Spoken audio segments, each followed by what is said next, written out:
Arizona's going blue. I certainly hope so, user. That would make our lives a lot easier. Caden, thank you. What's up, man? Good to see you. Benny, great to see you. Mia, hello. What's up, Brian?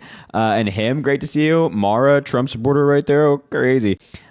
Victor, my man, how are ya? Hi from Arizona. What's up, Freestyle? Peanut Butter and Kelly. I still love the name. What's up, Raya, as well? Go Steelers. Stop talking. Just stop talking. Rhea, I apologize. Hello, good to see you. Lexi, great to see you. Natasha, great to see you. How is everybody doing today? It's what are we 8 days away from the election? It's like, oh my god, soon to be 7, soon to be a week. It felt like just a week ago practically I was saying, oh my god, it's 2 weeks until the election. What do you know? Isn't that something? But I hope everybody's doing well tonight. I hope you're all having a great Monday evening. Do me a favor, though. If you're just getting in the live, make sure to double tap the screen. Let's try to get to 100,000 likes. It helps boost the live, send it out to more people, all that good stuff. Also, spam those shares down there. It helps boost the live as well. And, of course, drop a follow if you haven't already. And, if you've been here before, you know exactly what we're doing. If you haven't been here before, we are talking to MAGA.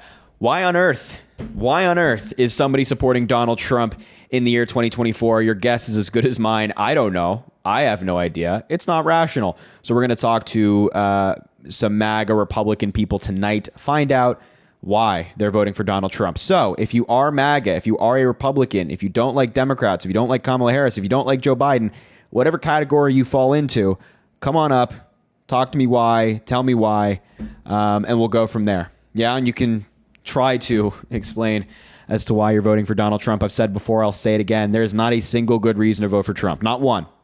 Not one. Sometimes in elections, you have some decent candidates. This is not one of them. Kamala Harris is the only decent candidate in the race. She's the only choice for president. And so let's get to it. All right, everybody. If you are MAGA, let me know in the chat. I'll bring you up. Anna says she voted early today, which means Anna is fantastic. We love Anna. Shout out, Anna. I appreciate you. What about the MSG rally? Insane, Lisa. Insane. All right, if you're MAGA, let me know in the chat. I will bring you up and we can talk. And you can tell me, why you're MAGA. Why you're MAGA. Okay, let's see here. Jacob, I feel like I talked to you before, into Democrat. So, we're only looking for some Trump supporters this evening. Let's give Danny a shot. Remember, only request up if you are a MAGA. Only request up, or type in the chat, Trump if you want to come up. Only if you're MAGA and disagree. We're only looking for some debates. Danny, hello. And undecided. Undecided if you want. Hello? Yeah, hello. How old are you? Hey, I'm 23. All right, man. Why are you MAGA? Honestly, my ideas align with more of the conservatives and the Republican Party over the Democrats, I'm being completely honest. What state are you voting in? So I'm voting in New York. I'm currently in Singapore right now, but I live in New York. Jeez Louise. Okay. Why are you in Singapore? Is it just like a temporary trip, or you're over there for some time? It's interesting. I work on ships, so I'm in a ship in Singapore right now. Gotcha. Okay, so why do your ideals align with the Republicans? Especially this Republican Party. What ideals do you have that aligns with Donald Trump? So for one, I am pro-life. Personally, that's the biggest one. I don't really use this point to argue because it does come from my religious beliefs partially, and I understand you can't really use that to argue with people because not everyone else is going to hold those same religious beliefs or be the same religion as you. Mm-hmm. But I do believe human life is intrinsically valuable, and I do believe that life begins at conception. I totally understand the other side. I definitely understand why people think there's a need for it. And although I do think it is wrong, I am willing to let that be up to the states. And I just personally think that's what it should be left up to, because it is there's such a huge divide. I mean, I don't really know the exact split, but I know there's so many people on each side that I don't think it would be fair to make it federally legal when so many people are against it. And I don't think it would be fair to make it federally illegal, even though that's what I genuinely think would be morally right, because there's so many people that are for it. So I think it's fair to leave it down to the states so that each state can decide. But why wouldn't you want it just protected federally so then individuals can pick what they want to do with their bodies, as opposed to states deciding what individuals do with their body. Because that's what it is right now, right? Like on a federal level, no matter where you live in the country, you, the individual, could make that choice, as it was prior to Roe v. Wade being overturned. But now you have 1/3 of women living in states with Trump abortion bans, and they don't get to make that decision simply because of their geography. Yes, sir. I do think that it is down to individuals being able to choose what they do with their own body. However, the way I see it is that there is another body, there is another person living inside of you from that moment of conception. And so in my eyes, I see it as them killing the life of their unborn child. And So like you're I said, like against I totally, I'm sorry? So you're against IUDs? I honestly don't really know too much about IUDs, if being completely honest. Do you with know what an IUD is? And if you don't, that's fine. Yes, like an intraurinary or intrauterine device. Yeah, it's a form of birth control. So an IUD, which is a very popular form of birth control among women in modern America, can prevent the implantation of a fertilized egg in the uterus, which by your definition, a fertilized egg would be life. So you would say that women who have IUDs would be murderers by your definition. And you would be then in favor of banning IUDs, I suppose, right?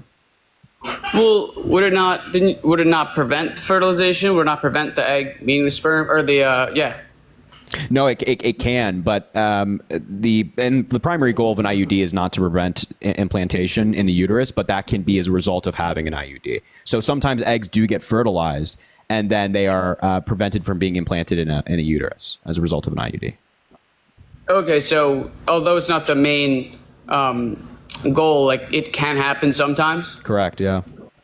Oh wow, I really don't know how to think about that. I've never heard of that up until right now. I don't think I would consider a woman a murderer for doing something like that. Because again, it's not her choosing to do that. However, I do think that would be wrong if. So you would be then in favor of like getting rid of IUDs? I really don't know. Like I said, I don't know too much about that's IUDs. The point, right? It's like, obviously, like I think any rational person would not be in favor of getting rid of IUDs, right? Even though, like by your definition, a fertilized egg could be terminated. No, I don't think any rational person would agree with that. Just like I don't think any rational person, by using that same logic, would say, yeah, let's have abortion ban in certain states. So then just simply based on your geography, you get, you're not allowed to get an abortion. And I think we're already seeing like the really negative consequences of that view. Like in Texas, for example, maternal mortality, went up 56% following Roe v. Wade being overturned. 56%. And that's way higher than it went in anywhere else in the United States and compared to countries like Canada, for example. So more women are dying. More fetuses are dying as a result of pregnancy complications. More women are getting sepsis. More women are getting infections. And even women have died from being denied critical reproductive care. And I just don't see how that's logical. No, I totally understand. And you made a great point. Absolutely. The biggest thing for me with abortion that we haven't talked about is I just think in so many cases it's just completely avoidable. I mean, I know we get into the question of rape, and that's a horrible scenario, and I don't wish that upon anyone, of course. But the vast majority of abortions, I do believe, are avoidable, because at the end of the day, it is the harsh reality, and it seems unrealistic in our day and age. But even if you are on birth control, even if you have an IUD, even if you are practicing safe sex or any combination of those three, no matter what, when you have sex, there is a possibility of the woman getting pregnant. And it's a harsh reality. There really is no way to 100% prevent pregnancy except for remaining abstinent. Right. So are you saying that consent to intercourse is consent to pregnancy? I do believe so. I think it's a cause and effect. Okay. So would you say that when you get in your car and drive to the grocery store every single day, or whatever, you go to the grocery store, you recognize that there's a possibility that an 18-wheeler comes right through you and kills you in that car? Are you saying that somebody who gets in their car and drives to the grocery store is consenting to that possibility? Consenting to being killed by an 18-wheeler? I don't know how consenting I don't know how that would relate to like driving, but I think that if you get in a car and you drive, you are taking the risk of potentially getting in an accident, regardless of how safe you drive, because there's all these other people that can play. Yeah, but you're factors. recognizing. So the key word is consent, though, right? You're saying that intercourse is consent to pregnancy. So is getting in your car and driving to the grocery store and just driving generally consenting to getting hit by an 18-wheeler and dying? Because it's a possible consequence, right? It is a possible consequence. I'm struggling to understand like how I consent in this scenario. Like I think of it as a risk you take and you knowingly and willingly take before getting in the car, whether or not you think about it. But consent, it doesn't sound right almost. But the way I think of it is, let's say, like a lot of people. Go ahead. Sorry, go ahead. Okay. The way I think of it is a lot of people use the argument, oh, like it's inconvenient, or I don't have money to pay for it. And it means to raise a child right now. Totally understandable. And the way I think of it, thinking about a car is in a similar action. I mean, if I take the risk and I speed and I get pulled over and I get a ticket for it and it's inconvenient for me, I can't pay that ticket, I don't just get to choose another option. You know, I can't just avoid that ticket or something like that. And I understand driving speed limit is not the same as having sex, creating a human life. I just think for one main reason, natural family planning is something that a lot of people aren't taking advantage of. Just by going and getting some tests, you can determine what days of the month you are fertile or most likely to be fertile. And you're basically given a window of, 6 or 7 days, I believe, of when you are more likely to get pregnant, things like that. And I just think there's so many options and so many different possibilities to avoid being pregnant. Yeah, and it's a shame that women are the ones that have to deal with it. And I know everyone says it's such a women's issue. Men shouldn't have a say. And I understand why they think that. And it's just the way the world goes. It's a shame that. So just to be clear, a woman can get pregnant at any point in a month. But the second thing I wanted to say is that the comparison to getting in your vehicle and driving is that consent to being killed by an 18-wheeler. I would say that obviously it's not consenting to getting killed by an 18-wheeler, just like I would say having intercourse is not consent to getting pregnant. Because, we want to prevent these possibilities. Everybody recognizes that if you have intercourse, no matter what method of birth control you're using and no matter how safe you are, it is possible that that woman gets pregnant, 100%.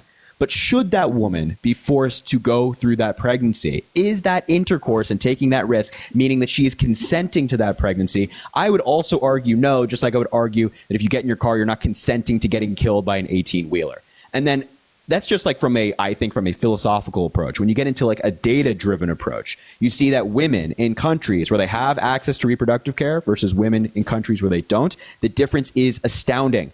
Women's life expectancy goes up. Their quality of life goes up. Their financial position in society is better.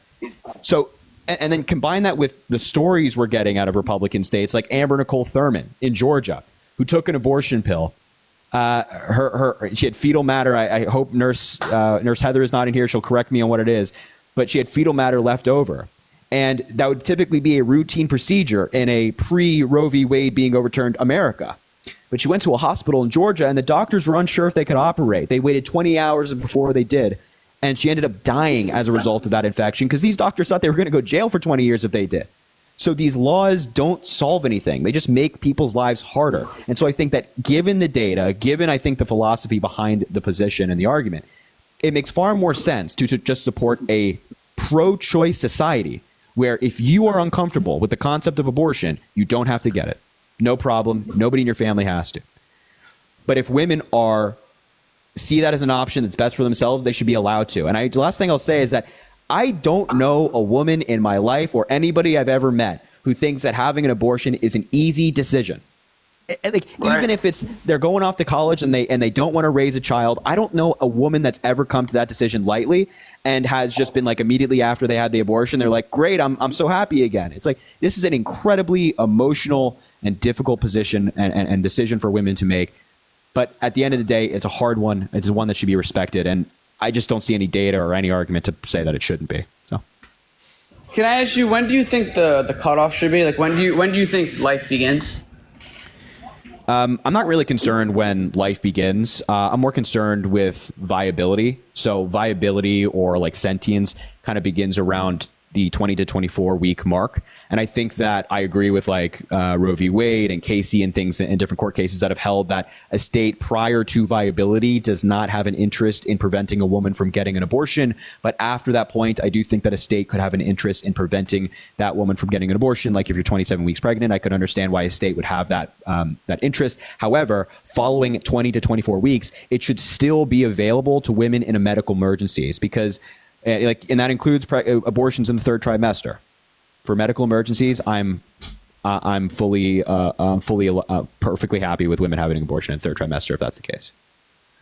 So, so you think that even if it's sentient, or even if it's not sentient, but it is alive, like you said, you don't really care about or you're not really interested in when human life begins. So I'm making this up, right? Let's say human life begins at 15 weeks and sentience begins at 20 weeks. You would be okay with an abortion at 17 weeks, 18 weeks? Yes. So okay. So even though you would be admitting that it is human life that's being terminated, you just think that it doesn't have enough value. I don't think that anybody that's pro-choice is going to argue that it's not human life. That I think like a lot of people agree that life begins at conception. It's just like, when does life actually become valuable? Because you would agree that in circumstances, life is not more valuable than the judgment of certain people. So I think the argument is always, hey, do you think it's murder to pull the plug on a brain dead patient? They're technically alive. They are living.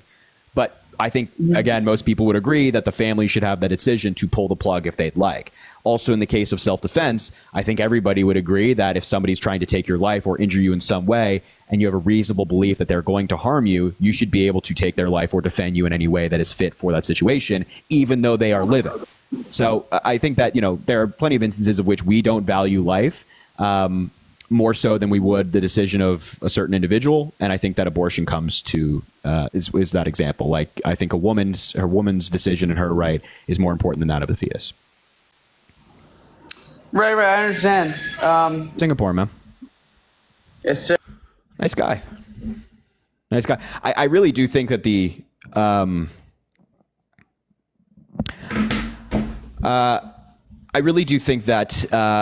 abortion conversation is like being pro-choice is like the easiest position to take in terms of like, is it difficult? Like, is it a difficult choice? It's like, no, being pro-choice is obviously the easiest, most logical position to have when it comes to reproductive rights. It's just like, I don't know. I really don't see the pro-life position. I think the only people that are pro-life are like these Phil bros, these like weird dudes who have to do these mental gymnastics to try to justify their pro-life beliefs, and they have to like break out the philosophy. It's like, you don't got to do that. You don't got to do all that. Just look at the data, my man. Just look at the data. Data's clear. All right, if you're MAGA, let me know in the chat. I'll bring you up. Sophia, thank you for the 99 cents. Yeah, Saturday night was rough, but like, did I make you laugh? I got to be honest, Sophia, yes. I think that some of those comments were really funny. She was like leaving comments on the Venmo payment. I can't even hold you. It was funny. Maze, thank you for the $5. Just voted in Wisconsin today on Cash App. Yo, Wisconsin's a swing state. It's going to come down genuinely to like 5,000 votes, 10,000 votes in Wisconsin. So really important. Daisy, thank you for the $1. Finally, the only debater I love after today. Hi, baby. Why, Daisy? I feel like there's so many amazing debaters on TikTok that you should love. Come on. I appreciate it, Daisy. Thanks for coming back here, though. I just invited somebody who's MAGA. Caitlin says, Harry, going to miss your lives once Kamala wins. Well, we'll figure out a way to do them after, I think. Oh, my God. Look at this guy in the chat. Hold on. David says, a vote for Kamala is a vote for Satan. I got to invite that guy up. Are you kidding me? Dude, you got to be kidding, bro. That's crazy. That is super weird. You got to like find a hobby. That's really strange. All right, if you're MAGA, let me know in the chat. I'll bring you up. If you're MAGA in the chat, let me know. I'll bring you up. And we'll talk. I invited that guy up, by the way. I don't think he's gonna come up. Republicans for Harris. I love that LD. Kyle says, let me up. Kyle, my man, I'll give you an invite. You're welcome to come up if you'd like. No problem. Kevin says, let him up. Is Kevin requesting? I can't invite him up for some reason. Let's see. Kevin is not requesting up. I can't invite him. Oh, here comes somebody. I don't know who it is, but it's AT. What's up, man? Yo. Oh, wait, first and foremost, make sure to drop a follow if you haven't already. We do these lives all the time, 8 days until the election, almost 7 in like a couple of hours. Double tap the screen. Let's try to get to 200,000 likes. And of course, Venmo, Cash App, link in bio if you want to support the live. You know the drill. What's up, man? Why you MAGA, bro? How can you not be MAGA? I'm asking the inverse to you. Make America great again. Like, how can you even argue against that?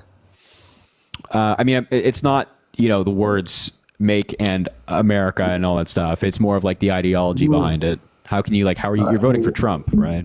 Okay. Well, what do you want to know? In my opinion, based off why I'm voting why are you for voting Trump? for Trump?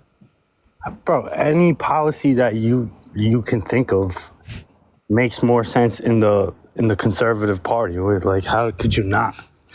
Like, what policy makes, in your view, what's the number one policy you're voting on that you think that, Trump is better on? Bro, illegal immigration. Gotcha. So let's start there. What's Trump's immigration policy?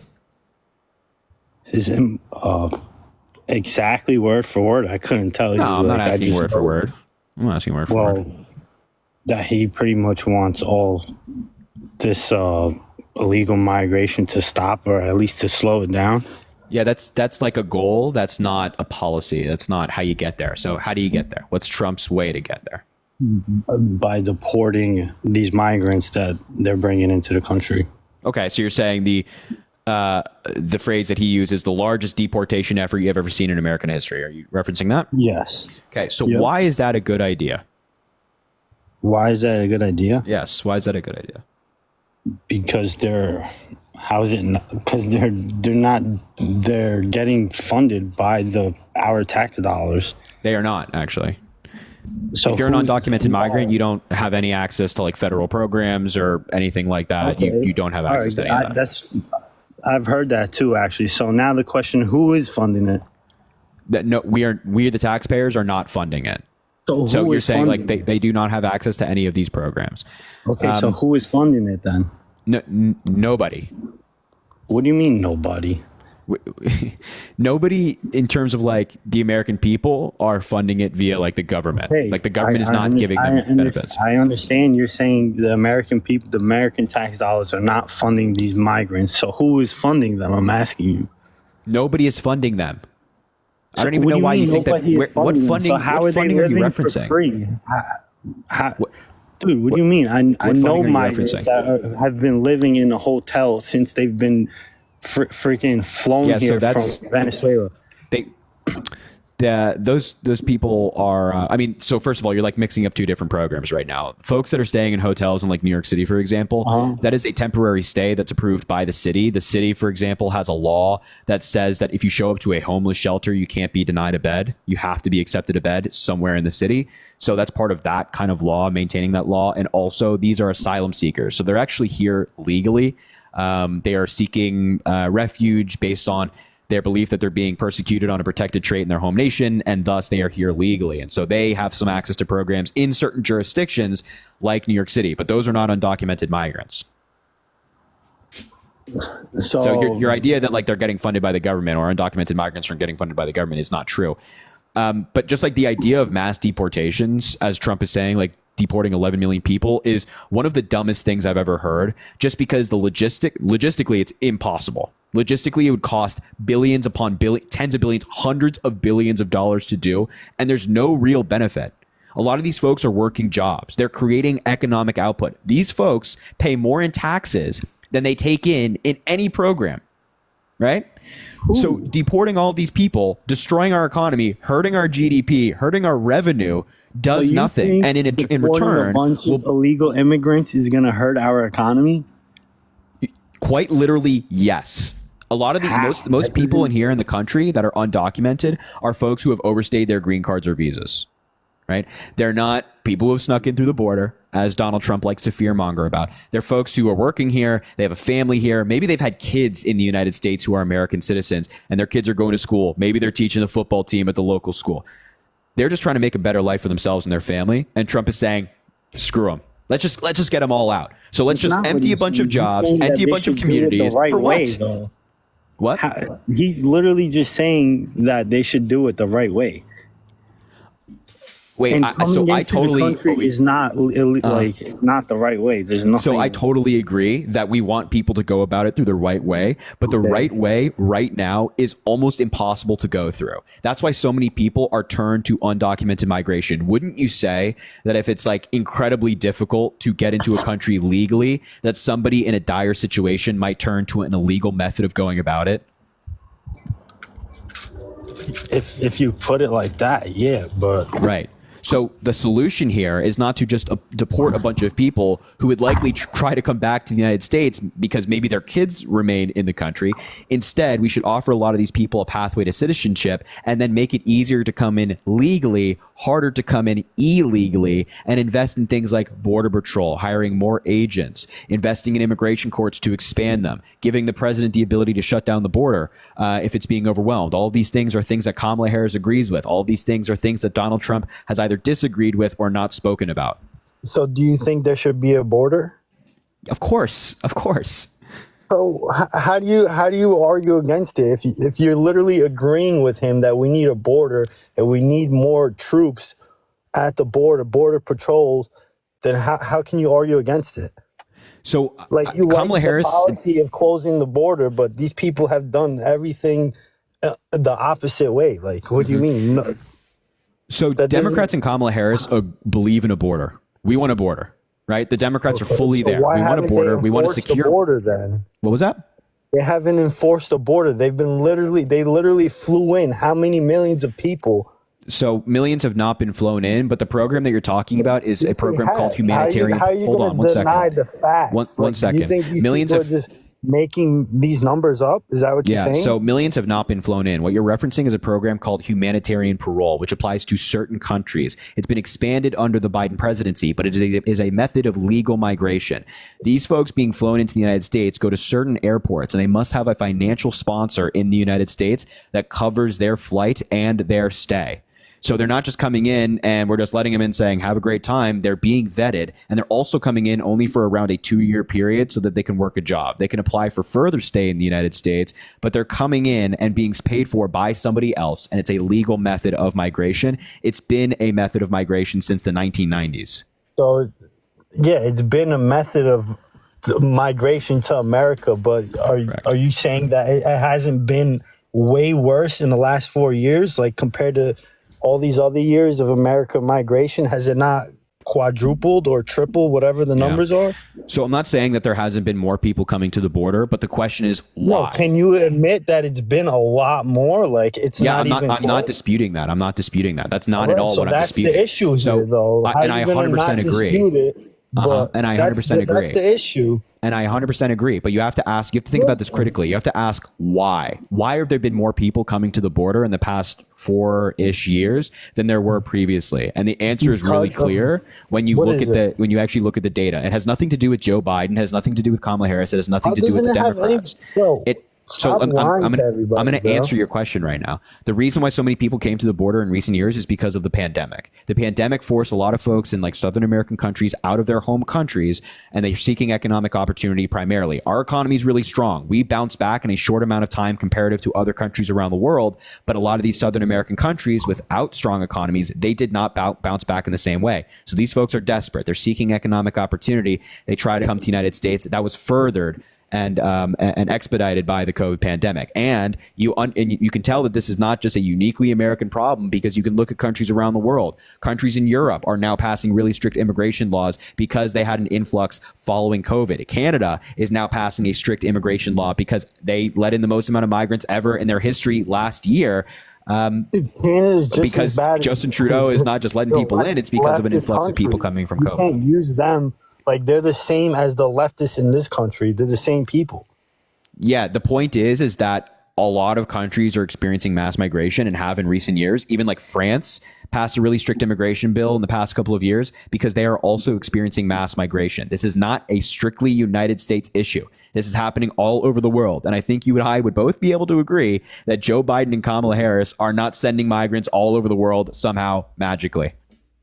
Well, they are sending them all around the U.S., like USA. I don't understand. Like, we're talking about America here. We're not talking about these other countries. No, so I know we're I know talking you. about America, obviously, but the point All is that right. this is happening all over the world. So this is not just happening to the United States. It's not just that, oh, Biden is doing something that is letting all these people in. It's rather a global phenomenon that's So taking place right now. if it's not, if it wasn't there, so you're just blaming it on COVID because of COVID. This is why this is happening. Well, it's partly because of You think COVID, that's and for okay? certain Wouldn't that be groups a of people, it's reason to partly like because of something not else. let them into the country? So they're seeking asylum, which is a legal process. It's legal under American law and international law. So if they're seeking asylum, as the law stands right now, we can't just say, sorry, no. They are legally allowed to seek asylum. So you're asking, why are so many asylum seekers coming in? Because they have a legal right to. And so just to be clear, like Kamala Harris and Joe Biden have signed executive orders to limit that. And they've proposed policy to change the laws around asylum to make this not the case anymore. And Republicans have blocked that policy. After 4 years, now you're saying they're passing policies? So they actually didn't try to pass this policy 4 years into their term. Biden introduced an immigration policy on day one of his presidency, like quite literally 20 minutes after taking the oath of president. He sent a bill to Congress surrounding immigration. And then in 2023, Democrats and Republicans negotiated on a bipartisan border bill that included some of the things I just mentioned, and Republicans blocked that bill. So they've been trying for many years now, and Republicans keep rejecting them. So I'm saying, like, if this is one of your big issues, you're thinking about immigration this election, you should be voting for Kamala Harris, not Donald Trump. I still disagree with you because Joe Biden and Barack Obama and all these people were in office for how many years now? And Donald Trump was at fault then too? No, I'm not blaming Donald Trump for things he's not at fault for. But like under Obama, we had low migration. That was the Obama-Biden admin.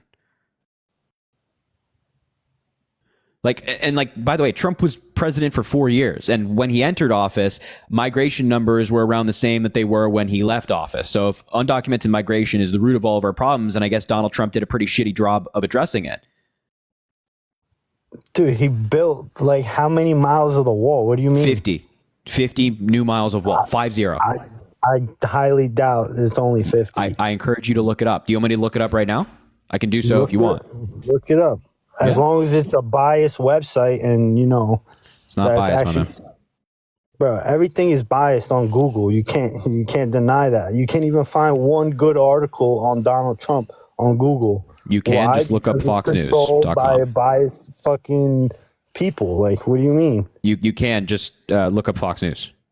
So Trump administration says that they've completed more than 400 miles of border wall since then. It's 452 miles in total. However, only 80 miles of new barriers have been built where there were none before. That includes 47 miles of primary wall, so 47 miles, around 50 miles of new wall, primary wall, and 33 miles of secondary wall built to reinforce the initial barrier. The other 400 miles in question were reinforcing already existing barriers that were at the border, because a lot of people don't know this. There's already a wall at the border. So 50 miles of new wall. I'm telling you, this guy's not the god that you think he is. He's not this great president that you think he is. He's a god, bro. He's not a god. But does he care about this country? I think he does. And do I think he's trying to break our laws? I think he does, bro. Like, if Trump cared about the United States, he wouldn't break our laws. He wouldn't call us the trash can of the world. He wouldn't demean us and call the Democrats the enemy of the people. Bro. That's not what he said. He did say that. No, he didn't. You want to listen to a clip of him saying it? Bro, I heard the clip. It's not about just the clip. You got to listen to the whole thing. He said we're dumping grounds of the world. There's a big difference, bro.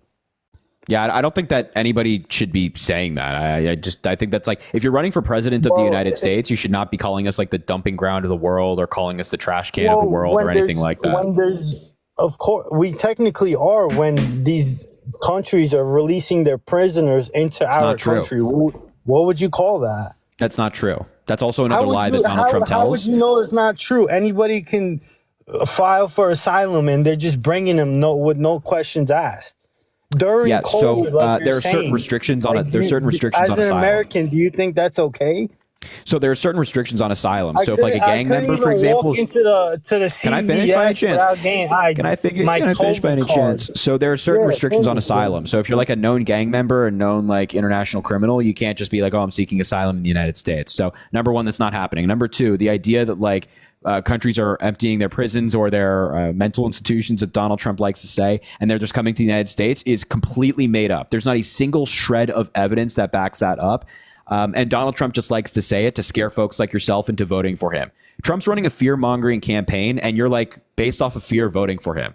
And you shouldn't do that. Bro, I didn't even vote for Trump in 2016 or 2020. That's fine. But until I started doing my own research and making my own decisions, that's when I felt like Trump was... What research led you to Trump, my man? I mean...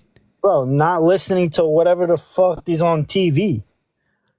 I'm not asking you to listen to what's on TV, my man. I'm not sitting here saying, hey, listen to the TV. I'm just saying, listen to the facts, listen to the federal data we have. And the federal data backs up what I'm saying. Yeah, the facts are saying that 15,000 convicted murderers from other countries have been deported into America. What do you mean? They have not. So this is, they haven't been deported into the United States, number one. Number two, it's around 13,000. And that number isn't about people who came in during the Biden administration. This stretches back decades, including the Trump administration, that 13,000 people have come in. And also a lot of these people are in jail. So they're in jail. Yes, they're either if they're not on the deportation docket, they're in jail, in prison in some state in the United States. How do you what do you know about that to even I don't understand. Fact checks.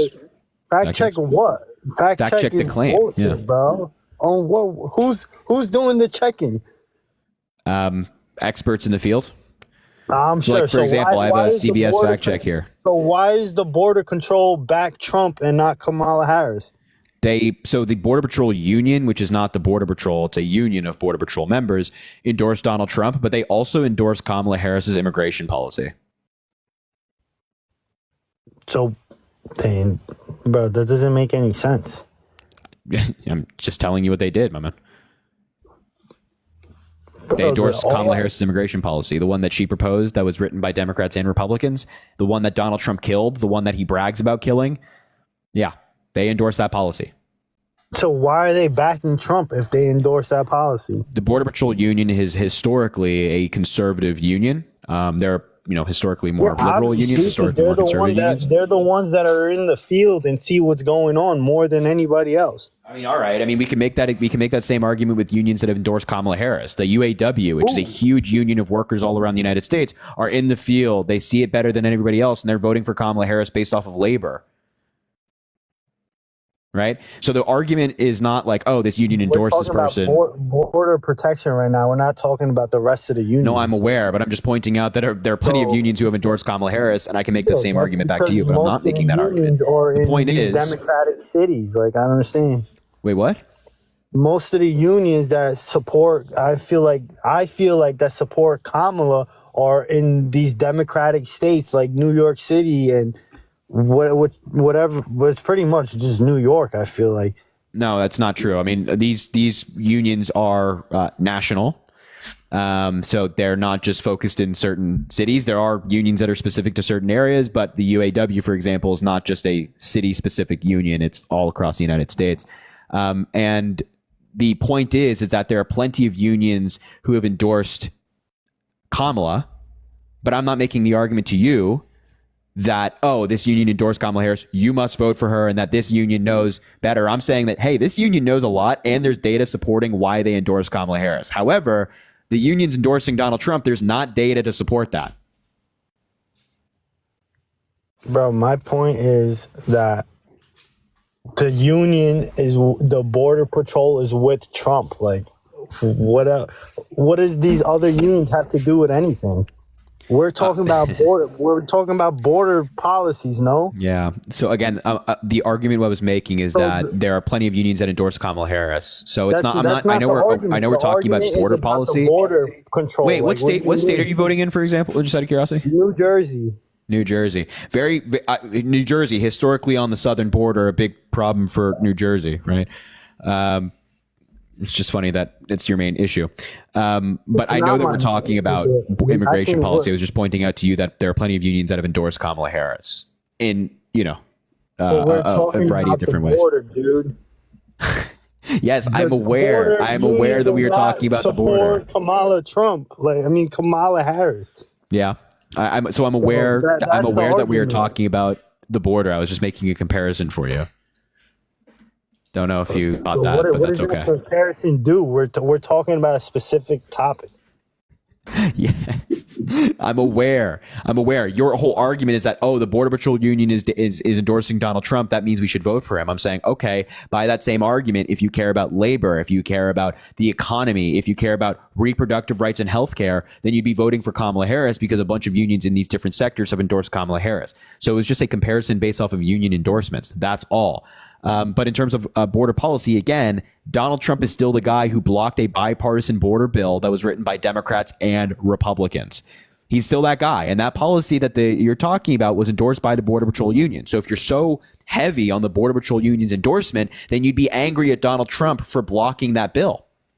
Dude, there got to be something that's wrong with the bill, or else I personally feel like the Border Patrol would be like, oh, fuck Donald Trump. So now you're saying the Border Patrol Union's wrong. You got to go for Kamala Harris. Wait, hold on. Now you're saying the Border Patrol Union's wrong. You're saying that, well, they're endorsing Donald Trump, so we have to vote for him. But when they endorse a bipartisan border bill, you say there must be something wrong with the bill. Can you not see your own bias in this situation? Can you not see that you're like picking and choosing when to value a union endorsement? Did something, if that bill was so good and he blocked the bill, and now it's technically, like you're saying, Trump's fault. Why would the union back Trump and not Kamala? I don't know. You got to talk to the union. I don't think it makes any sense either. But the fact of the matter is that they endorsed that bill.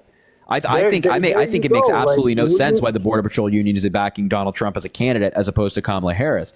But that's their strangeness to sort out, not mine. The point is that if you value the Border Patrol Union's endorsement of Donald Trump, and you're saying, well, the Border Patrol Union said it, so we should listen to them, then you also must value their endorsement of the bipartisan immigration bill proposed by Kamala Harris and Senate Republicans and Joe Biden, which is a bill that Donald Trump blocked.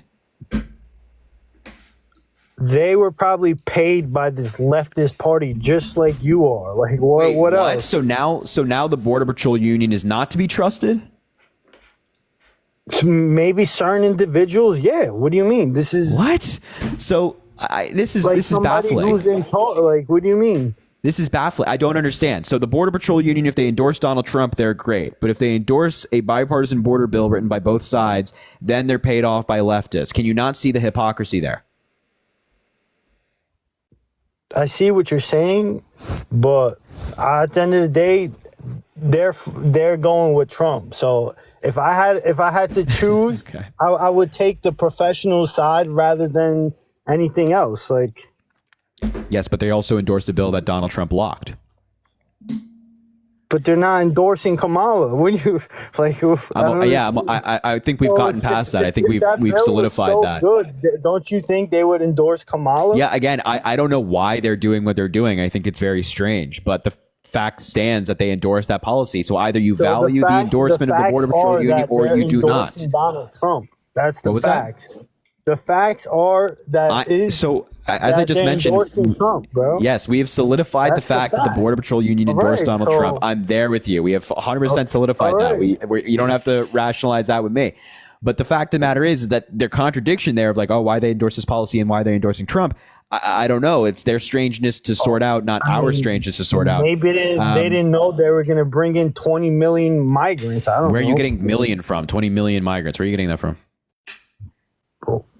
Well, I don't know. What do you mean? That's what they're all saying, no? That's not what they're saying. I don't know where you got that number from. So what is it, 15? I don't know where you got that 15 from. There have been like around 10 million encounters at the border over the past 4 years, but encounters does not mean that somebody came into the country. Matter of fact, the majority of people who are encountered are rejected. They're not stopping people. What encounters? That's also not, as I just said, we have Department of Homeland Security data on this. Again, the Border Patrol publishing data on this.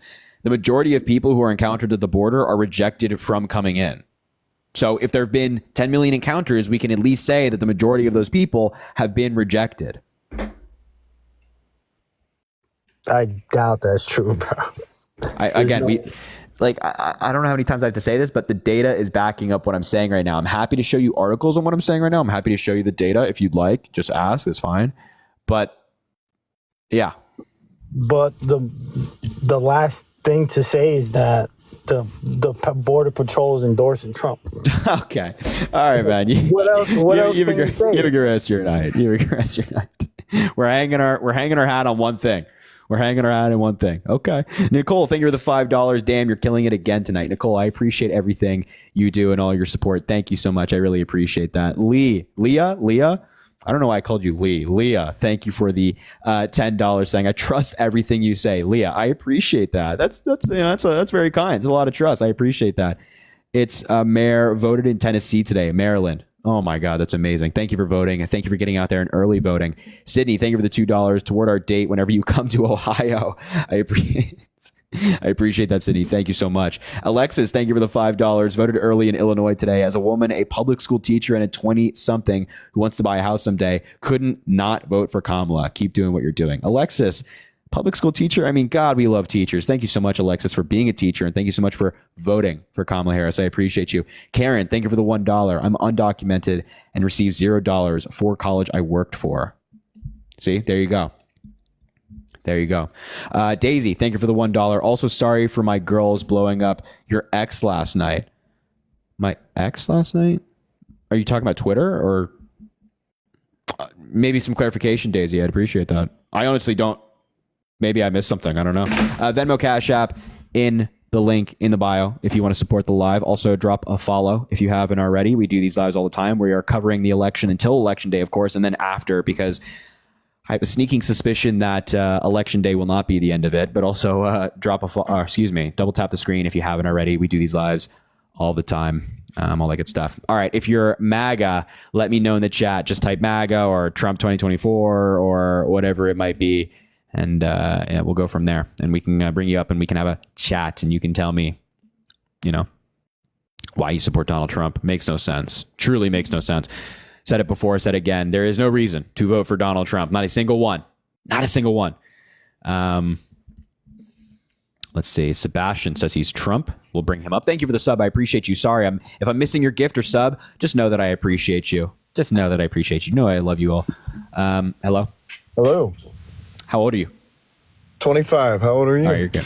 I'm 20. I'm 22. The reason I ask is you have to be above the age of 18 to be on TikTok Live. That's all. I don't, not completely understand. All right, man. So why you MAGA? All right. There's multiple reasons why I'm MAGA, but you could really ask, why am I a Republican? Because historically, the Republican Party has truly always been the party that has preserved the Constitution and that has fought for the freedom of mankind, essentially. But we can have that debate another day. To answer... Sorry, go ahead. To answer what you're asking, essentially, or to prove, Donald Trump has a record as a president of the United States.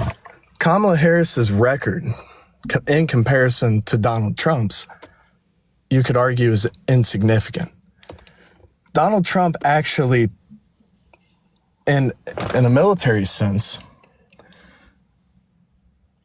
allowed the military to strike terrorist organizations, their leaders, bad people, to protect the United States of America.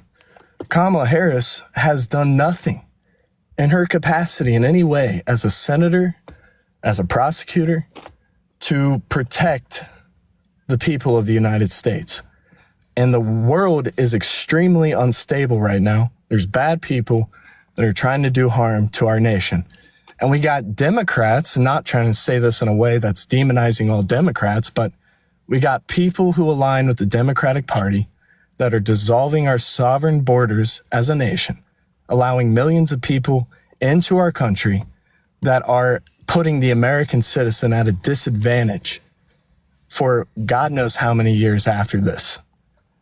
Donald Trump, I believe, is a man who is capable to defend the United States from enemies foreign and domestic and preserve the Constitution of the United States of America for... What the fuck?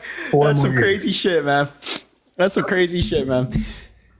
Are you sorry? I don't want to cut you off. Are you done? Yeah, I'm okay. Please elaborate how two things that you just said at the end there, and I want to get into all of what you just said. So just Trump is better suited to protect the United States from enemies, foreign and domestic.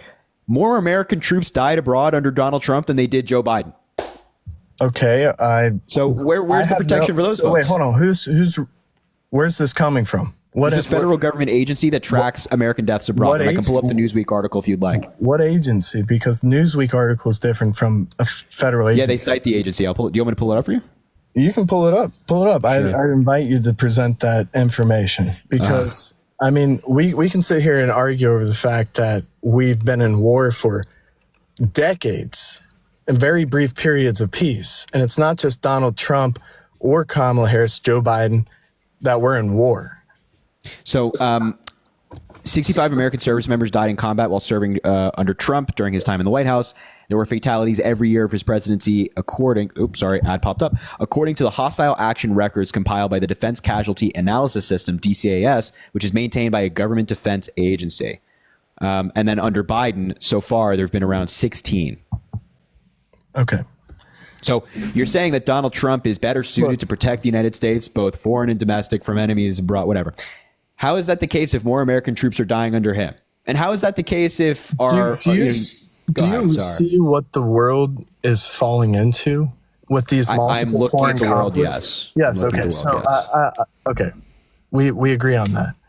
So there is a very unstable balance in the world. War is happening. North Korea is now sending troops into Russia. We have Israel and the Middle East that are in shambles. Iran, who now has money to be able to actually develop weaponry and nuclear weapons because of Trump.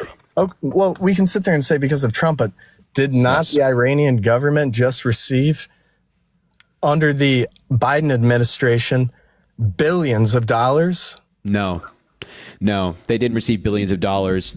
What happened with the Biden administration is we made a prisoner swap. So there were Americans sitting in prison in Iran. Okay. Separated from their families. And now because of Joe Biden, those Americans are sitting at their dinner table tonight with their families reunited. I think those families probably have a pretty strong view of what happened. And we didn't give them $6 billion in exchange for the prisoners. What we did, hold on, I'm not done yet. What we did, though, was unfreeze $6 billion.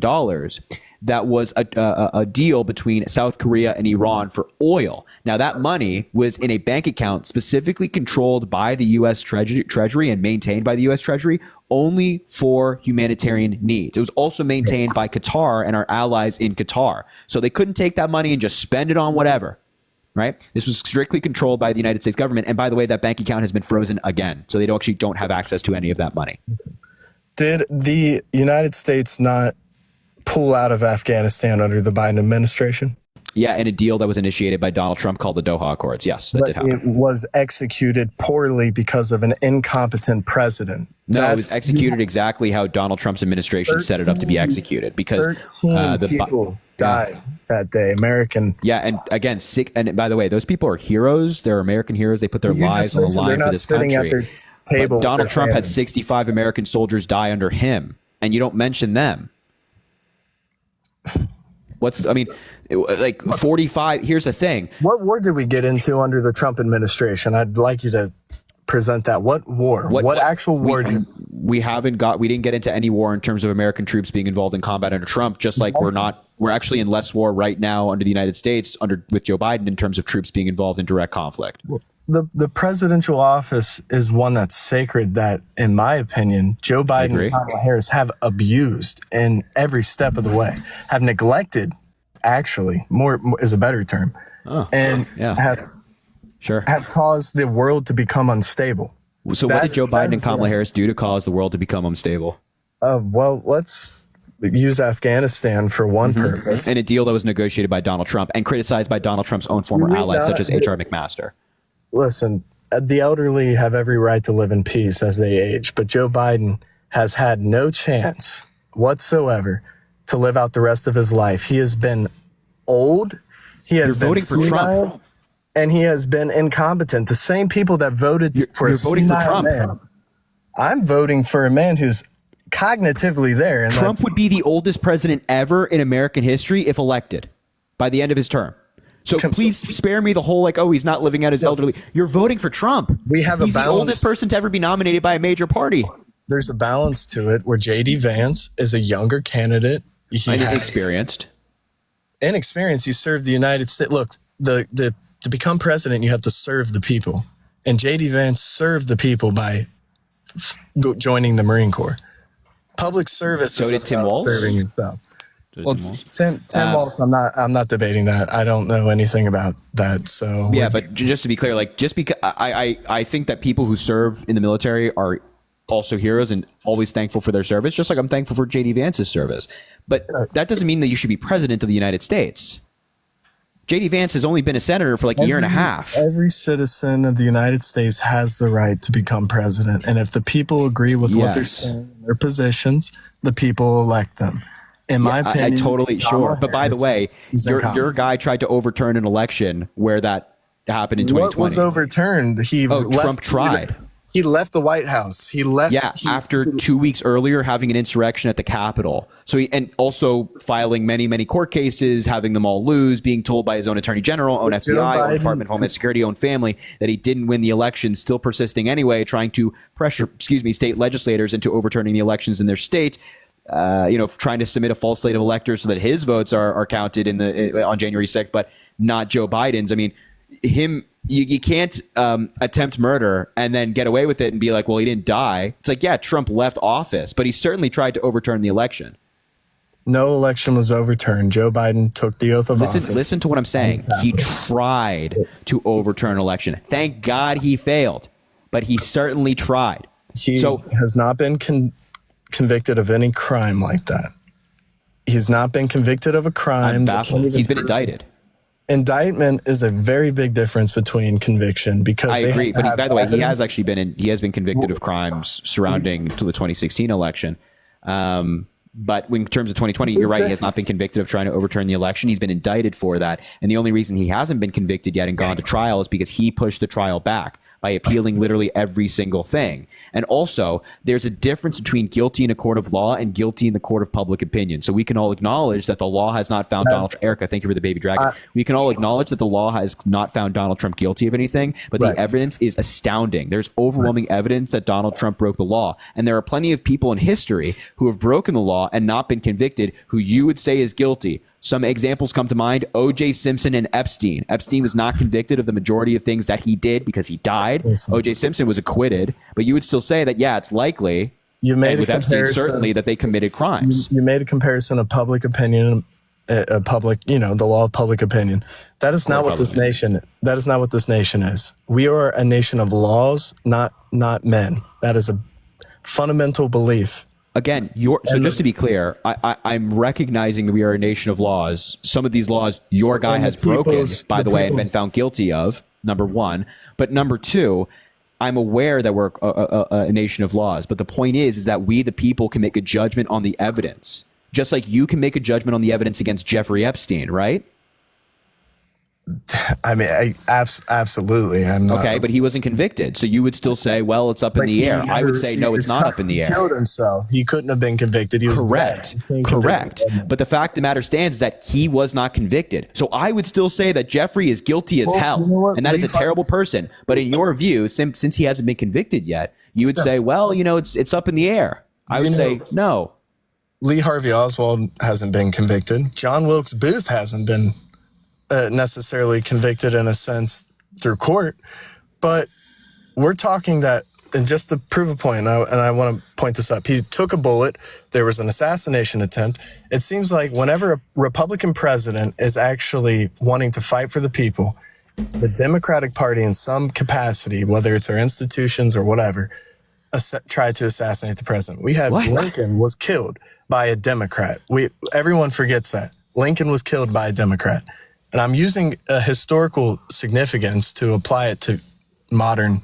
What? This is the craziest point I've ever heard. First of all, you just proved my point, saying that Lee Harvey Oswald and Wilkes Booth were not convicted, but you'd still say that they shot these people. I would say yes. The point is that the evidence is astounding, and in the court of public opinion, we would deem them guilty, just like you are deeming them guilty right now. You would also deem Epstein guilty, even though he hasn't been convicted, just like I would. But with Donald Trump, then you're saying, well, it's up in the air, even though the evidence is overwhelming. The hypocrisy is astounding. And also using historical examples of assassination attempts and assassinations that took place hundreds of years ago is really silly, in my view, given the fact that, Trump and the people that tried to take his life, which, by the way, nobody supports. Nobody wants that to happen. But those people, the first one was a registered Republican. The second one voted for him. Yeah. I hear what you're saying. I'll let someone else get on here. This has been fun. This is an after work, just chilling in your car type of moment. So Sure. All right, man. We'll go have a relaxing rest of your night. All right. Enjoy regardless the if Trump or Kamala wins, whoever, I love the American people and I love that. I want prosperity. That's all I want. Totally agree, man. Have a good one. All right. You too, buddy.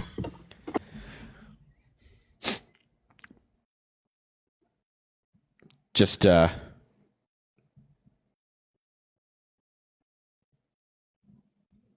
anyway. Max, thank you for the $1. Fortnite Sigma is the is the comment. He also sent another $1 saying Sigma Fortnite. So thank you, Max. Jennifer, thank you for the $20. Thanks for shouting at the UAW. Solidarity from this blue dot in a red state, local 685. Yo, Jennifer, we love our union members and we love our unions. I appreciate you for being here. Thank you so much. Stephanie, thank you for the $5. I appreciate you. Means a lot. Maya, thank you for the $2.01. Sydney's going to have to wait till after our date in New Jersey. God, apparently have things to go to in many states here. Daisy, thank you for the $1. Haha, yes, Twitter, we were getting shipped. Oh, I didn't see that on Twitter, Daisy. You have to send me the link. Jenny, thank you for the $25. Huge fan. Thanks for all that you do. Jenny, I'm a huge fan of you too. I hope you know that. I appreciate the $25. Thank you. Helping Humans, thank you for the $1. Thank you for being on the side of helping and true. I appreciate that. Helping Humans. Thank you so much. I love the username as well.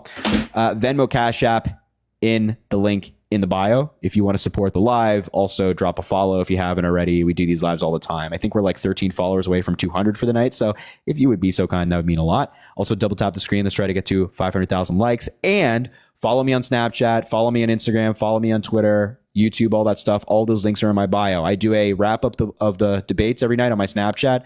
So if you want to add me on Snapchat, Harry J. Sisson, same username everywhere. You know, all that good stuff. Yeah, you know the drill by now. You've heard it before.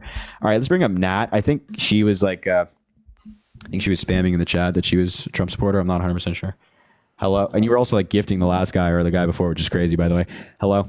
I gave you gifts too, so I don't see the problem. That's all right. How old are you? I'm 23. Oh, have I talked to you before? I believe we might have. All right. So why are you voting for Trump? You asked me this last time, which I mean, obviously I knew I was going to get asked again, but. Well, I mean, if you have a specific topic you want to talk about, you can. I'm just saying it to like open it up. Well, I really wanted to tap in on what you said earlier 2 people ago, but they kind of took a lot of time, so now I forgot.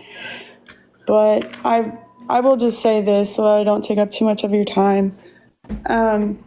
The reason I didn't give Kamala my vote this year, because I did vote Democrat last year without doing any research and blah, blah, blah, being dumb. You mean in 2020? Yes. Okay. Last year, I was like, oh my gosh, I do not like Trump. He said this about women. I don't like it. So I voted Biden just to get him out. And I regretted that just because economically, it did not help me personally. And I don't think that it helped my family either. So that was one big reason why I decided to go back and vote Trump, because I already seen his, economy. Not saying it was perfect, not saying homie did everything great, but I'm just saying it was better. So listen, if let me ask you this. If somebody builds up a business, all right, and they build up this business for a really long time, they do all of the work. The business was failing, and then somebody comes in, they completely revitalize the business. They build it up. Now it's super successful, making a bunch of money, a lot of employees, and all that good stuff. And then let's just say this person has to leave the business. Let's just say, I'm done. If they hand it off to somebody else, who's responsible for building the business? The person that built it up from the ground up, or the person that inherited that business? Who benefited that business the most? Person who inherited it. Wait, what? So the person that was given the business did more to help the business? No. Okay, so I misunderstood your question. So the person who built it up, right? Right. I thought you said right. who Gotcha. So more. Okay. The point of me making that argument is that that's exactly what happened with Donald Trump. Obama built up the economy for 8 years following the crash in 2008. 8 years he built up the economy. He had the longest stretch of positive job growth in American history. Then Donald Trump comes into office.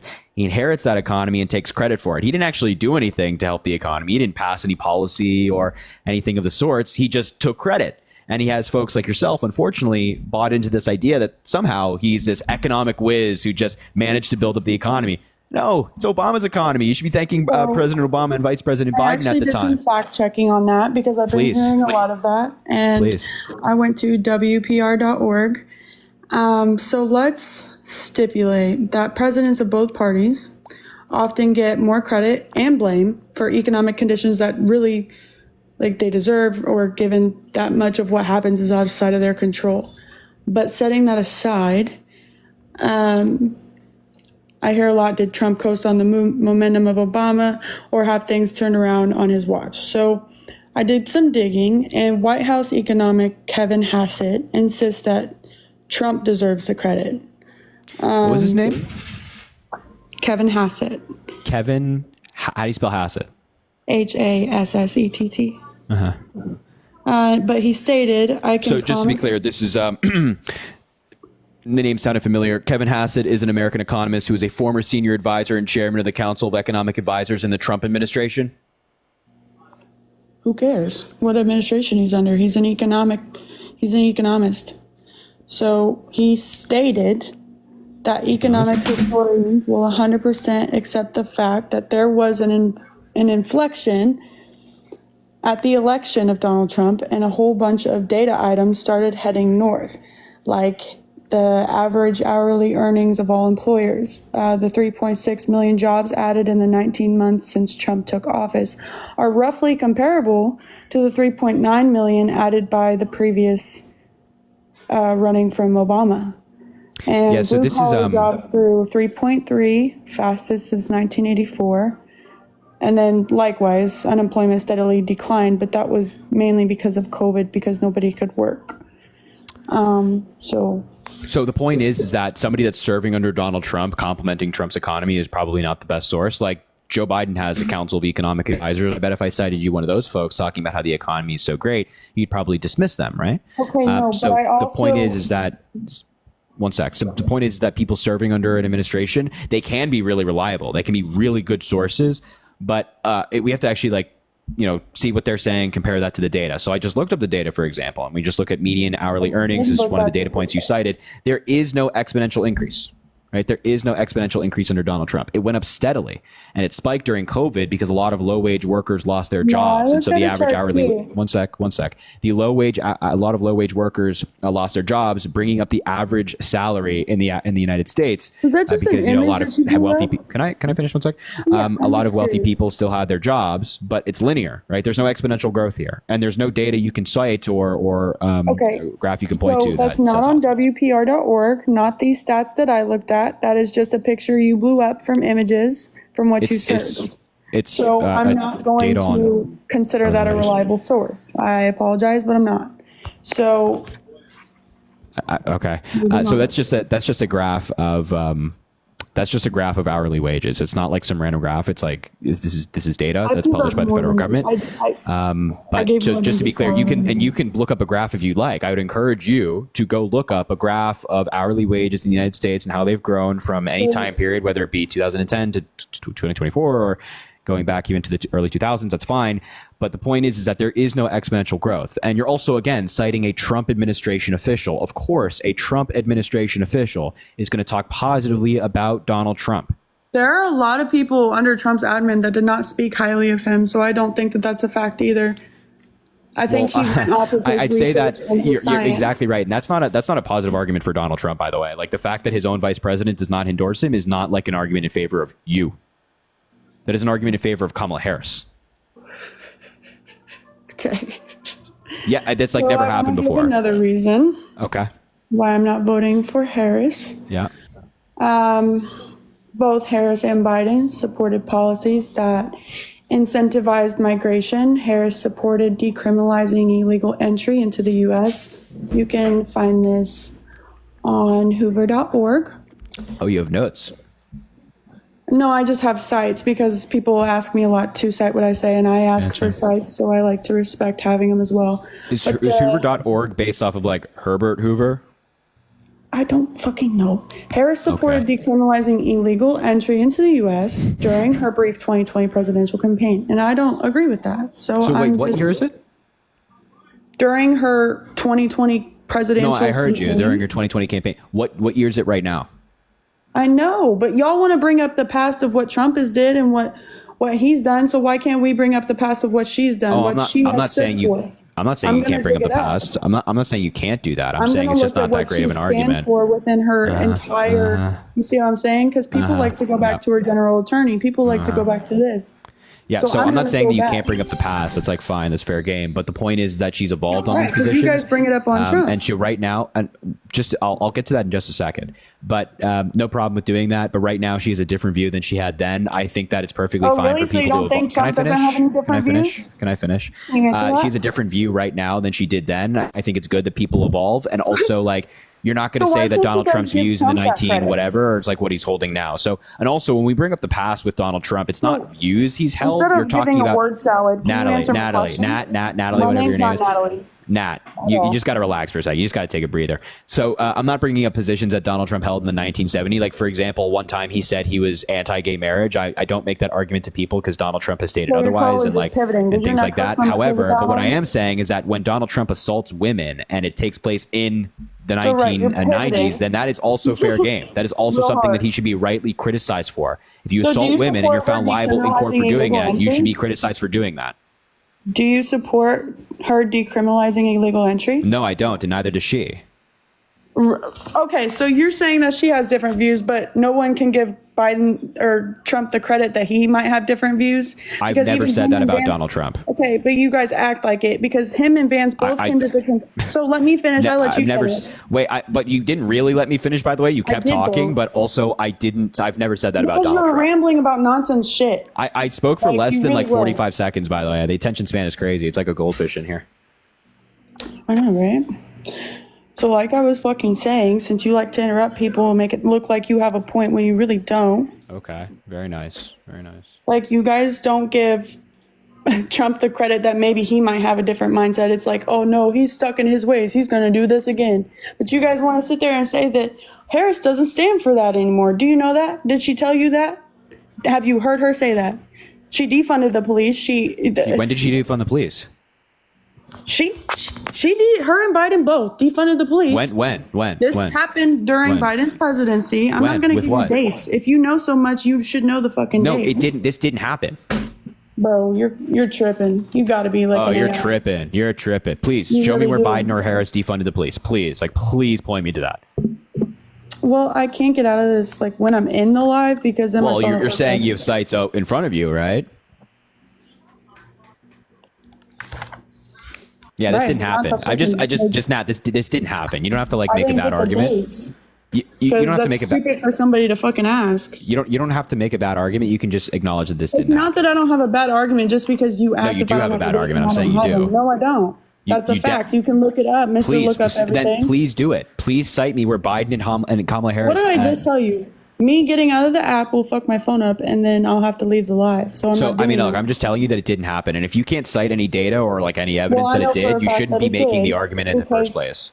I fact checked it, so I know it did. It did not. But then I'm going to did, need you to bro. find Like, another we can argue device about right this now. till I'm blue in the face. I I'm got going to need you. all You know what? Listen. You tell me what to look up. You tell me what to look up. What do you want me to look up? I just told you what to look up. Say it again. You're joking. Say it again. What do you want me to look up? Like exactly.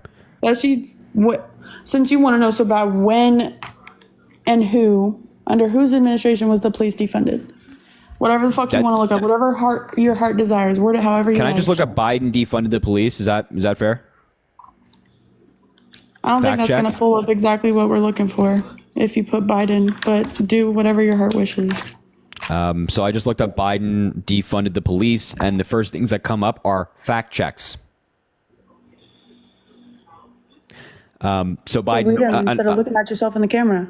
I'm looking at all these. We have PolitiFact, we have CNN, we have factcheck.org, we have BBC, we have ABC, we have Reuters, all of these different things. There's not a single position or article saying that Biden or Harris wanted to defund the police. I'm looking at them right now. Okay, There's no I'm evidence just that they saying did. There's a lot of which I still disagree. Look, Snopes, but did Biden support I'm not going to false. concede to what you want me to say. False. Well, of course you're not going to concede because you're very partisan, and like even if No, you're I'm not wrong, you're partisan at stubborn. all. You'll dig your feet. You are partisan. I'm You're going not- to dig your feet. I'm not You're going stubborn. to dig I'm your feet very into the ground and open-minded. like stand on like But I don't Biden believe defunding the your police or fucking something like that. ABC sites. Obviously, that didn't happen. Obviously, that's not true. You'll just stand by it anyway. I don't believe your understand alphabetical ass I sites. understand the Sorry. argument that you're making Unless right you now. pull It's up just a not a good gov, one. unless you pull up a .gov or a whatever the fuck, I ain't gonna believe you. Sorry. You were just not pulling I'm up sorry .govs that a second hurt your ago. feelings, Wait, but- hold on. You were just pulling up not .govs a second ago. You were saying WPR. Right, I had a .org. That wasn't Wait, on like. You said that you, was just you quotes, said bro. .govs. Like Wait, you said .govs. You were just using. regarding that, are you retarded? Oh well, don't say that word. If you say that, I'm gonna have to kick you again. Okay, do it. Bye. Okay, goodbye. It's the easiest decision I've ever had to make in my entire life. Just very, very, very unintelligent, unfortunately. It happens. Ashley, thank you for the $5, saying to one of the very few men that women can trust with their drinks. We love you. I appreciate you, Ashley. Thank you for being here, and thank you for the support. Victoria, thank you for the $5. Thank you for trying to inform people about Trump. I was one of his victims. Holy shit. I was one of his victims. He walked in on me and other 50 young girls in 97. He also groped me at Miss USA and Miss Universe in 2009, 2011. Holy crap. Yo, Victoria, thank you for saying that and bringing that to my attention. Like, we always talk about how like Trump walked in on girls during the beauty pageant. So it's like crazy to actually hear from somebody. I appreciate that, Victoria. If you ever want to come up and talk about that experience in the live, like, feel free to do that. 100%. We can definitely get you up here. That is insane. And I'm, first of all, sorry. And it's like ridiculous that this guy is still running for president. I mean, oh God. So I appreciate you being here. Thank you. And thank you for making your voice heard and talking about this stuff publicly. I can only imagine how hard that is. So thank you for being here. Christopher, thank you for the $25. My wife and 12-year-old daughter attended the Kamala rally in Kalamazoo last weekend. Best day of their lives, Madam President. Here we go. Yeah, I certainly hope so. A week, folks. Brianna, thank you for the $5. Whoa, Harry, these girls need to back off. We're going on a date when I visit New York City. Golly.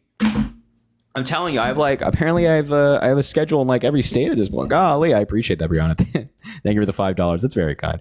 And then the next one, Sydney, thank you for the $2. So what should we do for our first date? Jeez Louise.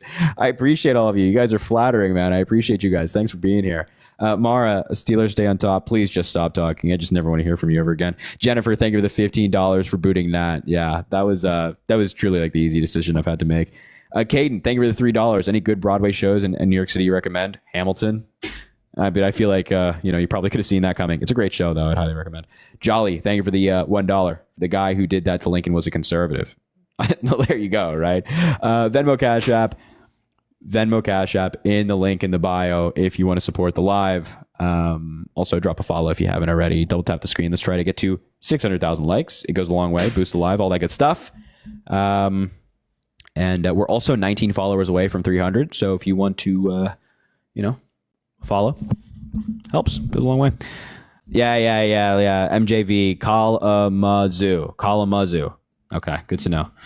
I think I said it the same way the other night and people were mad at me in the chat. Kalamazoo. You learn something new every day. All right, if you're MAGA, let me know. Hold on. I had to turn on low battery, but I apologize. All right, if you're MAGA, let me know in the chat. I'll bring you up. If you're MAGA, let me know in the chat. I'll bring you up. Come on. Kalamazoo. We got it. We got there eventually. All right, let's see. Annie. Let's see if Annie is wanting to come up here. Oh, here we go. Kalamazoo. People are putting different things in the chat. Kalamazoo. Whatever, bro. Cal? Is it Cal? People are now. It's saying okay. Whatever, bro. Annie, hello. Are you MAGA? Yes, I am. Why? Why on earth? How is that possible? Because of people like you. Because of people like me. Why do you say that? Because you just make things up because you're probably getting paid to. Like, what have I made up? Well, just plenty of things, but let's just start because give you an like example to of ask- something I made. you Wait, like- hold on no, now. no, no. Hold on. You like Hold- to have hold- questions. hold so on. no, I want to bring up a point. I know. Harry. Wait. Hold on. Just take a time out. You're we're totally going to get to whatever point you'd like to bring up. Cool. For sure. I have no Let's do problem. that. But what have I made up? You're making a very bold claim. You came up here and say I'm a Trump supporter because of say people like you, he's and you make stuff up. So you say he's racist. You say Yes. he's anti-women. How is he Yes. racist? How? yeah. So for example, he has a long history of racism. So like in the 1970s, the Department of Justice sued him for housing discrimination because he would approve applications for white people and not people of color. What would happen is they would mark a person of color's application with a C. And with white people, they would have no marking on that. And the Department of Justice sued them. They actually ended up settling, and Donald Trump had to put like ads in New York City papers saying that they were. So you're wait, just- I'm not done yet. They were saying that they were welcoming of people of color and things of that nature. Donald Trump then tried to countersue the DOJ. Both times he tried to do that, the lawsuit got thrown out. And then in the modern era of American history, Donald Trump claimed that the first black president was not born in the United States, saying that rather he was born in Africa. That is incredibly racist, incredibly disgusting. And Trump has, also put out an entire newspaper page on the Central Park Five, claiming that 5 children of color were guilty for crimes that they were not guilty of, and they maintained their innocence throughout that entire time. So there you go. Okay, so I understand that you're saying that he questions some things about race. That doesn't mean racism. I'm pretty sure Joe Biden, your little friend there, says, "Oh, like in the jungle, like jungle people. Like, how is that not What? racist? You What are can't you do talking it both ways, Harry. You can't do it both ways. What are you even? What But are you let even me talking let about? me ask you your question. My question that I have to respond to because But are you I not have going to a respond to the housing female- discrimination part of what I am said? a female. No, I have a question that I've been waiting to ask you. I know, but are you that. not going to respond to the housing discrimination part of what I just said? The fact that he discriminated based on race and housing? Is that not racist? There's plenty of things that unfortunately are racist in the world, but both parties. I'm do asking, it, is so that don't racist? ask. Is Donald Trump discriminating based on race and housing racist or not? No, I don't. I do not believe you right now. Wait, you don't think that discriminating based on race is racist? You don't think that's racist? You don't think discriminating on race is racist? Hold on. Obviously it's racist. Okay, so do you think that Donald Trump discriminating based on race in housing is racist? Well, prove it to me. Where do you prove that? Yeah, sure. Are you just not familiar Oh with wait, this case? you're gonna Google something. Yes, I'm going to just Google something. Can I Google it too? Hold on, let me find it. So I don't here's know how to do it. I don't get paid millions of dollars to do that. I don't either. I wish I did. You're My gonna pull God. up one article. Cool. You asked me to prove it to you. I wish so I had I'm my proving it to you. 21-year-old daughter too, because we actually learn shit in school and not this stuff. Okay, what are the 3 branches of government? Again, Okay, good. Just proving that the whole we learn shit in so school and we you can't don't. get It's to just, my point. We're just going to be no, on we your will. point. But first of all, you asked me to prove it to you, so I'm trying to do that. I'm in the process of doing it. Okay, So here's I'm an not article from NPR. It's titled "Decades-Old Housing Discrimination Case Plagues Donald Trump." The Justice Department sued Donald Trump, his father Fred, and Trump management in order to obtain a settlement in which Trump and his father would promise not to discriminate. The case was eventually settled 2 years later after Trump tried to countersue the Justice Department for $100 million. Those allegations were dismissed by the court. Yeah. Okay, so some people once upon a time said something, but all the time Trump's worked with plenty of black people and plenty of people have endorsed him before until he was president. Yeah, it doesn't mean that it didn't happen, though, right? Some people say he is. That must mean everybody thinks he is, right? Well, just because people of color have endorsed Donald Trump doesn't mean that he's not racist, right? So here, for example, let me read more from this article. Okay, The lawsuit was based on evidence Kamala's gathered by not racist? Kamala Harris is not racist. The lawsuit was based on evidence gathered by How is she not testers for the new. racist? Hold on. The lawsuit was How is based she on. not racist? Do you have any evidence of her being racist?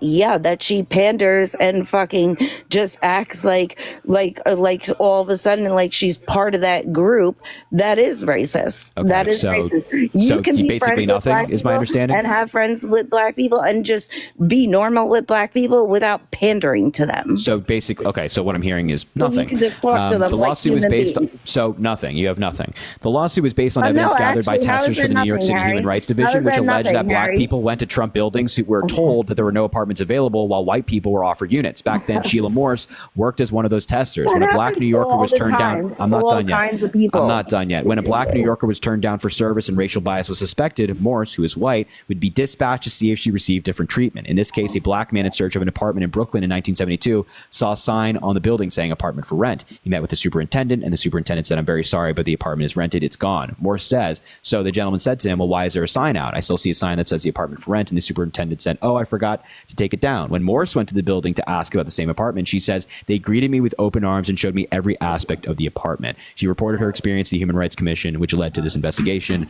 and eventual case against Donald Trump. I would say that's racist, wouldn't you? It's so cute that you act like nothing ever in the world has ever happened that was not okay, and What? that it I don't even doesn't know go what that on means. both parts. Like I don't it even doesn't know what go that on sentence both means. parts. That's like incoherent crap. So I'm just asking you a simple question. Is that not racist? Is Donald Trump and his company and his father discriminating on the basis of race? Racist or not? No, I don't believe that the way that you're putting it in context is correct.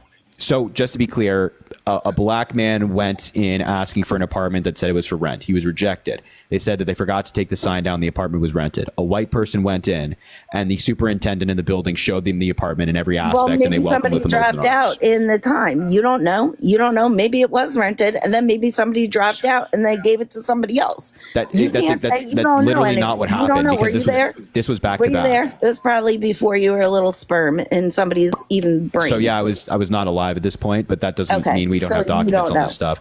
But we do know though, because this happened. We have evidence here, and this was back to back. It wasn't like they sent an individual and then like 3 months later they came back and gave it to another individual. How This do was you back to know? back. That's, you're just Because we reading have- a we little have, like- thing on the internet. You You don't understand? actually know. You understand that the Department of Justice and the lawsuits they bring and like court documents from these things are public, right? All right. Can I ask my question now? I know Yeah, it's I your mean, show it's just and everything. I'm but happy I have to a- I'm I have happy to another let you question. answer It's your not question, about but race. I'm happy for you to ask your question, and like we'll get to it right now. But the fact that you can't even acknowledge that like discriminating based on race is racist No, is I like already crazy. gave It's like you my point. it You're really just shows gonna you how like it dance really around shows it. you how like deep you are in the MAGA cult to the point where you can't even criticize Donald Trump for like discriminating based off of race. That is insane. You got to snap out of it. Got to get back to reality. All right. What? It's so cute that you just say cult. Like it's so funny. Well, Like, you there's are in a cult. If actual you can't, cults in the world. if you in the year 2024 can't condemn somebody for discriminating in housing based on race, I just then you told either are racist weren't or you're in a there. cult. There's you no don't there's no other know options. that maybe somebody dropped out. Do you have I've any done evidence to leases. suggest that that's the case? Listen. No. Listen. In my job, I've done leases. I literally have done I background checks and I could leases not care and less. leasing people apartments. So no, maybe somebody dropped out. See, I actually I have could not knowledge, care and you less. don't Do want you to have hear any? it. I could You not don't care wanna less. hear By the way, they did this test multiple times. Okay. So it wasn't like they just sent one person in and then another came in like 3 months later. They did this Okay. test multiple Can times I- with people of color, and they have evidence with the applications with C's on them for people of color. I mean, you're trying to do these mental gymnastics to try to justify Donald Trump's racism. And again, the only two possibilities with you defending this are either one, you are in a cult and you see no wrong in Donald Trump, or two, you yourself are racist and see no problem with discriminating based on race. I don't see no things wrong with Donald Trump. I know that he should probably not talk sometimes. Well, you because can't people condemn him like for you this. will twist it. You can't condemn him for this. You have to make up an excuse saying, well, maybe somebody dropped out. There's no evidence I'm that somebody giving you a dropped out, and this different test was done multiple perspective, times. But you won't look at a different perspective, will you? You're making up something. You're saying, well, No, what I'm if this not. happened? I'm Well, asking what you, if a is it a unicorn comes down possibility? and blesses us I'm not all? It's like, making who up the fuck? something. I'm We asking don't you, deal is with it a what ifs. We deal with possibility? facts especially when it comes to the law. Is it a possibility, though? But there is no possibility here of Why? somebody just dropping Were you out and that there? being the You don't anomaly know. because this was done multiple times. They didn't just send in one person and one tester. They did it multiple times and proved that there was a racial discrimination component with the Trump buildings. It's like, what the hell are you talking about? Anyway, go ahead, ask your question. It's crazy. It's crazy how you can't condemn him for this stuff. It's 2024. You think that racism is something you can easily condemn, but I guess not. Not when you vote for Donald Trump.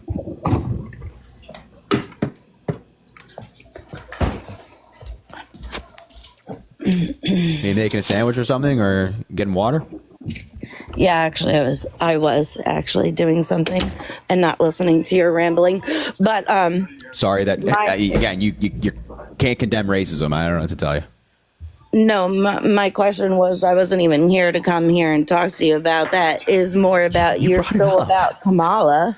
Okay, right? So what's your question? So do everybody have to play by your rules, or can we also talk about things? No, I'm happy to talk about things with you, but just to be clear, the first thing you said in my live was that I made something up, and I asked you what did I make up, and you said that I made up Trump being racist. Made up.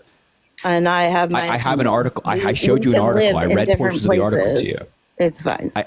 I read an article to you. I can pull up another article if you'd like. This is well documented. Articles are always correct. They're always correct. Yeah, so if a bunch of different news organizations are saying the exact same thing and reporting on the exact same thing, it's likely that they are correct. And also, again, the court documents are public, but you just choose not to research this stuff, right?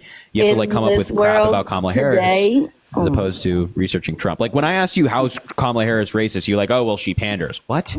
Like Trump discriminated based on race in housing, and you're like, well, who knows? But with Kamala Harris, you're like, well, she panders. Black people did she keep in jail over freaking weed charges? That's actually not true. The majority of people that she prosecuted when it came to the green drug were people. I think actually 88% of the cases had additional charges such as trafficking or trafficking or distributing. And how many people did she put in jail because their kids didn't go to school? So that also didn't happen. You're just making stuff up. This is like her working at McDonald's. So she actually did work at McDonald's, but again, you're just making stuff up that she sent half of the people in jail were because their kids didn't go to school. That's crazy. Why do that? I just don't. Why just make stuff up? I just don't understand why you're doing that. That's what you do. That's what you do. But I'm still waiting for an example of me making something up. I literally told you 12 things, but you won't believe it. You told me, you brought up Trump being a racist, and I explained to you why I think he's racist. I didn't bring up Trump being racist. You did. No, you brought up me saying that Trump is a racist, and as something I made up, and then I told you why I think that he's a racist. Yeah, so you asked me why you were bringing up Trump being a racist as an example of making something up, and I'm asking you for further examples of me making something up. That's all. Because you read an article, you think it's true.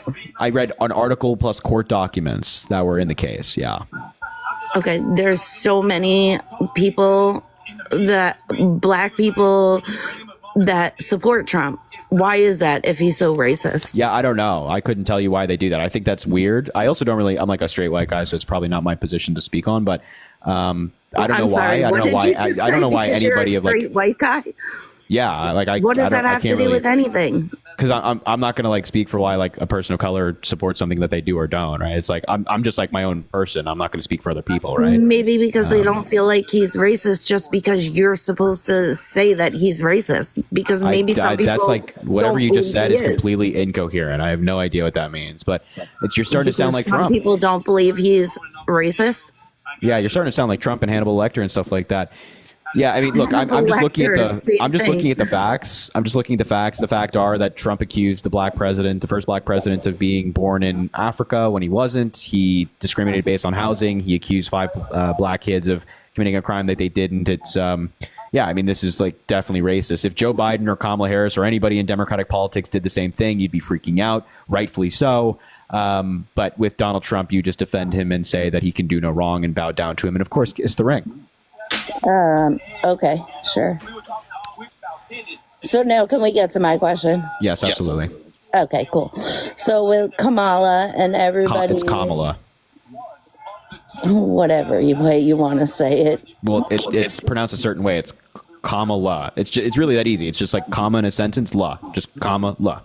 There's no reason to mispronounce somebody's name. You only just kind of look stupid when you do it. So it's just Kamala. So it's about you talking again.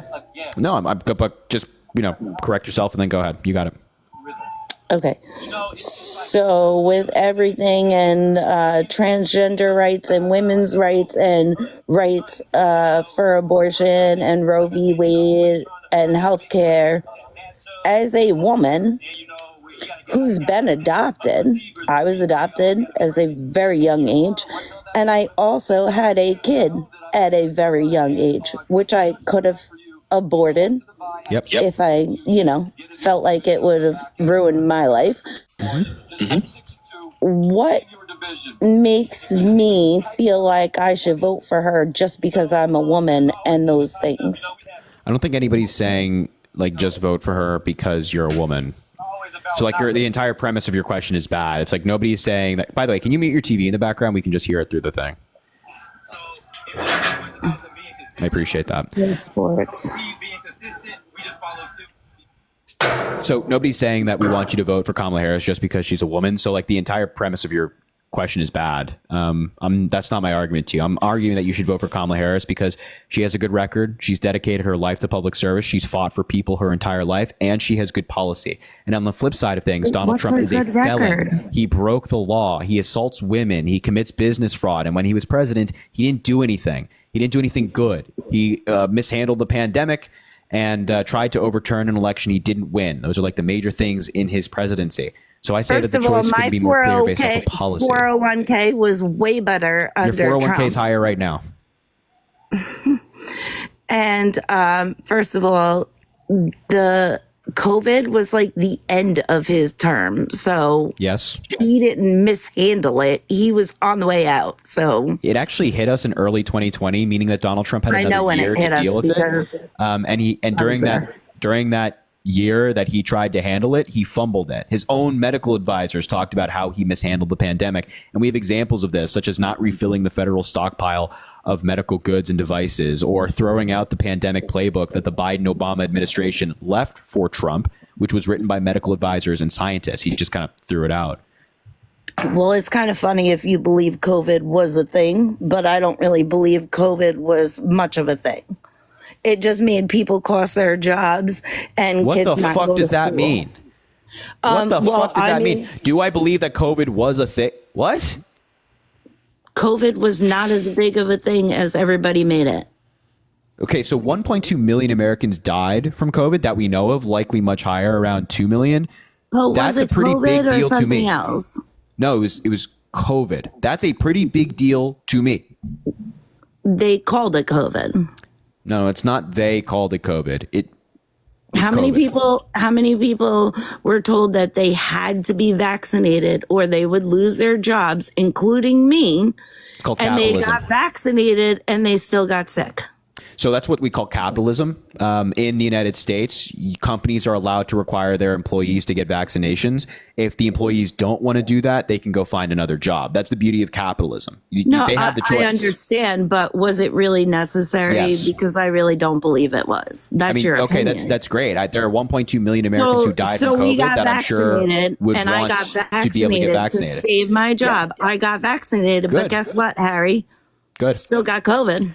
Yeah, so nobody was claiming that if you get the vaccine, you're 100% prevented from getting COVID. Nope, nobody claimed that. Nobody claimed that. Nobody was saying that, this means you will not get COVID, right? No scientist, no medical professional was making that claim. What they did say is that the vaccine will prevent, or at least help you not die. It will prevent you from dying. It will prevent hospitalization. And that's what it did. There was a point in the pandemic when unvaccinated people were 11 times more likely to die from COVID.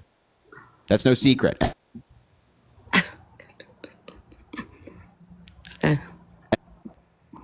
Sorry, I got a phone call. That's not because of a coincidence. It's not accidental. It's because the vaccine is effective. And the data still is consistent today. If you aren't vaccinated, not effective. Actually, it's not. It is. It is. Okay. There's not a, do you have any evidence to suggest that it's not? Everybody that got the vaccine still got COVID. Everybody that got revaccinated still got COVID. Yeah, so that's not an example of the vaccine being effective. So are the people? Just out of curiosity, professionals in New York City. Wait. Let me ask you a question. The people that you are talking about that got the vaccine and then they got COVID, are they alive? Yes, I am. Did they go to the hospital for COVID? No. Okay. So the vaccine was effective. You just proved to me how the vaccine's effective. They didn't die. I still got they didn't go to the COVID, hospital. so- They're still living. That's the whole point, that with the COVID vaccine, nobody is saying, first of all, people who got the COVID vaccine are still less likely to get COVID. There's plenty of data that supports this. But also the main goal is not going to the hospital, not dying. You yourself got the vaccine. You didn't go to the hospital. You didn't die. I know You're welcome. several doctors. I know several doctors that work through New York City that work through the COVID vaccine that I have spoke with, that I know personally, that said people were dying left and right, and that they were told that they had a market at COVID. So you could say whatever you want, but these are people Dr. I know and I Doofenshmirtz, Dr. trust Donald Trump, that they were Dr. Laura saying- Loomer. Yeah, I've heard that Dr. Doofenshmirtz is quite the reliable source when it comes to this stuff. I don't know that guy. Dr. Laura That's not the Loomer one I know. is They're just what an academic. Regular Joe Schmoes that What don't an academic say your Dr. name. Laura Loomer is. What an academic. I didn't say him.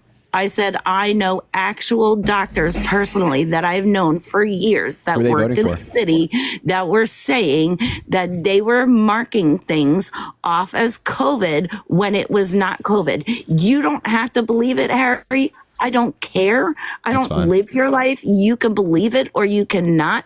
But I know that those people are not lying to me. They are almost certainly lying because nobody was required to mark Because anything you off don't as a believe COVID death. Because you don't believe it. No, it's again, we just have like data on this and studies on this. And if you look at these individual Datas and cases, you can go like studies. even on an individual level, somebody dying Datas from and COVID. So studies for are example, manipulations. what was that? Datas and studies are manipulations. I don't even know how you're a functioning person in society when you say shit like that. That is like that is like the stupidest thing I've ever heard in my entire life. I'm sorry. Data and studies are manipulations. Like, I mean, can write what a the little fuck are you chart. talking Anybody about? can write the chart. I mean, I can't even believe what I've just heard in my entire life. Listen. I mean, I can't even believe what I've just heard. I just can't believe what I just heard. So, anyway, we go on. If you even go like on an individual level, you can look at like what caused somebody to die. So, for example, there were a lot of people who had comorbidities, and then they got COVID. And the COVID further accentuated their comorbidities, and they died as a result. But the point is that if they didn't get COVID, they wouldn't have died. And so you list the cause of death as COVID because that's what did it. They had a comorbidity before, a pre-existing condition, and that was further worsened by COVID. So I don't know who these doctors you're talking to. Again, I don't know if like Dr. Donald Trump is the most reliable source, or Dr. Doofenshmirtz. What a guy. Quite the academic, you ask me. But you should just like not listen to well, I won't be mean, unintelligent people. Just don't do that. Like actual doctors, I should listen to you. I don't know who these doctors are that you're talking. Dr. Seuss, maybe Jesse says. I agree with that. I don't know who these doctors are that you're referencing here. But you probably should get a new doctor. I mean, actual human are doctors. these people treating you? Actually, they did treat me. Oh, God love you. You should get a new doctor. I'm alive. I didn't die from Because COVID. the COVID vaccine. You're welcome. You're welcome. No, actually, I didn't get the COVID vaccine until I was forced to, like, So you got it. months later. So you got because it. I would have lost my job in a medical field. So you I got would it. have lost my job.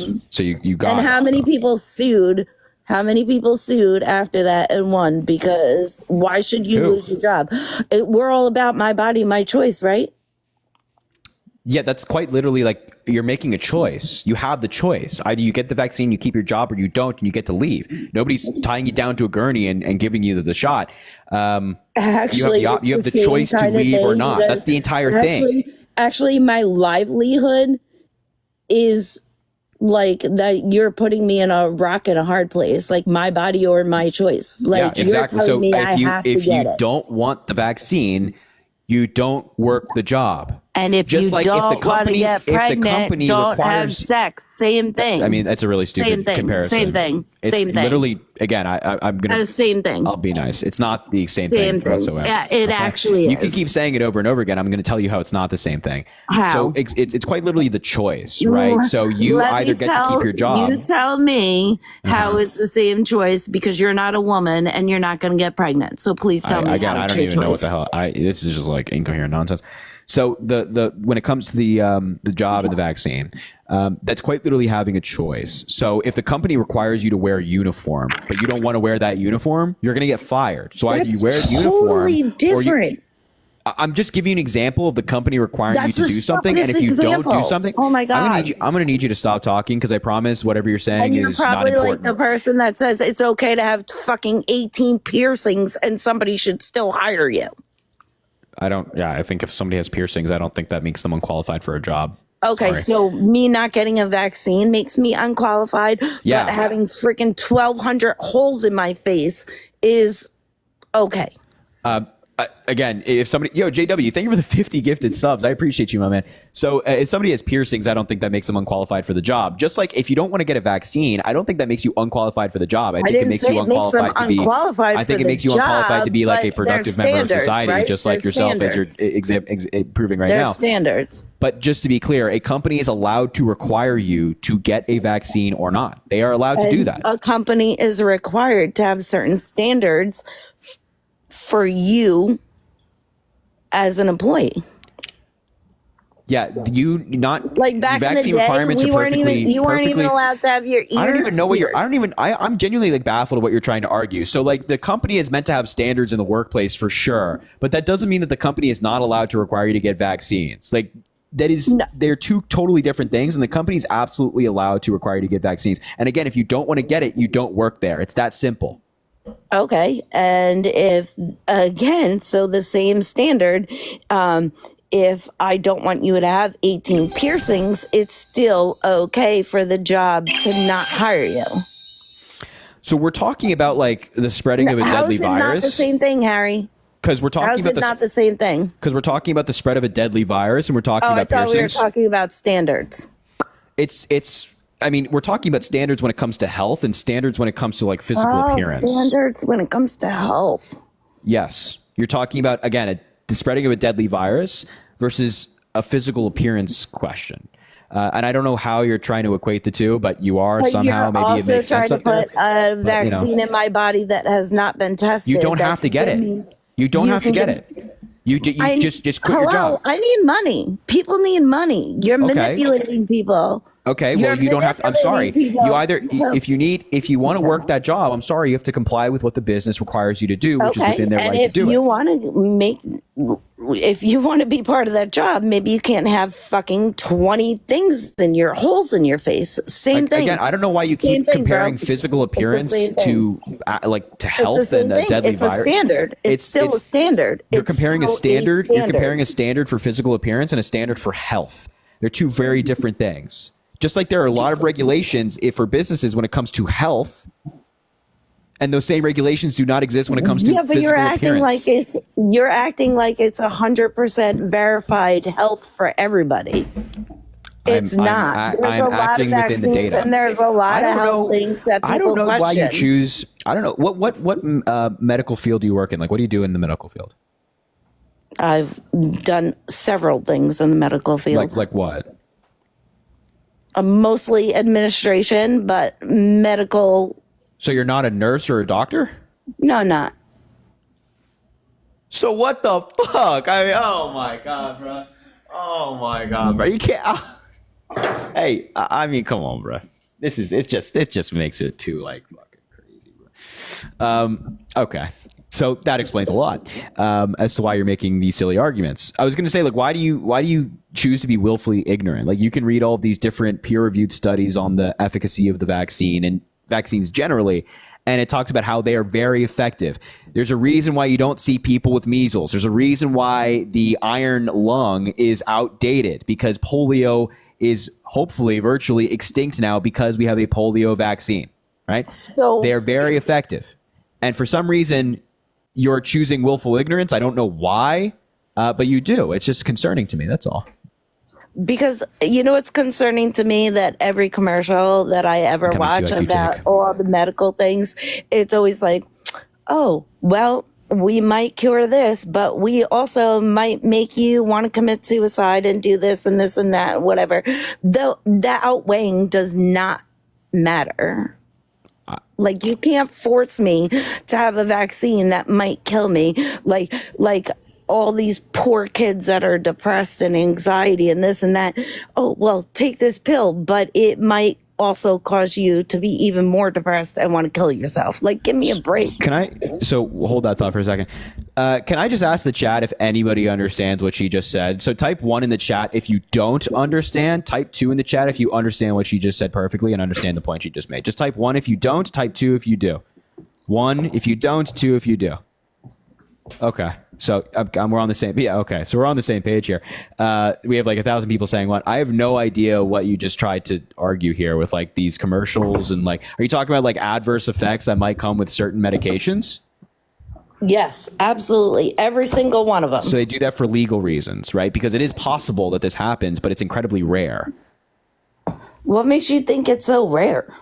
Because again, we have data on this stuff, which apparently you said was a manipulation. I bet you have a chart. A chart on what?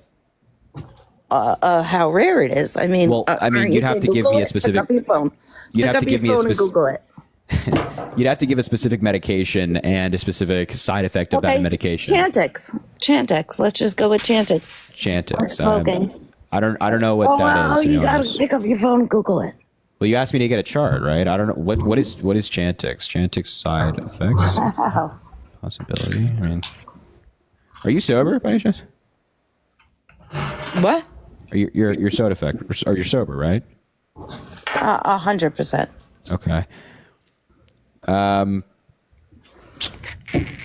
I'm not seeing any like data on this. On Chantix? On quitting smoking Chantix medication. It's been around for a freaking 20 years. Yeah, I'm just looking for like I'm just looking on a graph of like the possibility of adverse effects.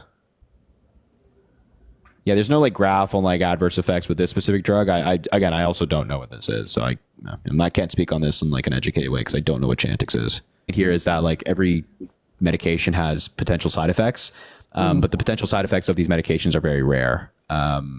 Like, you know, there's a potential side effect when it comes to like surgery, for example. You could have like an infection or something like that, but an infection from surgery, if everything's done right, is rare, right? So that's the point. And that's the same thing with like a vaccine or any medication or Chantix, whatever. So you should believe scientists and not like when I got my COVID vaccine, I got a huge swollen lymph node. So is that yeah, I don't know what to tell you about that. I don't think that was because of the COVID vaccine. FDA had it on an expedited approval process, which means that a lot of the different steps it goes through for approval kind of overlapped. So they were like filing paperwork for approval while tests were going on. So those kind of overlap. They still went through all the necessary tests laid out by the FDA, and it was approved for emergency use and then eventually given full approval. But all the tests were still conducted on the vaccine. It just kind of overlapped. So the process was a little bit expedited. So they just preemptively knew COVID was going to happen? Nope. They developed the vaccine following COVID being a thing. That's why in like November. Oh, fuck. I don't even know. Again, I had no idea what you're talking about here. I know. Hold on. Let me. God, I'm so sick of these people. God, I'm so sick of these people. I cannot believe this race is tied, man. I cannot believe this race is tied. This is like the average Trump supporter we talk to lately. I mean, if you're in these lives like often, you see this. This is like average Trump supporter we talk to. James, thank you for the subscription. I appreciate you, and thank you JW again for the 50 gifted subs, man. Yeah, hello.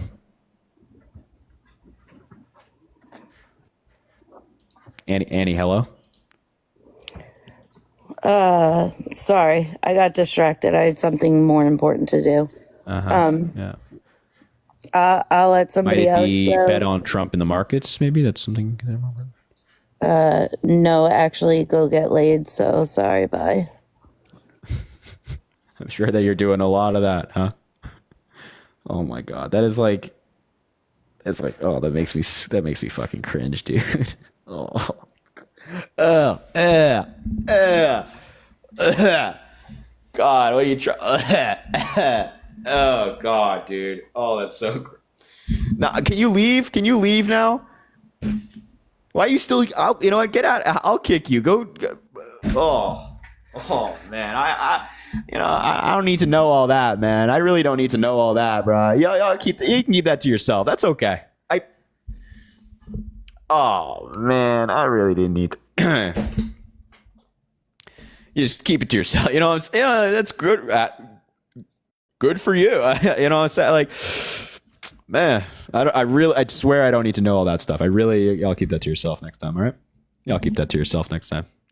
Jeez Louise. Abby, thank you for the $1.69. Voted early today in the state of Florida. Did a write-in vote for you, Harry. Abby, please tell me that's not true, bro. Abby, please tell me that's not true. Please tell me you did not write my name in. I'm going to believe that you didn't, all right? I'm going to believe internally you didn't. Brent, thank you for the $5. Jumping on the date train. Next time you're in Dallas, drinks on me. Damn. Man, you guys are way too kind. I appreciate all of y'all. I've never been to Dallas. Sarah, thank you for the $1. Have you heard of Epic the Musical? Better than Lin-Manuel's stuff. I swear on my soul, I've never heard of that, Sarah. I appreciate the $1. Julian, thank you for the $5. Harry, can you bring up how historically Republicans have been bad for the economy versus, or excuse me, Democrats versus Republicans? I'm abundant for a car, but I believe in you. So that is the case. Going back to World War II, Democrats are better when it comes to unemployment, when it comes to job creation, when it comes to GDP, when it comes to inflation. Like, it's remarkable. The data is crazy. Gabby, thank you for the $5. Thank you for all that you do voting blue down the ballot tomorrow in Tennessee. Gabby, I love you. Thank you so much for doing that. Oh my God. Bradley, thank you for the $200. I need the chat to be filled with W's for Bradley right goddamn now. Yo, please fill the chat with W's for Bradley. He's always here supporting the live. Only 1 week left, Harry. I will keep supporting your live as your message is so incredibly important to our first-time voters. Keep debunking these crazy MAGA cult followers. Everyone get out there and vote for Kamala Harris to save our democracy. Harris Walls 2024. Please fill the chat with W's for Bradley. I need at least 200 W's for Bradley. I appreciate that so much. $200. Pretty sure like last week he sent $250, man. This guy's always supporting the live. Bradley. I appreciate you so much. And his message is important. Get out there. Early vote for Kamala Harris. Just get out there and make your voice heard. Seriously. Go do that. You're amazing, Bradley. Thank you so much, man. I appreciate you. And JW with $50. This woman is so exhausting, showing my daily support. Can we discuss the racism at the Trump rally at MSG? Perhaps getting some people of color to discuss about it. Yeah, absolutely. We should definitely do that, JW. Thank you for the $50. Fill the chat with W's for JW as well. $50 is also incredibly generous. I appreciate you so much, JW and Bradley. W's for both of you guys. You guys are amazing. Trisha, thank you for the $3. As a severe asthmatic who likely would have been hospitalized without the vaccine, this one makes me want to walk into the ocean. You and me both, Trisha, especially the last part. Didn't need to know it. Justin, thank you for the $5. I got COVID before I was able to be vaccinated due to an allergy that causes anaphylaxis and ended up in the hospital for 8 days on remdesivir, not medical, and high oxygen that still deal with long COVID. This lady is a piece of garbage and is brainwashed by the mango Mussolini. Damn, Justin, not mincing words. I appreciate that for the $5, man. Jasmine, thank you for the $10 because data and studies matter. That was a crazy comment that she made about data and studies, like actually crazy. Megan, thank you for the $50. My mother-in-law followed her husband's politics and didn't believe on her deathbed she was telling the nurses COVID is real, get the vaccine. She didn't have any health issues. Thanks for shutting down this misinformation. Megan, thank you for the $50. We've heard so many tragic stories like that of people on their deathbed like begging for it and it's just too late. You know what I mean? So Megan, thank you for sharing that with me. Megan for the $50 in the chat. That is incredibly generous. I appreciate you, Megan. Hannah, thank you for the $5. Gets needs to grow a brain fund. Took the words right out of my mouth. Valerie, thank you for the $50. Also, thanks for what you do. Yo, fill the chat with for W's for Valerie and Megan. At least 50 for each of them, man. I appreciate both of you. $50 is incredibly kind. Thank you, Valerie. And thank you for what you're doing. I know on a personal level, you're working hard. So I appreciate you. Cruz, thank you for the $1. Not sure why MAGA always says the vaccine is new, but COVID is a SARS virus, which has been studied for decades. Exactly. Shaney, thank you for the $5. Tell her getting laid has side effects. She apparently not familiar with those. Christy, thank you for the $1. How do you do it every day? Deal with these people. Come on, America. We're supposed to be better than this. It is very draining to do this every day and talk to these people every day, but got to do it, you know? And Adam, finally, thank you for the $5. Harry, I'm from Westchester too. What do you think of Jamal Bowman? What I think of Jamal Bowman, I'm excited to vote for Latimer. That's what I think. All right, if you're MAGA, let me know in the chat. I'll bring you up. And you can tell me why you're MAGA. Why on earth? How on earth? Why it's possible that you're voting for Donald Trump? It makes no sense. So let's bring somebody up. Let's bring up Vinny. Oh, let me check Cash App really quickly. I'll run through these super quick, I promise. Maya, thank you for the $2. I slid into your DM, slides back. Golly, dude, you guys are going crazy tonight. Gerald, thank you for the $3. Voted for Obama in Afghanistan 08. early voting tomorrow. Yo, Gerald, that's awesome, and I appreciate that. Jennifer, thank you for the $5. Thanks for all you do. Also, Kalamazoo. You got it, Jennifer. Declan, thank you for the $1. I'm trans with kids. If Trump's win, should we flee? No, I think you should stay and fight. But I understand the want there for sure. Becky, thank you for the subscription as well. Sandra, thank you for the $10 from BN Project for educational purposes. Sandra, I appreciate you. Essence, thank you for the $5. One of the best debaters. Thank you for your service. Essence, I appreciate you as well. Rosie, thank you for the $5. Guess concepts of a medical career. Ain't that right, Rosie? Tyrell, thank you for the $5. Can't believe what happened at MAGA Square Garden. Yeah, really gross that took place in New York City, man. And finally, Tanya, thank you for the $3. First time voter in Nevada. I appreciate you, Harry. Tanya, my God, voting first time in Nevada in a swing state. It's quite the honor. Get out there, make your voice heard. I appreciate you. And thank you for the $3. All right, Vinny. Now, wait, one last thing. Drop a follow if you haven't already. We do these lives all the time. Double tap the screen. Let's try to get to 1.1 million likes. And of course, Venmo Cash App in the link in the bio. All right, Vinny, why you MAGA? Yeah, so basically, Ukraine, the way Kamala handled Afghanistan and just the border crisis is ridiculous. Okay, so what about Ukraine makes you want to vote for Donald Trump? Well, there was no Ukraine and Russia going on, and there was That's no. not true. What do you mean? That's not true. Crimea was still occupied by Russia under Donald Trump's presidency. He didn't get it back to Ukraine. Okay, well, was there a full-on war? There was still conflict going on in the region, yes. Yeah, but there wasn't a war. I mean, I would still describe that as like a war. Yeah, they like Russia like invaded Crimea and parts of Ukraine in 2014 and occupied those areas. And then Trump took office and didn't do anything to get them back. And there was still conflict going on in those regions. So I would call that a war. I think that was like the beginning of what happened. Then there was a broader war later, but I would still describe that as a war, yes, or part of it at least. Well, under Trump, Ukraine wasn't trying to get in NATO, but when Kamala got in office and Biden, they were trying to get Ukraine in NATO, and that's actually what started the conflict. God, really pushing the Russian propaganda here, my man. Yeah, so that is not what started the conflict. This is you're quite literally pushing Putin's talking points right now. I just hope you know that. Like, as an American citizen, I would not be doing that. But that's not what started the conflict. Ukraine has been trying to get into NATO for years now under Democrats and Republicans. The United States has said no because it would lead to or for the conflict, or at least that was the view. And we've still denied their applications they're still trying to do it under Trump. They're still trying to do it under Joe Biden because they believe it would protect them, which I also would agree, but it would just, escalate.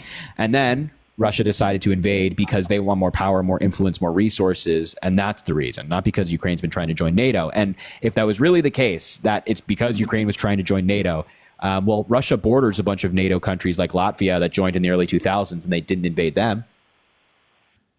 Okay. So I don't think it's because of NATO, my man. Sure, whatever you think. Okay. Okay, now on to my next point: Afghanistan and the border.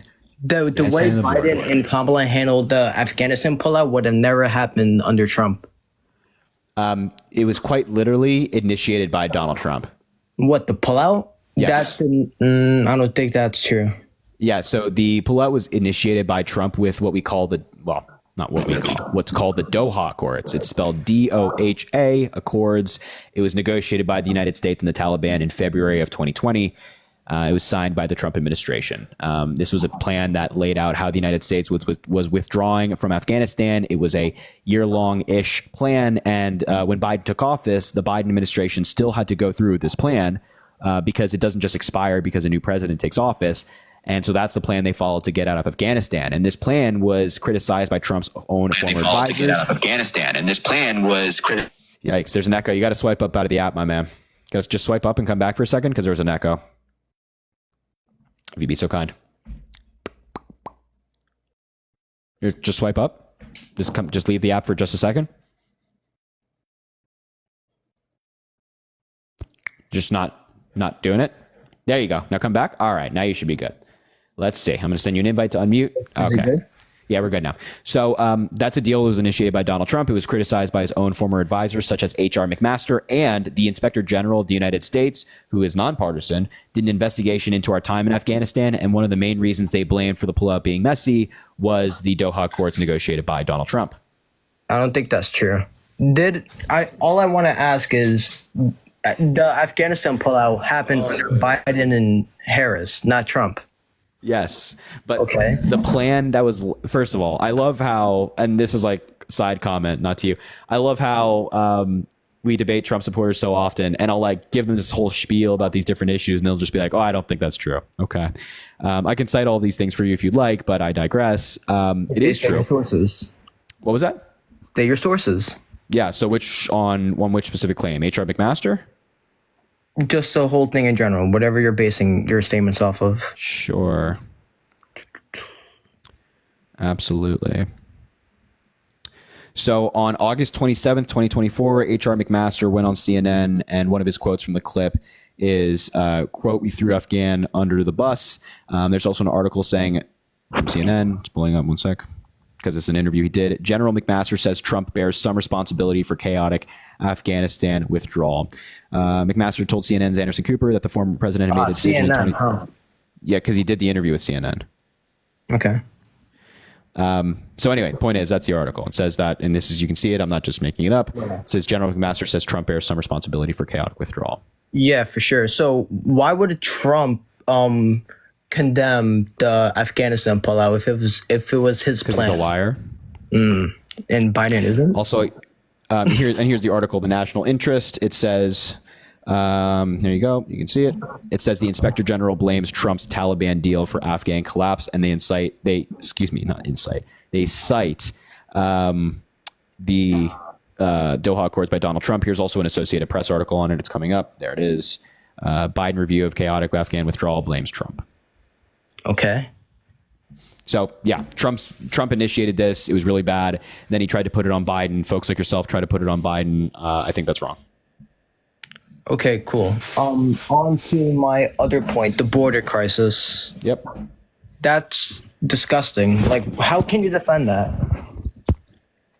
There's so many illegals coming in, and Kamala and Biden are giving so many benefits to all the illegals coming in. Name but one. we have our own veterans and our own homeless Name one. people out on this. What do you mean? Name one benefit that's been given to undocumented They're migrants. giving them money. They're giving them housing. how old are you? In New York, there's literally migrants in 5-star hotels. Wait, one sec. Somebody made a good point. How old are you? I'm 18. Okay. So what can you? No undocumented migrant is staying in 5-star hotels. I don't know where you got that from. One of the hotels called the Roosevelt is a hotel where migrants were staying. It shut down because it wasn't that great. So they're not staying in 5-star hotels. They're not staying in luxury by any stretch of the imagination. I've seen several journalists, independent journalists, going to these 5-star hotels, and they were pressed out of here because when they asked why they were having illegals coming in, they just pushed them out. So can you explain that? I don't know what quote unquote independent journalists you're citing. And if somebody's like going into a 5-star hotel and like trying to harass the hotel staff, being like, well, why are migrants staying here? I can imagine in a couple of reasons as to why they got kicked out. And it's not because they're trying to get to the bottom of it, you know? I don't think so. But okay, so whatever. Even if they're not getting benefits, but they're still, there are like 10 million illegals coming in. So there have been 10 million encounters at the border, but encounters does not equal someone coming into the country. The majority of people who are encountered at the border are denied access. And we have data on this as well from the Department of Homeland Security. That's not true. Okay. Why do you say it's not true? Because there's literally, what do you mean it's not true? I'm asking, you said you said what I just claimed is not true. I'm asking. Laken Riley, she got fucking raped and murdered by illegals. I see an illegal raping and killing. Whoa. Can you just What? relax on the words as we're on TikTok here? Illegal? No, the R word. Just say like the R word. I'm sorry. Yeah, and just say assault or something like that. Gotcha. But I understand. Wait, what year were you born? 2006. Actually, I turned 18 on election day. You're not 18. Okay. So you got to go, unfortunately, my man. Really? But I turned 18. Got to be above the age of 8. Thank you. That would have been helpful to know. You got to be above the age of 18 to be on TikTok Live. So if you turn 18 on election day, that's like very cool. But unfortunately, that's not good enough to be on TikTok Live. So why would he? Yeah, golly. All right. If you're MAGA, let me know in the chat. And above the age of 18, you're welcome to come up and debate. You're welcome to come up and debate. Abby, thank you for the $1. I was kidding about writing your name in. I'm going to vote early in Florida this weekend, Harris 2024. All love to you and deeply appreciate what you do. Abby, I appreciate you too. I'm glad that you were joking about writing my name in. Definitely don't do that, but I appreciate the thought. I'm glad that you're going out to vote. Oh, what the fuck? Look at that. Golly, bro. Look at Christian, my man, with a TikTok universe. I think that's like the biggest one you can send. So Christian, my man, I appreciate you so much, brother. Throw some W's in the chat for Christian, man. Golly, a TikTok universe. You're kidding me, man. Please throw some W's in the chat for my man supporting the live. I appreciate that a lot, Christian. Thank you so much, brother. You're the GOAT. You're the GOAT. I hope you know that, man. W Christian in the chat. W Christian in the chat. I appreciate it, man. Shout out him. TikTok universe. You don't see that every day, man. You don't see that every day on the live. So shout out my man. Shout out Christian. I appreciate you. I appreciate that, man. Yo, Dylan, why did Law of the Wild speak at the Freedom Rally against the leftist agenda? That is not true. It's just not true. That's all I got to tell you. Savannah, thank you for the $5. Voted blue in Georgia. Savannah, that's awesome. Amazing.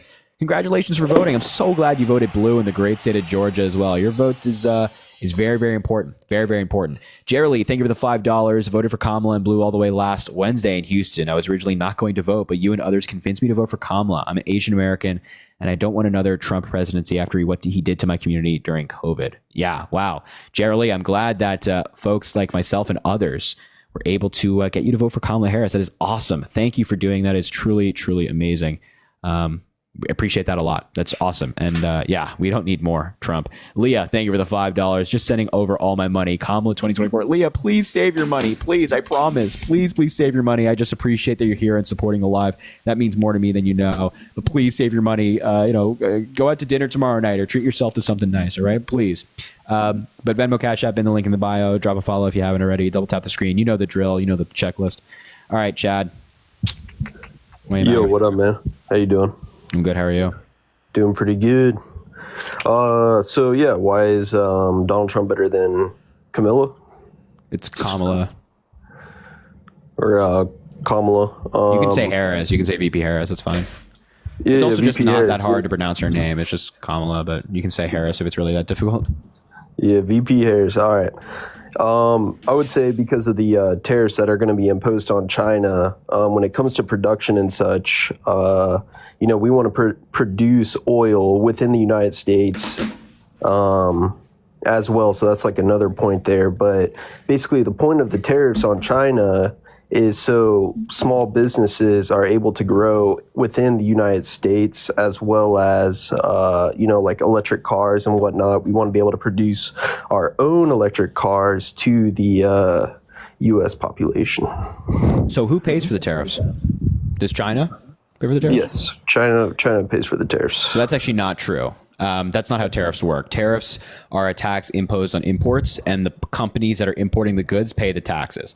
And that's why tariffs are, they can be good, but in a broad scale, they're really bad because that cost gets passed down to the consumer. We see this time and time again. We saw it during the Donald Trump presidency. During his presidency, for example, on washing machines. For every one job created, $850,000 got passed down to the consumer. It ended up being like a huge tax on consumers and certain goods. And that was just what's going to happen again. He wants to put like a 10 to 20% tariff on everything coming into the United States. Not only will that create trade wars with certain countries and erode our relationship with certain countries, it's just going to raise the cost of goods for me and you. There are studies out there saying that because of Trump's tariffs on the low end, there will be a $4,000 a year raise in taxes for your average American. So I don't know why you'd support that. There are some tariffs that are perfectly fine, as you mentioned, electric vehicles. We can do that. Hold on. There are some tariffs that are great that, I think Democrats and Republicans can agree on. As you mentioned, electric vehicles is one of those things. No problem. But generally, broad tariffs have been condemned by like every economist ever. That's why 16 Nobel laureate winning economists have endorsed Kamala Harris and her economic agenda. First of all, they're not broad tariffs. They're targeted tariffs against specific actions. Tariffs. Yes, they are targeted tariffs. He said 10 to 20% on everything. So even if it's the case that it's on everything, we want stuff to be produced within the United States rather than buying from other countries. So let's say the prices does go up for the consumer, right? The fact that we're able to produce all these goods and be able to, flush them out to the folks in the United States, it looks a lot better on us because we're able to produce these goods. Yes, there may be a slight increase on specific goods that we're not getting imported from China, like, for example, car parts and whatnot, right? Yeah, so the problem with your proposal is that it's going to take years, maybe decades. If that was like theoretically the route we wanted to go, it would take years, maybe decades to actually move all of that production to the United States. Like, there's a lot of things that we don't produce in the United States, or like fruits and vegetables that we get from other countries, like bananas, for example, that are grown in Brazil. And we get them from those countries for a reason, because the climate is better for them. But you're saying like, hey, let's grow all of our bananas in the United States. It doesn't really make much sense. The climate is not really ripe here for bananas, but let's do it anyway. So doing that would take a lot of time and a lot of money, and the product would be worse. So I don't think that that's like a really good realm for the United States to take, all while increasing the cost. So you have increased cost, in certain cases, worse products. It's like, there's just no benefit here. And then also think about the retaliatory tariffs. You're like, oh, let's put tariffs on things coming into the United States. All of these other countries we put tariffs on will just put tariffs on us, making it harder for our farmers, our manufacturers, our business to ship their goods overseas. How can you say that the product's worse if we're talking about bananas speaking, right? Like, if we're growing bananas in the United States, the product's going to be more fresher than if we're going to be getting it from China. So would you not agree that certain climates are better for certain fruits and vegetables, or like beans, like coffee beans, than others?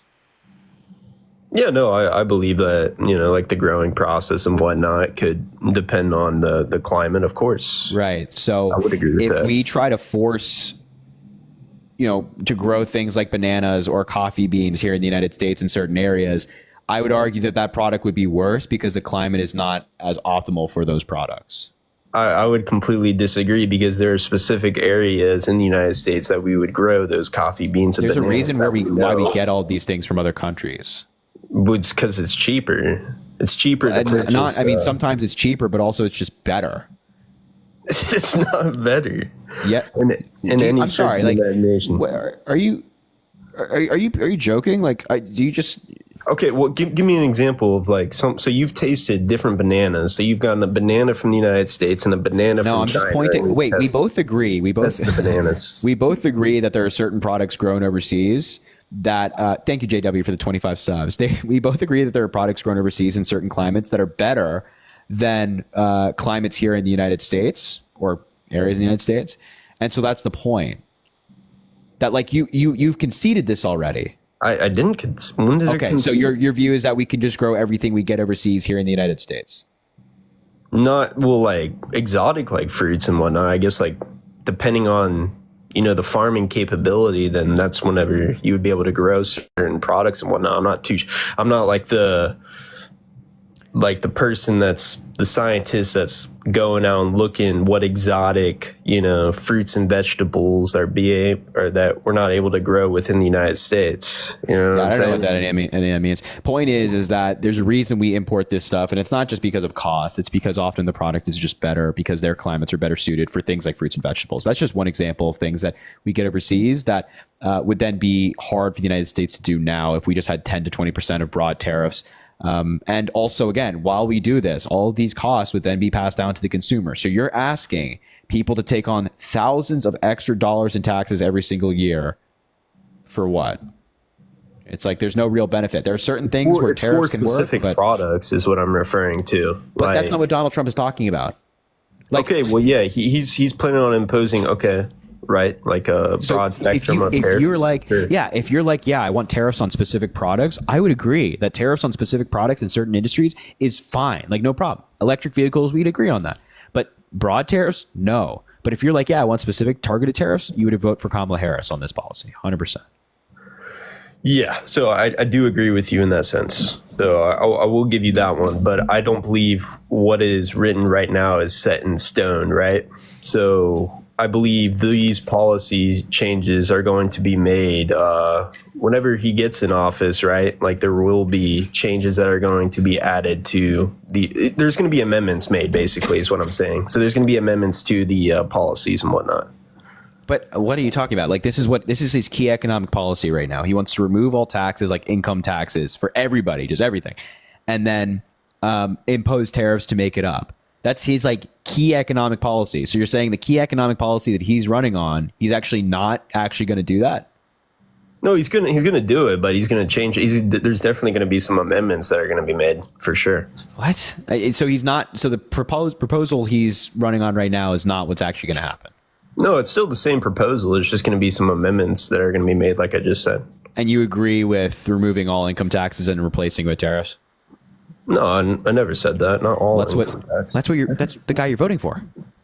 Yeah, that's currently what's in place right now. But like I said, there's going to be some amendments that are going to be made. I don't even know when you say like there's just going to be some amendments. Like I don't know what that means. You're saying it means like edits simply. No, it's I know you're. edit. Yeah. I know you mean in the context you're using it that it means edits. But what are these amendments going to look like? And if the policy is going to be amended to the point where it's not broad tariffs and income tax is not going to be removed, then why would you be voting for Donald Trump if we can't even like trust him at his word when he talks about policy? Because that's not the only reason on why I'm voting for him specifically. Okay, is so on what his else? economic policy. So what else? What else? I would say when it comes to like wars and whatnot, I feel like he's better suited to be able to, have those specific talking points when you're talking about, specific operations and whatnot that are occurring in other countries. So why would Donald Trump be better suited for that? Because he's had past experience as the president of the United States before him, so he's able to talk in this regard, and he has respect from other world leaders and whatnot. So he doesn't actually. Like if you look at the polling from countries around the world, it shows that the body of those countries, respect Joe Biden a lot, and they respect people like Obama a lot. We obviously don't know about Kamala Harris; she hasn't been president yet. But they actually don't respect Donald Trump. His numbers are terrible. They've like collapsed. Like nobody around the world respects Donald Trump except, of course, the dictators. And also, just being president once doesn't mean that he's automatically qualified to be president again. So like what about Trump specifically makes him more qualified to like deal with world leaders? Because I would have an argument for Kamala Harris in that degree. So yeah, just give me your argument as to why you believe that Kamala is better in that sense. Yeah, so like Kamala Harris is a career public servant. Obviously, she's worked in public service her entire life, but also she was a former prosecutor. She's been in the courtroom going after killers, assaulters, people who like attack children and things like that. So she knows how to argue. She knows her way around these conversations and like tough conversations. And of course, she's negotiated before when it comes to plea deals and things like that. And I think that like arguing in court and negotiating with the other side from a legal perspective, also when taking on like big banks and financial institutions, is one of the toughest arguments to be in and involved in, and she did it.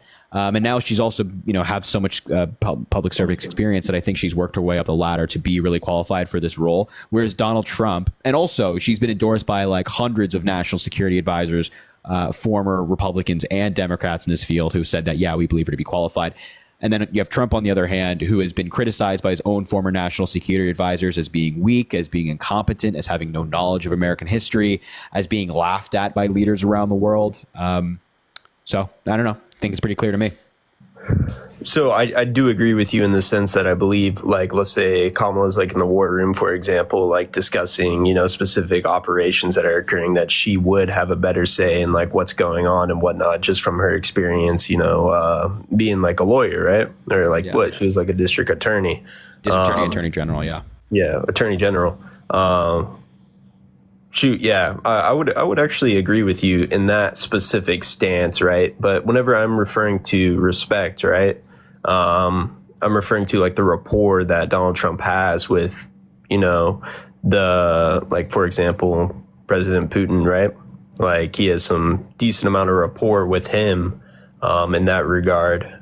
And I feel like that will smooth things out, specifically with the Ukraine and Russia war that's currently going on at the moment. I feel like there will be some huge changes that'll be made whenever he gets into office, or if he gets into office, Yeah, so I would agree with you that Putin definitely likes Donald Trump more than Kamala Harris, and I would also simultaneously argue that that's not a good thing. Putin likes Trump because Trump kind of like does what he wants. Trump has flirted with the idea of getting out of NATO, which would hurt NATO a lot and help Russia a lot. Trump has also said that if he's elected, he'll allow Russia to do whatever, quote, whatever the hell they want with NATO countries that don't pay their dues. And if he gets elected, he will most likely reduce the amount of funds that we're sending to Ukraine, making it harder for them to defend themselves, almost certainly kind of sealing their fate. So yeah, of course Putin likes Trump more, but that's not a good thing for the United States. We want a leader that Putin is not a fan of. And also, like, we have world leaders on audio like Justin Trudeau and others who were laughing at Trump because he's just so incompetent. They're like, this guy has no idea what he's doing. And as I mentioned, like, the polling when it comes to Donald Trump's approval rating around the world is garbage. Nobody likes Trump around the world. So Polls don't matter. They do, right? Like the bodies of people not respecting Donald Trump in these countries is a pretty significant thing. And also their leaders not respecting Donald Trump is a pretty significant thing. We should have like competent, qualified people in the Oval Office. Donald Trump, according to his own former advisors as well, does not fill any of those criteria. Yeah, I definitely do see that. In a sense, I believe he just gets people in his cabinet to kind of do the work for him in a sense, and he's just kind of directing it in a way. But shoot, yeah, I don't know, man. Like, all right, well, if you don't have anything else, we can leave it there if you'd like. Yeah, we could leave it off there. All right, man. All right, thanks for the conversation, man. You have a good one. All right. Hey, you too. Appreciate it, man. Bye-bye. Why is the lighting bad? Please fix yourself. Please fix yourself. Come on, bro. Come on, bro.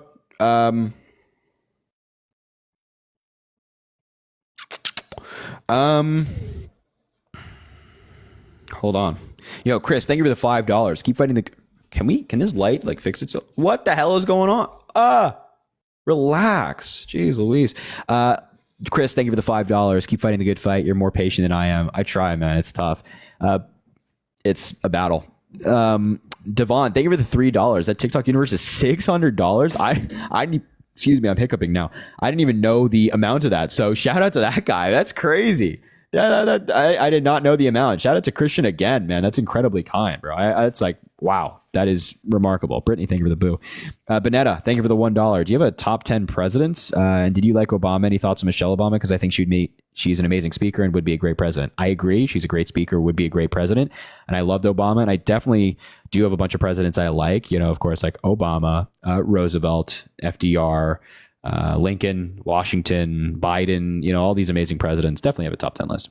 Maximus, thank you for the $5. Hey, Harry, would you run for political office later in life? Do you have any debates planned against Shapiro or Kirk, for example, or you are too qualified for TikTok live? Maximus, that's so kind, man. That's really, really nice. I would definitely run for office later in life. We'll see if that happens. But no debates scheduled against Shapiro or Kirk as it stands right now. But they're always welcome in the live. Coral, thank you for the $5. My husband and I went out to start a family, but are scared of the current. Thank you for the dinosaur, Alyssa. And Jessica, thank you for the gimme. My husband and I went out to start a family, but are scared of the current limitations on healthcare here in Texas. Voted blue all the way down the ballot last Saturday. Thank you for being an advocate for women. Coral, seriously, that's the thing. Like, Republicans with their like pro-life policy are actually stopping people from starting families. It's like completely contradictory. It makes no sense. But Coral, thank you for voting blue, and I'm sorry. It's just like, it's crazy. Jamie, thank you for the $6. A penny for every voter I registered in Arizona this year, keeping AZ blue.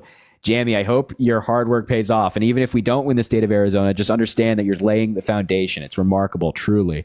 And I appreciate the work you're doing. Dylan, thank you for the $1. It's on Law's YouTube channel. Please look into this. Rob Rohr speaking at the... I just don't know about it. I guess it's not true. Melissa, thank you for the $25. Thanks for all that you do. I'm a former Republican and super excited to vote blue. Keep up the good work. Melissa, I appreciate that. And as a former Republican, that's impressive. So I appreciate the $25. That's kind. Sarah just came in right now. $5. Putin doesn't respect Trump. He just likes him because he's easily manipulated. All Putin has to do is 1, tell Trump how smart and strong he is, and 2, suggest something for Trump to do, and he'll do it. Putin wants Trump to win because it's easy to lie to and manipulate. Totally agree, Sarah. Totally agree with everything you just said. Trump loves Putin for that very reason. Martha, thank you for the $5. And Stephanie, thank you for the $1. Ladies, gents, boys and girls, everybody in between, I think I'm going to leave the live there. You went live for like a solid, 3 hours or 2.5, I should say, which was solid. 8-ish days until the election, now closer to 7 days until the election. So yeah, I think we'll leave it there. Guys, there are plenty of people live debating right now, though, that you should go say hi to. Isaiah Martin is live right now. Deanna Michelle, Oh, let's throw Deanna in there. Her username is yeah girl Deanna Michelle. She's doing some debates right now, so she's a new one. She's a good person. I would go rate her. Isaiah R. Martin is also live. He is live right now doing some debates, so definitely go check out Isaiah R. Martin. We have ya girl quote yeah YA Deanna Diana Michelle Michelle. She is live right now. Go say hi to her. She's fantastic. Yeah, girl, Deanna Michelle, and of course, Isaiah Art Martin. They're both live right now. Go check them out. And of course, folks, I post on every single social media platform. I post on Instagram, Twitter, YouTube, Snapchat, TikTok. All of those usernames are in the link in my bio. I'm also going to go do my debate wrap up right now on Snapchat. So go add me on Snapchat. Same username as TikTok, of course. Is there anything else? No, I don't think so. Just follow on all the platforms, all the good stuff. And of course, follow on TikTok. We'll hopefully be live again soon. So have a great day tomorrow, guys. Tuesday. Enjoy your day. Have a good one. Sleep in if you can. If you can't sleep in, you got work or school or something, go kill it. You'll do great. And tell the people you love them. And go vote. Go vote. Go vote. It's Diana. It's Diana. Diana. Yeah, girl, Diana Michelle. Not Deanna, Diana. It's spelled Diana. They're both live right now. Isaiah R. Martin, Diana Michelle. Go raid them. Go say Harry Raid, or Harry Raid, right? All these people right here. Go say Harry Raid. Let them know that we sent them or sent you guys and that we appreciate them. All right, everybody. I appreciate you, and we will talk soon. All right, everybody. A special needs child, so obviously there are circumstances out of your control, and you're like a superhero for everything you do. Like mothers are genuinely superheroes generally. So you're not going to be a national truancy law, and you don't have to worry about any of that. There's nothing to worry about there. I think if it's in law, it makes me more confident to believe that what she's saying is true. You know what I mean? Like if she's saying there's a clause in there saying that special needs parents don't get that, you know what I mean? Like, I would feel better. I would be like, okay, Kamala, whatever her name is, Harris. I would feel better in that aspect, but that doesn't mean that I will vote for her because there's other aspects to that whole thing that makes me not vote for her. Another thing, since COVID hit in 2020, and there's something out there saying that Trump said he's going to defund the Board of Education or what have you. Yeah, he wants to get rid of it. Yeah. But think about it this way. Most of the people that had kids in the school system, pulled their kids out to homeschool. But Trump just said, yeah, because I'm board certified in special ed. And I have been. And this right here, Trump said that he's going to give $10,000 to parents and caregivers of children at homeschool. Yes, he did. No, I'm just saying, like, most people do not pull their kids out to homeschool them. Right. Most people don't. But during COVID and after the fact, I'm telling you, Harry, look it up. No, I'm sure that there's people that homeschool their kids, but I think we have to agree, and I hope most people agree, that homeschooling your kids is not the best path for a kid's education. Like, there are really great teachers out there who do amazing work, and they're really good at what they do. And those kids should learn from professionals who know how to teach, not parents who kind of hope they know how to teach. Like, not every parent is certified like you in a certain aspect when it comes to education. And there's actual training that these teachers go through, and they're like almost specialists in their topic, right? So send your kids to school. Public schools are great. They should go to school and graduate and get their degree and whatnot is such a great course of action. And Trump also just wanting to get rid of the Department of Education is stupid. That's like crazy. Well, I don't think he's getting rid of the Department of Education. Okay, so he said that. I'll give you the benefit of the doubt. He said that. I didn't hear it, but he said that. Okay, whatever. But the fact of the matter is, if you're going to send your child, most of these parents are scared because of the crime, shootings at school, kid kidnappings and all these things. We just had one in Phoenix.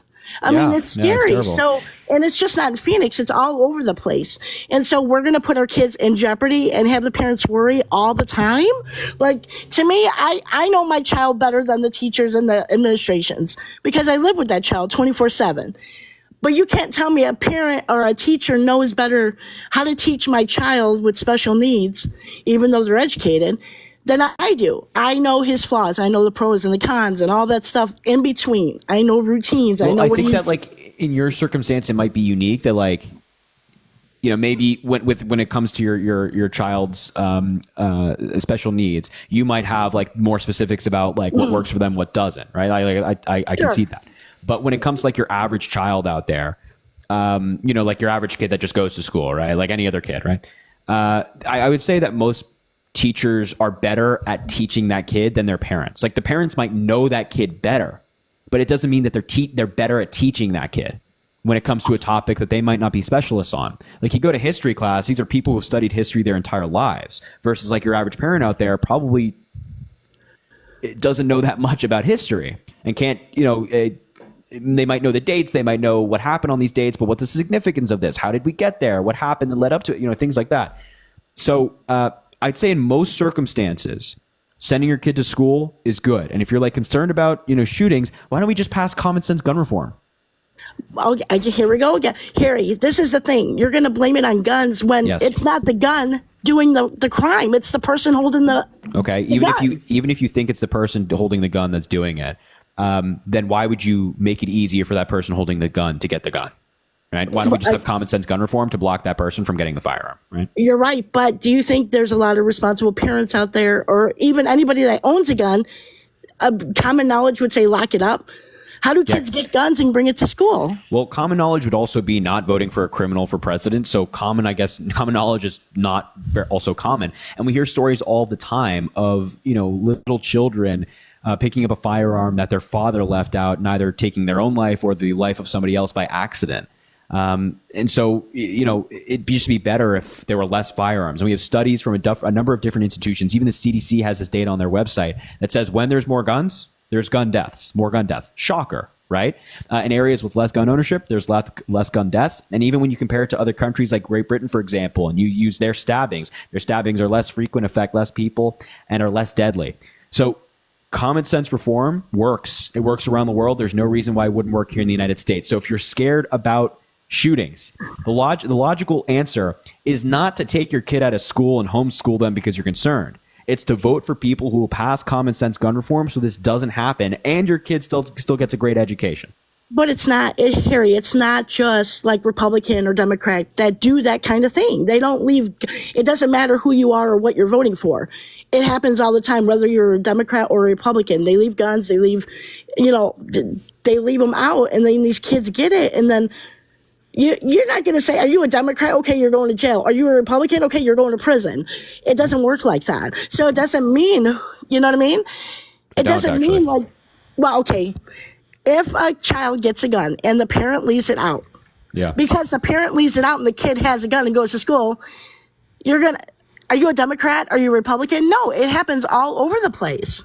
It doesn't matter what. No, so yeah, like, are you saying that, like, you know, a little kid picking up a firearm and doing something bad with it by accident happens all over? Like, yes, I agree. I don't think it's specific to a political party, but the point is that, like, I don't care if it's specific to a political party or not. It happens to the American people. Sure. And there are plenty of reforms that we can take right now, this instance, that would at least address this problem in a big way. It's not going to solve it. It's not going to remove every shooting ever, but it would address it in a big way. And there's Democratic politicians talking about common sense reform that the overwhelming majority of Americans agree with. And then there are Republican politicians who are bought and paid for by the gun lobby and the NRA to vote against this legislation. And so if you're concerned about this, I am too. I went through high school in the United States and did these shooter drills, which were terrifying. So we can just pass common sense gun reform so this is not a worry anymore, or at least it's not as big as a worry.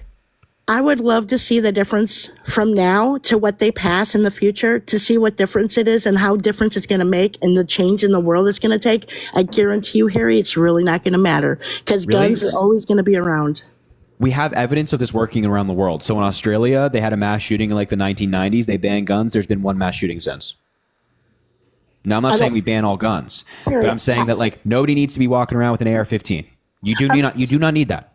You do not need that. I'm sorry. I live in America. I don't care what happens in Australia. That might sound rude and harsh, but I don't. I understand. But the point, and I understand, like, we have a different culture and constitution here, but the point is that gun control works. So it's not just like, oh, if we do this, there's not going to be much of a change. No, there would be a big change. And again, I'm not saying let's just take all guns. And if you have a firearm for self-protection, I'm not saying, hey, we take that away. But nobody needs an AR-15. You do not need that. I totally agree with that. I totally agree. I do. So then you agree with us. You agree with the Democrats. I'm sure. Go ahead. Sorry. No, that's okay. I agree that my kid who's 7 years old with ADHD and autism doesn't walk around with an AK-47. I totally agree with that. Or any other child. But when it comes to, we have the border and people are coming over the border with these kind of things and we're getting hurt because we live in America and they want to take over America, I have a problem with that. And they're not. Who's they? Who wants to take over America? Who's they? Well, the border's open, right? How many countries? 180 countries coming over? And there's not just adults, there's children. The border's not open, just for the record. But also, I don't know who is trying to take over the United States, but also they're not bringing firearms. There's no evidence. And also, maybe to ease your mind a little bit, undocumented migrants commit substantially less crime than native-born Americans. So you should be more worried about a native-born American born in this country committing a crime, violent or non-violent, than you should be about an undocumented migrant. Harry, you really believe that, Harry? Really? You really believe that? This is data published by the federal government in states around the country. Yes. And the federal government never lied. The federal government does not lie about this data. No. Oh my! There's no reason to believe that they're lying.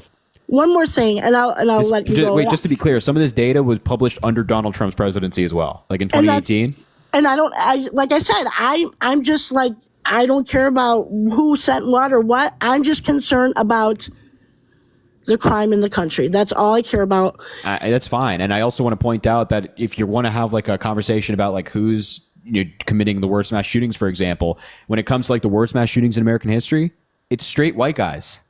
It's not migrants. It's not women. It's not LGBTQ plus people. It's straight white dudes. And that's a big problem.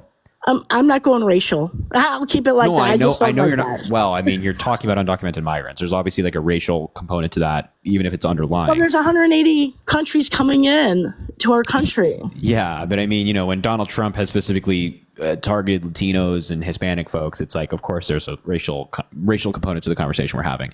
But what he says doesn't affect me in that manner. You're voting for him. You're right. I am voting for him. Yeah. But here's the thing. Let's switch gears for a minute. Okay. If we're concentrating on Donald Trump doing essay to women, right? Mm-hmm. What if it ever comes out that Miss Harris has done trafficking? I wouldn't vote for her. You would? No, I would not. No. Okay, so if we're both against Kamala and Trump, who do you vote for? I think the Democratic Party would find a new candidate. We don't stand up for people who break the law. So I wouldn't vote for Kamala Harris. And I totally agree. But the Republican Party does. Trump has assaulted women, bragged about assaulting women, talked about dating a 10-year-old girl in 10 years, talked about his daughter being quote unquote voluptuous. I mean, in saying that he would date his own daughter, and he's obviously committed crimes, been found guilty of these crimes, and still indicted on all of these other different crimes where he could face up to 700 years in prison. It's the Democrats, we hold our own accountable. If you do something wrong, if Kamala Harris did something so egregious, I would be no, you should not be president of the United States. But the problem is, and this is so insane to me to even say, you and I voted for Kamala Harris today. You're voting for Donald Trump. You and I cannot agree on the statement that a criminal should not be president of the United States because you're voting for a criminal. That is, if you 10 years ago when Donald Trump was in office, I'd guarantee you and I would agree on that statement saying, yeah, of course, any felony you committed, you should not be president, any felony. Mm-hmm. But now the Republican Party has gone so crazy that we can't even agree on that statement. Do you not agree with me that that's crazy? I believe it's crazy to a point. Why to a point? Why can't we just say, don't commit crimes? If you commit crimes and break the laws that we are all expected to uphold, that you should not be president. Because here's the point. Because it depends on the crime. If you're telling me a person who essays of a woman, whatever, how is that going to affect their presidency? That doesn't affect how they do their job. Well, first of all, we shouldn't. If there is somebody out there who has gone around and unalived a bunch of people, but they're really good at being president, they should not be president. Right? They should not be president. And here's the thing. If somebody's going around and assaulting women, I think you and I would both agree that they're a bad person, right? Well, I would think that, yeah. Yes, okay. And I don't trust bad people to make the right decision. Would you agree with that? Again, it depends. Because, and here I'm serious. Because it depends on what decisions they're making.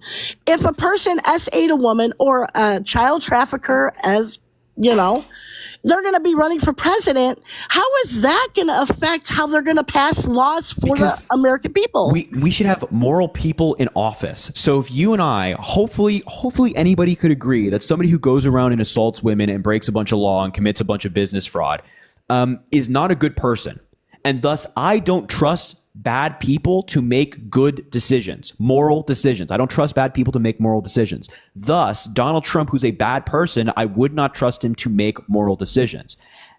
And that applies to any bad person out there who is going around assaulting women, committing a bunch of crime. So you can't just say, well, to a point, because I'm sure you would not look a rapist in the eyes, a serial rapist, and be like, you know what? I trust you to make a right decision in certain circumstances. You would just be like, no, I would not trust this person with anything. But for some reason, Republicans in this election, again, do these mental gymnastics to try to justify their support for Donald Trump, saying, well, I don't think this impacts his role as president. Of course it impacts his role as president. The president has to make decisions all the time. And we should all hope that our president makes good decisions. Donald Trump has a track record of making really bad ones. Well, I hope VP Harris doesn't come out and all her stuff behind the record that no one knows about, that's going to come out. There's nothing. Yep, there is, Harry. You wait. There's nothing. You wait. Look, What if someone pulls her out of the thing and puts Obama or Clinton in there the last minute? Are you talking about Hillary Clinton? Yeah. And Barack Obama? No, Michelle. Well, that's not going to happen. I mean, the ballots have already gone out. So legally speaking, but we're talking about the government. You have a lot of faith I know we're in the talking about the government, but our government also has This is crazy. Our government also has checks, so they could not do that. They legally could not do that. RFK Jr. is having a really hard time getting his name off the ballot in many of these different states, and he dropped out months ago. So if Kamala Harris suddenly is like, yeah, I don't really want to do this anymore, tough luck. You're doing it. And if they wanted to put Michelle Obama up, I'm sorry, first of all, that's not going to happen. Please think about this logically, right? If the Democrats are really trying to do a switcheroo and throw Michelle Obama in there, why would they have not done it months ago? Why would they not just make our lives significally easier? It's not going to happen. You have nothing to worry about. The government never makes anybody's life easier. It's all about them and their money. But that's the thing. Government is not a solution to all of your problems. And this is something Obama said recently at a rally I thought was so compelling. The government is not a solution to all of your problems. They're not going to make your life perfect. But what they will do is who you elect and who you put into positions of power can make your life a little bit better or a little bit worse.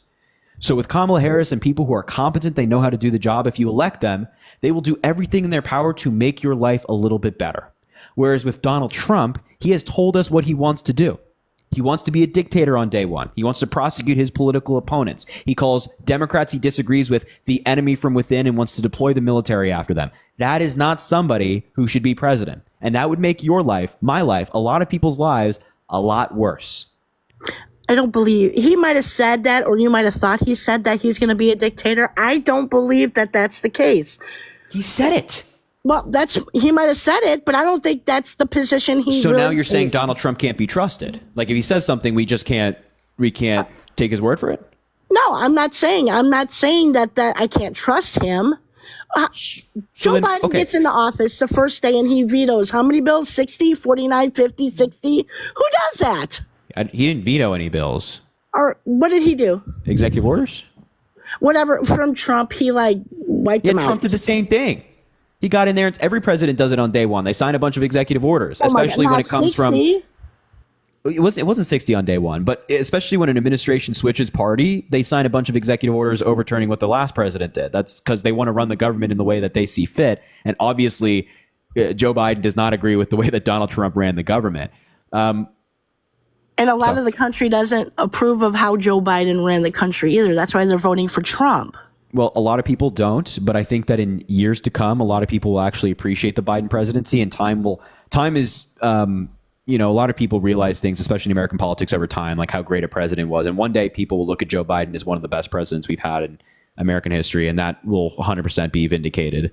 And Trump will continue to be viewed as one of the worst we've ever had, 100%. Well, let me say this here, and then I'll end because you have a lot of views. But if Kamala gets voted in as president, congratulations. But I'm voting for Trump, and if Trump gets in, so be it. What are you going to do if he gets in? I will accept the results of the election and not storm the Capitol. Look, here's what I've said before. And here's also another thing, and I know you want to leave. I'll just leave you with this. There is no doubt that if Kamala Harris loses, she will concede the election. Nobody's doubting this. There's no doubt that Joe Biden will leave on January 20th, whoever wins, and pass the power over to the next person. There's no doubt about that. But we're all doubting Donald Trump accepting the election results again. We're all having this conversation. Trump is once again saying he'll only accept it if it's fair. That in and of itself is a reason to not vote for Donald Trump. If you can't even be confident that somebody's going to accept the results of an election they lost, they are obviously not fit to be president of the United States and leader of a democracy. But I think that he'll accept it. I think he'll accept it only because he knows he's going to win the presidential. Well, nobody knows what's going to happen, right? Nobody knows what's going to happen. So, but are you confident? And can you actually, and please answer this honestly, are you confident in your heart that if Trump loses, he will get up on that stage that evening or whatever day the results are announced and say, I lost the election. Congratulations to Kamala Harris. I'll do whatever I can to make her presidency smooth. Do you think he'll say that? I believe he will. And the reason why I'm saying that is because I don't think Kamala is going to get to that point. I know, but just in the hypothetical. I know you don't think that Kamala Harris is going to win, and that's fine. But if Kamala Harris does win, she's elected president, do you think Donald Trump will accept the results? I do. So, but what evidence do you have to back that up? Well, what evidence do you have that says that he's not? 2020. Because he got up on that stage that night. The election wasn't over, and he claimed victory. And then he launched this campaign for many months questioning the results of the election, and of course, January 6th. Did you see the 2020 when Harris put her hand on the Bible? She didn't really put it on the Bible. Did you really see that? I have no idea what you're talking about. Look it up. With not putting her hand on the Bible, but I don't care. She's vice president right now. Well, doesn't that give you kind of a concern? Why would that give me concern? I don't even. What are you talking about? When she was inaugurated? Yeah. She didn't put her hand on the Bible. No, she put her purse down on the Bible and then put her hand on there. Like, you're representing our country before God and our people in the country. You really do. Right. That's not on the Bible. That's a Bible. Right. Look above the Bible. Yeah, that's a Bible. Right. That is a Bible, but her hand's not on it. Her hand is on the Bible. Okay. I'm looking at it. Her hand is on the Bible. Okay, Harry. Are you telling me? Wait, hold on. I'm just really this is flesh.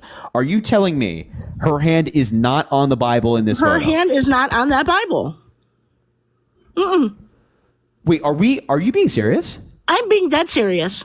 Are we living in the same picture? That's not the only picture that's circulating around the internet. Wait, okay. I'm actually I genuinely am trying to I don't even understand. I don't even know how to respond to that. What do you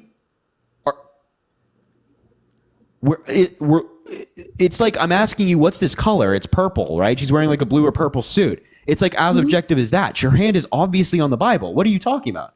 Here's another point. It's not on the Bible, but here's another point. In Revelations, in the end of the Bible, it describes her wearing what she's wearing in Revelations in the Bible. You can't tell me that if she gets elected, she's going to be the best interest of our country. Okay, wait. Really? Just look at this photo. You can't see her hand. You're saying, just to be, you're saying her hand is not on the Bible in this photo. No, look at it. What do you mean? The brown book is the Bible, right? No, the black book is the Bible. It says Holy Bible right there. Right. What's underneath the Bible? I don't know what the hell is underneath the Bible. Right. Why can't she? You're asking whether she's on. You're saying you're saying that her hand is not on the Bible. Her hand is on the Bible. The Black Book is a Bible. I don't think it's fully on the Bible. And there's more What than does one that fucking picture. mean? What? Oh my God, dude. She's a con. Okay. First of all, we'll talk about that in a second. I don't even know what I can say about like at the end of the Bible. Okay. Look. Yeah. Her hand's on the Bible. Okay. So do you agree that in this image, her hand's on the Bible? I disagree with you, but there's more than other issues going around. Oh my God. It's like we can't even agree on 2 + 2. It's like 2 + 2 = 4. You're saying it equals 5 right now. That is, her hand is obviously on the Bible. I'm genuinely like, I don't understand I don't even understand. I'm like actually lost for words right now. I'm sorry, Harry. I didn't mean to upset you. No, you're not upsetting. It's just like, I don't even know how we can't like this is just, I don't even know what to say. It's like, I'm asking you what's 2 + 2 and you're saying 5. Like, your hand is on the Bible. I'm looking at it right now. We're all looking at it. Anyway, whatever. I'm telling you, at the end of the Bible in Revelations, it tells you. It describes her what she's wearing at the end of the Bible. I don't know what verse it is. I also don't know what that means. Like, gotta be honest. But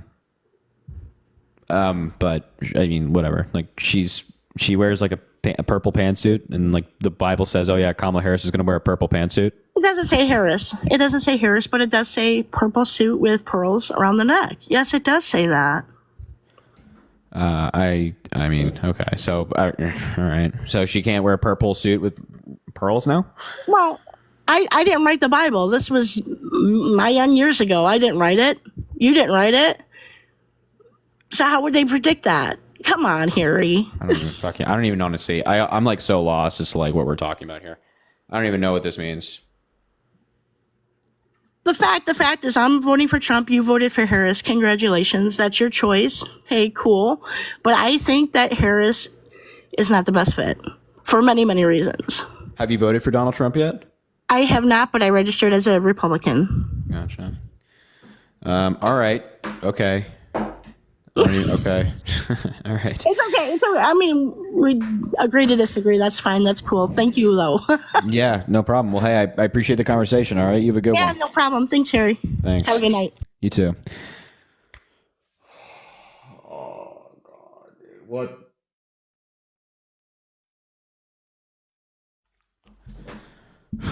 I don't even know what that means, dude. I gotta be honest. I don't even know what that means.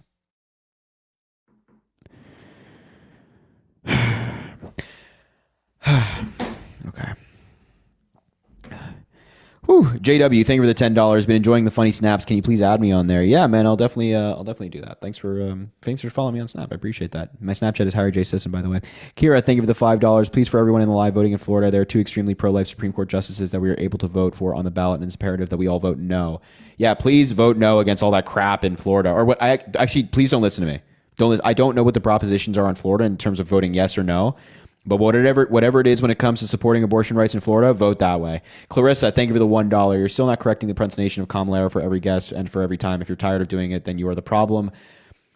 Quit allowing these guests to be so disrespectful, misogynistic, and racist. Clarissa, I gotta be honest with you. I'm gonna correct people sometimes, but I am not going to do it every single time.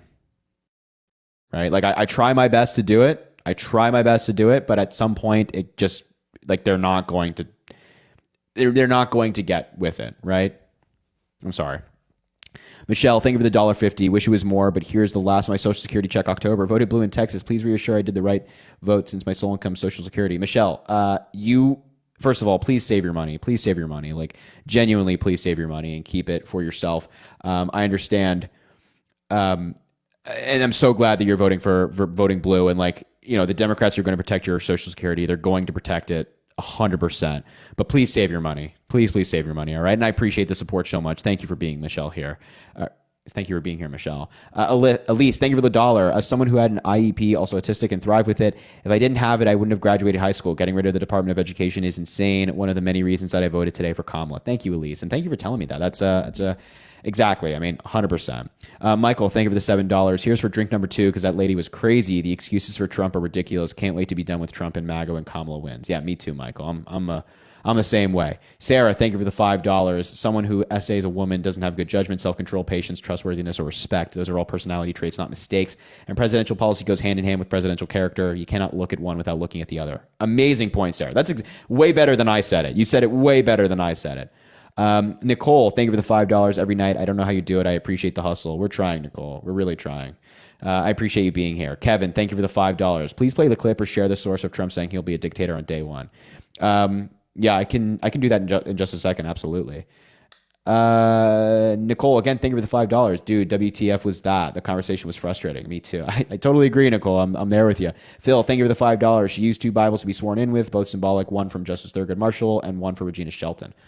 There you go. 2 Bibles.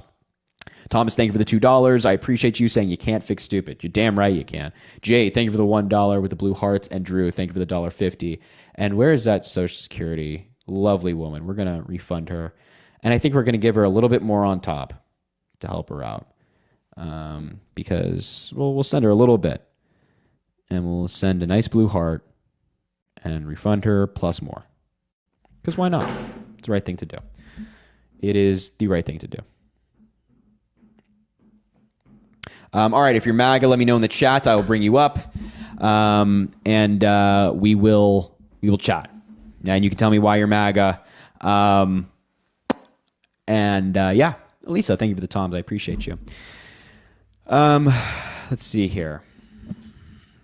Let me know if you're MAGA in the chat. We'll bring you up. Make sure to drop a follow if you haven't already, and double tap the screen. Let's try to get to 800,000 likes. Also, spam those shares down there. You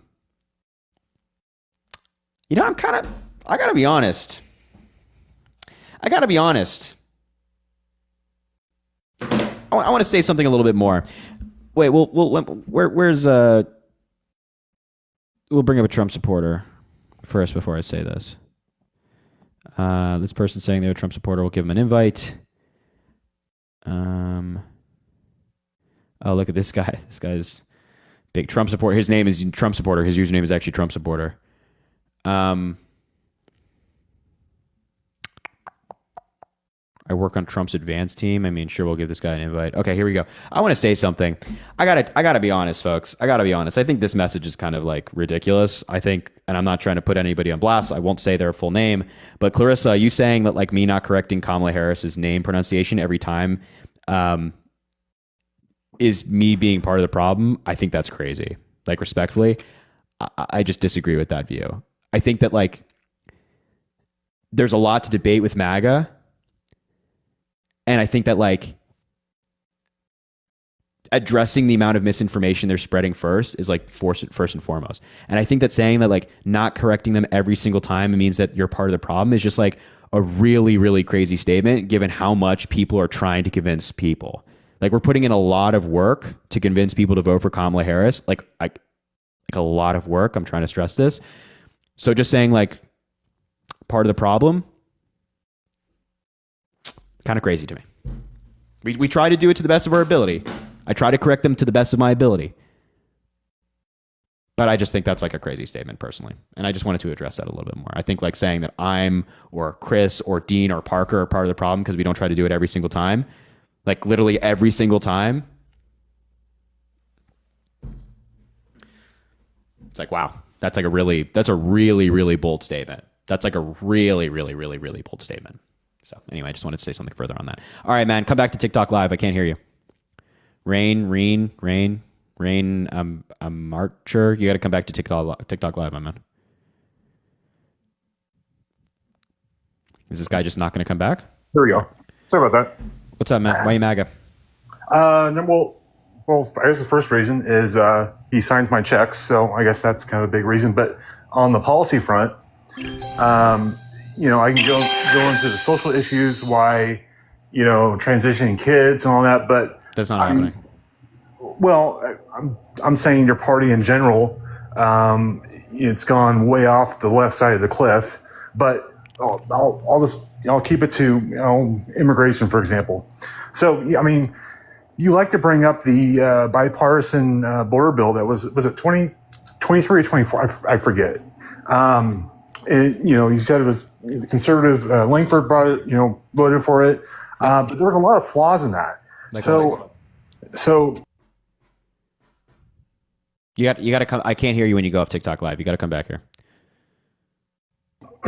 So it only capped the for each day 5,000. They're not even considered asylum. No, it's not asylums. It's encounters. So first of all, there's no cap right now. There's no cap. So it could be 40,000. There's no legal cap. And also it'd only be encounters. So theoretically there could be 5,000 encounters, but only one person of those 5,000 is let into the country, or their asylum claim and their temporary asylum claim is approved. Okay, but the whole problem with the asylum claim is that, when they signed the agreement with the UN 40, 50 years ago, whatever the time, was, the requirement was that, if they're fearful of their life or, nothing economic, they had to apply in the nearest country that was, they don't hop over all these countries and try to get in front of the line. So it's a scam. There's nothing in the agreement for asylum that says that. No, I'm talking about just the current administration is that this problem didn't, our illegal immigration problem existed, but it was under and somewhat control when Trump took up, was in office, but they just totally left it unmitigated, and it's gotten not true. Worse. Yeah, absolutely. Why? I mean, look, Trump always, Obama made this point the other day. There's so much to say about what you're saying right now. I mean, where do I start here? So, first of all, asylum has been abused under Biden and Harris, not because of any policy that they've put into place. Like, the asylum law is the exact same. There's been no change to the asylum law. They've tried, and the Republicans have consistently blocked reform to asylum. And it's been abused in recent years because of the COVID pandemic. A lot of people have left their home nations to come and to seek economic opportunity in the United States. And the reason why there's been so much is because the pandemic just happened, right? And there was a lot of economic downfall from that. So people came to the United States, and of course, all their global conflict, like in Venezuela, like the Middle East, has sent people out of their home countries into countries in Europe and Asia, and of course, North America. Yeah. So that's number one. But number two, the Biden administration and Harris have not done anything that opens the border or anything of that nature. And then number three, if Donald Trump's entire campaign since he ran in 2016 has been the immigrants, right? The immigrants are the issue. Then why didn't he solve it? Well, what was his first promise? He was going to build the wall, but unfortunately, you have to have 60 votes in the Senate, and he doesn't have 60 votes. So So you're saying the wall would solve all of our problems? No, what it would solve is the human trafficking. A large percent of the legal immigration. Why would that solve it? What? Why would the wall solve that? Because it's a physical barrier. I mean, I'm talking in addition to the electronics and all the drones and everything. But if we don't want illegal immigrants coming to the country, that's a good. There's already a fence. Some parts, correct. And there are other parts of the wall that it's like almost impossible to build in, right? Well, that's why they have eminent domain. Reasons. That's why they have an eminent domain. But you and I both know that eminent domain claims are incredibly difficult to prove, and I don't think that there's any reasonable argument that the government can give to the courts to say, we need to seize this person's private property because we want to build a wall. And it's like, okay, well, how does it doesn't matter. The legal argument it would be in the court for years, basically. I get 100%. But the wall doesn't solve anything, just for the record. Like, we're talking, you and I are specifically talking about asylum. Building a wall does not solve the asylum issue. Asylum's being abused. People are not actually just walking across the border. So Donald Trump has not proposed a reform to the asylum system, not once. And also, last thing, sorry, but I keep talking. You're saying the wall is like a big barrier. There's already tunnels under the wall. There's already people who climb over the fence that's there. There's already people who saw through Trump's portion of the wall that he built, and then we have to replace that, which costs a bunch of money. And there's already people who sail around it. You're not going to, thank you, Melly, for the galaxy. You're not going to build an entire wall across the Atlantic and Pacific Ocean. So, I mean, people are not stupid. Right. So, when Tim Walz said, if it's a 35-foot wall, just buy a 40-foot ladder. In theory, yeah, of course. But if the higher you go, and if they have the required electronic monitoring systems, it's going to, by the time if it's a 40-foot wall, they're going to hopefully, I mean, I would hope to God they would have some electronic, that would tell them, it's like, okay, someone's trying to cross over here. The higher the wall is, it's going to be more difficult. So dig under. Even if you, first of all, you're not going to build a 35-foot wall. They have the monitors. I mean, I don't know how accurate they are, but I mean, the main thing is to prevent, number one, human trafficking. I mean, what was it? 325,000 kids are missing. They're not missing. Well, where are they then? The federal government can't get in contact with them or their sponsor. It doesn't mean that they're missing. And that happened also. There were like tens of thousands, hundreds of thousands of kids under the Trump administration who went through the same thing, or just people generally in the United States who went under the same thing. Because sometimes it's just hard for the government to reach out to these people. It doesn't mean that they've been trafficked. It doesn't mean that anything bad has happened to them. It's just that the government has not been able to make that contact. Well, there's more slaves today than there was back when we abolished slavery. Can you agree to that? In the world today. Oh, I don't know about the world. Maybe. It's probably. But I mean, it's the whole everything. It's all related, and these problems were not at the because there was no major pandemic. There was no major global event that was forcing people out of their home countries to go to a different one. Correct, but we still didn't have that kind of 15,000 coming into our borders a couple years ago because it's Title 42. Title 42 was only invoked in 2020 by the Trump administration because it's specifically a health-related measure. You can only invoke Title 42 regarding immigration when there is a health reason to do it. So the Biden administration actually continued Title 42 for a certain amount of time. They did, but obviously it expired, and the court said, you can't just keep using this because it's only for health. But also apprehensions at the border under Donald Trump doubled between 2018 and 2019. There was actually 1 month under Trump's presidency in May of 2019, where apprehensions were 140,000 in 1 month. So it wasn't like Donald Trump had the border under control and he completely secured it and everything was fine. No, of course it wasn't. Of course not. Yeah. So the thing is, when we have this reform that's proposed by Democrats and Republicans, Donald Trump kills it and then brags about killing it and tells everybody to blame him for killing the bill. It's like, why would you? This is the first.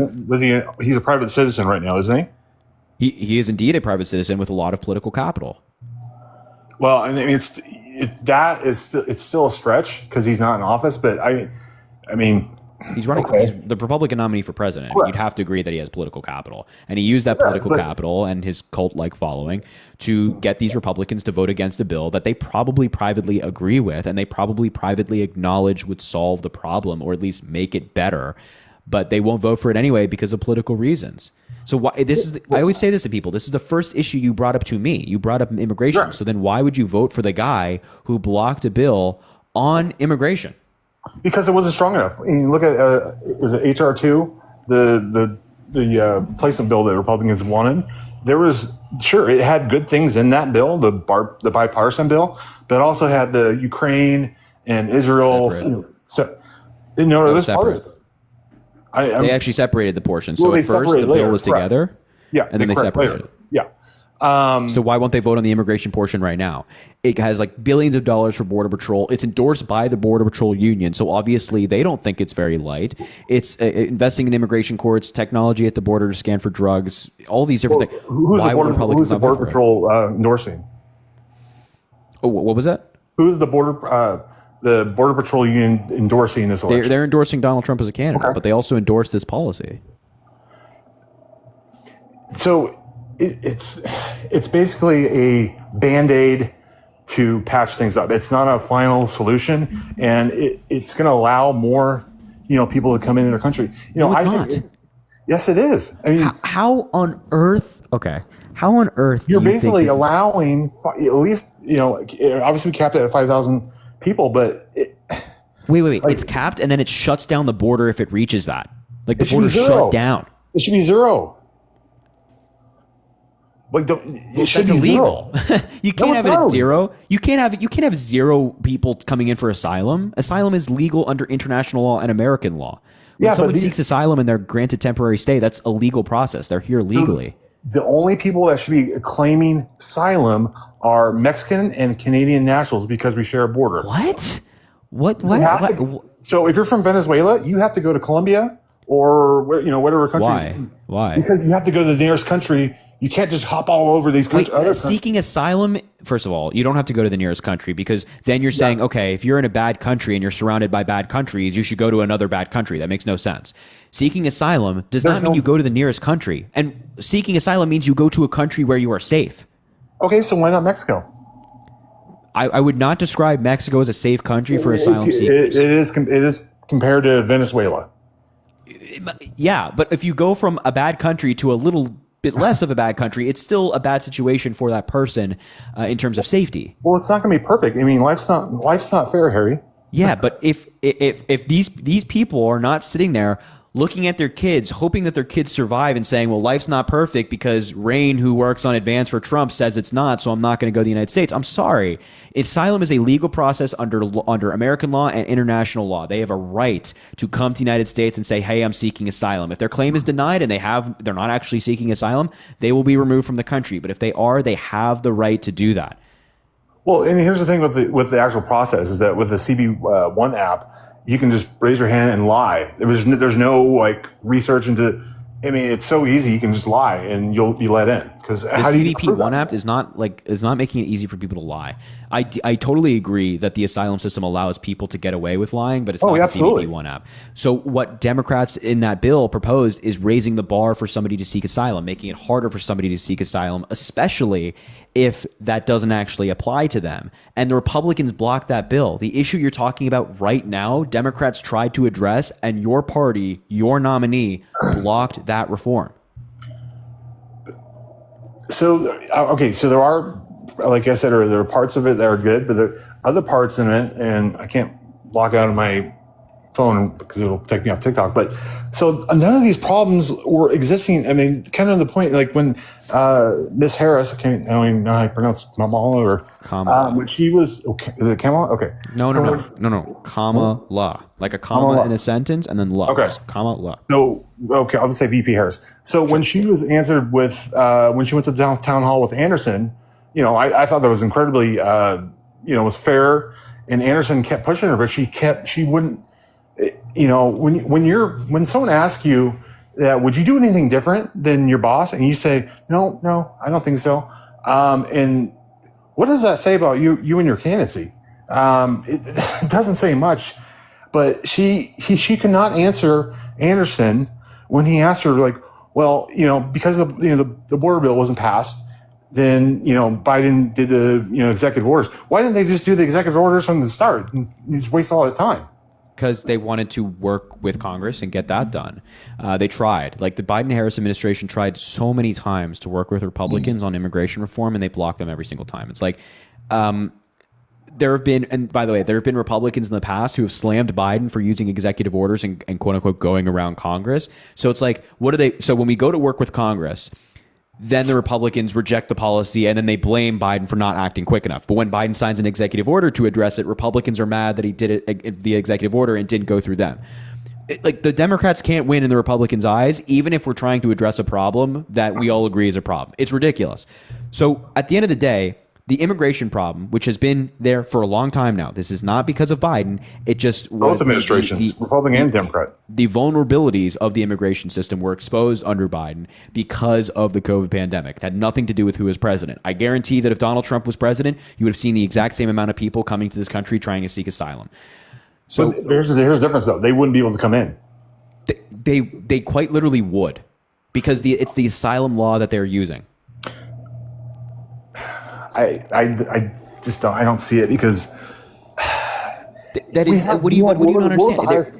What was the highest per day that came in? Like what? I don't know. Too many is the answer, but what they need to do obviously is do something on merit. It's just the Biden administration exacerbated this issue much worse because they took out all the. Day one, when Biden came in office, he ripped up Trump's executive orders with immigration. Like it what? was manageable. I don't have my. I won't. Yeah, he didn't actually rip up anything. That's the point. Biden signed executive orders overturning Trump's like zero tolerance policy, which separated kids from their families. Right? Obama did that way before Trump did. Obama did not do that. He did not have a blanket policy of family separation. That was not true. But also, go ahead. Sorry, go ahead. Oh, I was going to say, well, the cages were there before Trump, but I'm not even talking about the quote unquote cages. They're also not cages; they're overflow facilities. And the way that Obama used them was different than the way that Trump used them. Like Obama had a law under his administration where they could only be held for like 72 hours in those holding facilities, whereas under Donald Trump, I think he expanded it to 10 days. It's like, okay, the fuck. Second of all, also Biden overturned Trump's like remain in Mexico crap, which was a terrible policy. It only affected around 70,000 people, and thousands of those people ended up getting assaulted or killed or kidnapped or things like that because they were put back in the bad situations that they were trying to flee. And it's like, that's a really stupid policy. So well, that didn't lead to. If they're going back to this, like a bad situation, don't you agree? Wouldn't you think that coming here they can be especially for young women, could be sold as sex slaves? I mean, I guess there's really no good on either side if you look at it, but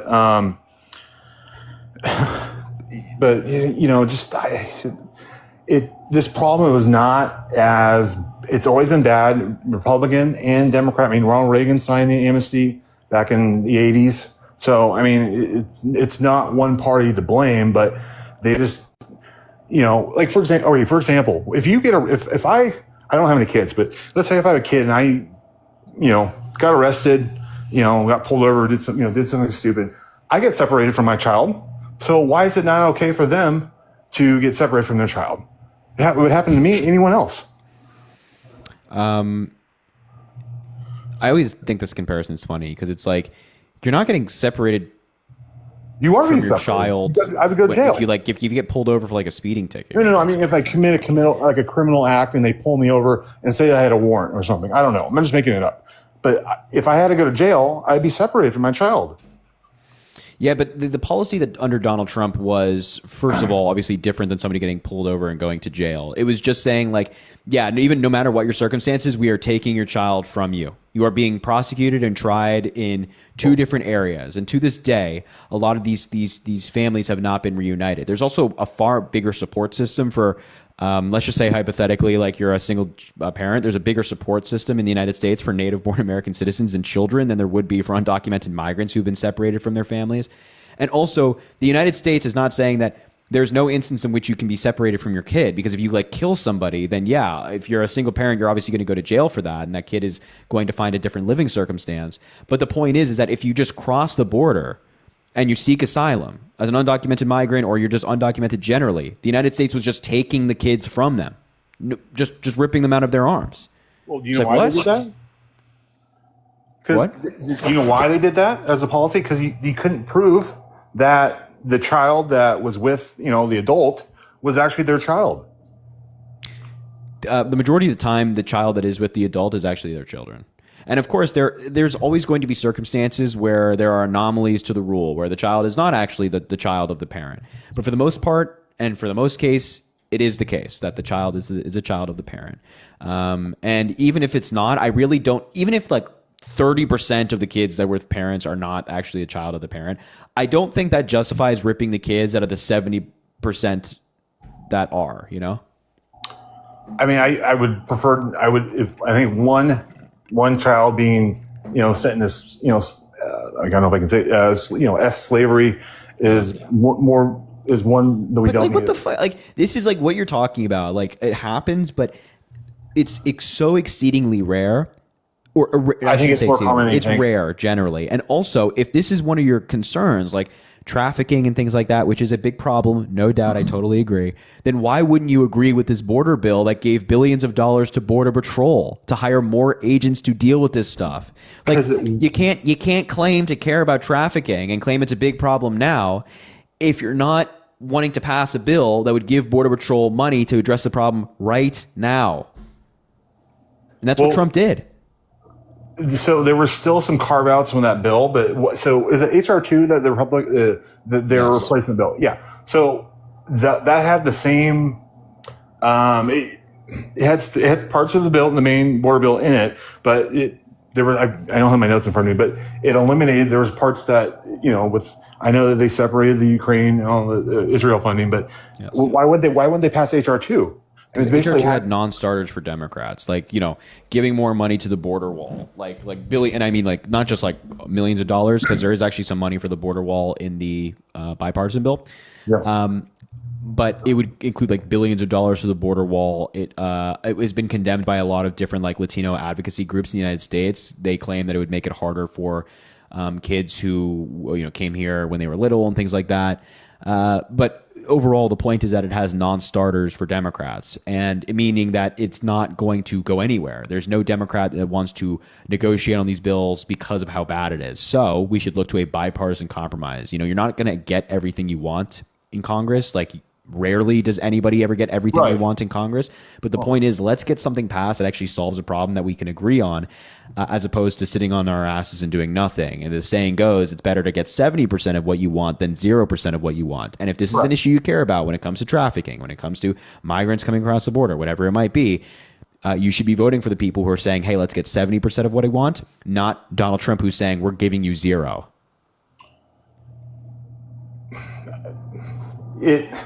It's a great talking point, but it's not a talking point. It's fact, right? It's just objective truth that Donald Trump blocked this bill.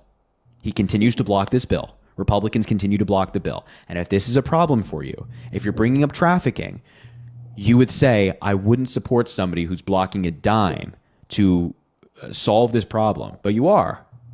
Well, I value the human trafficking part more than, the livelihood or because I believe, in the abuse of the asylum system, for example. But I mean, a border wall, I know some parts you can't have a wall. I get that. You have electronic, but a border wall is a physical barrier. I mean, it works for Israel. Why wouldn't it work for us?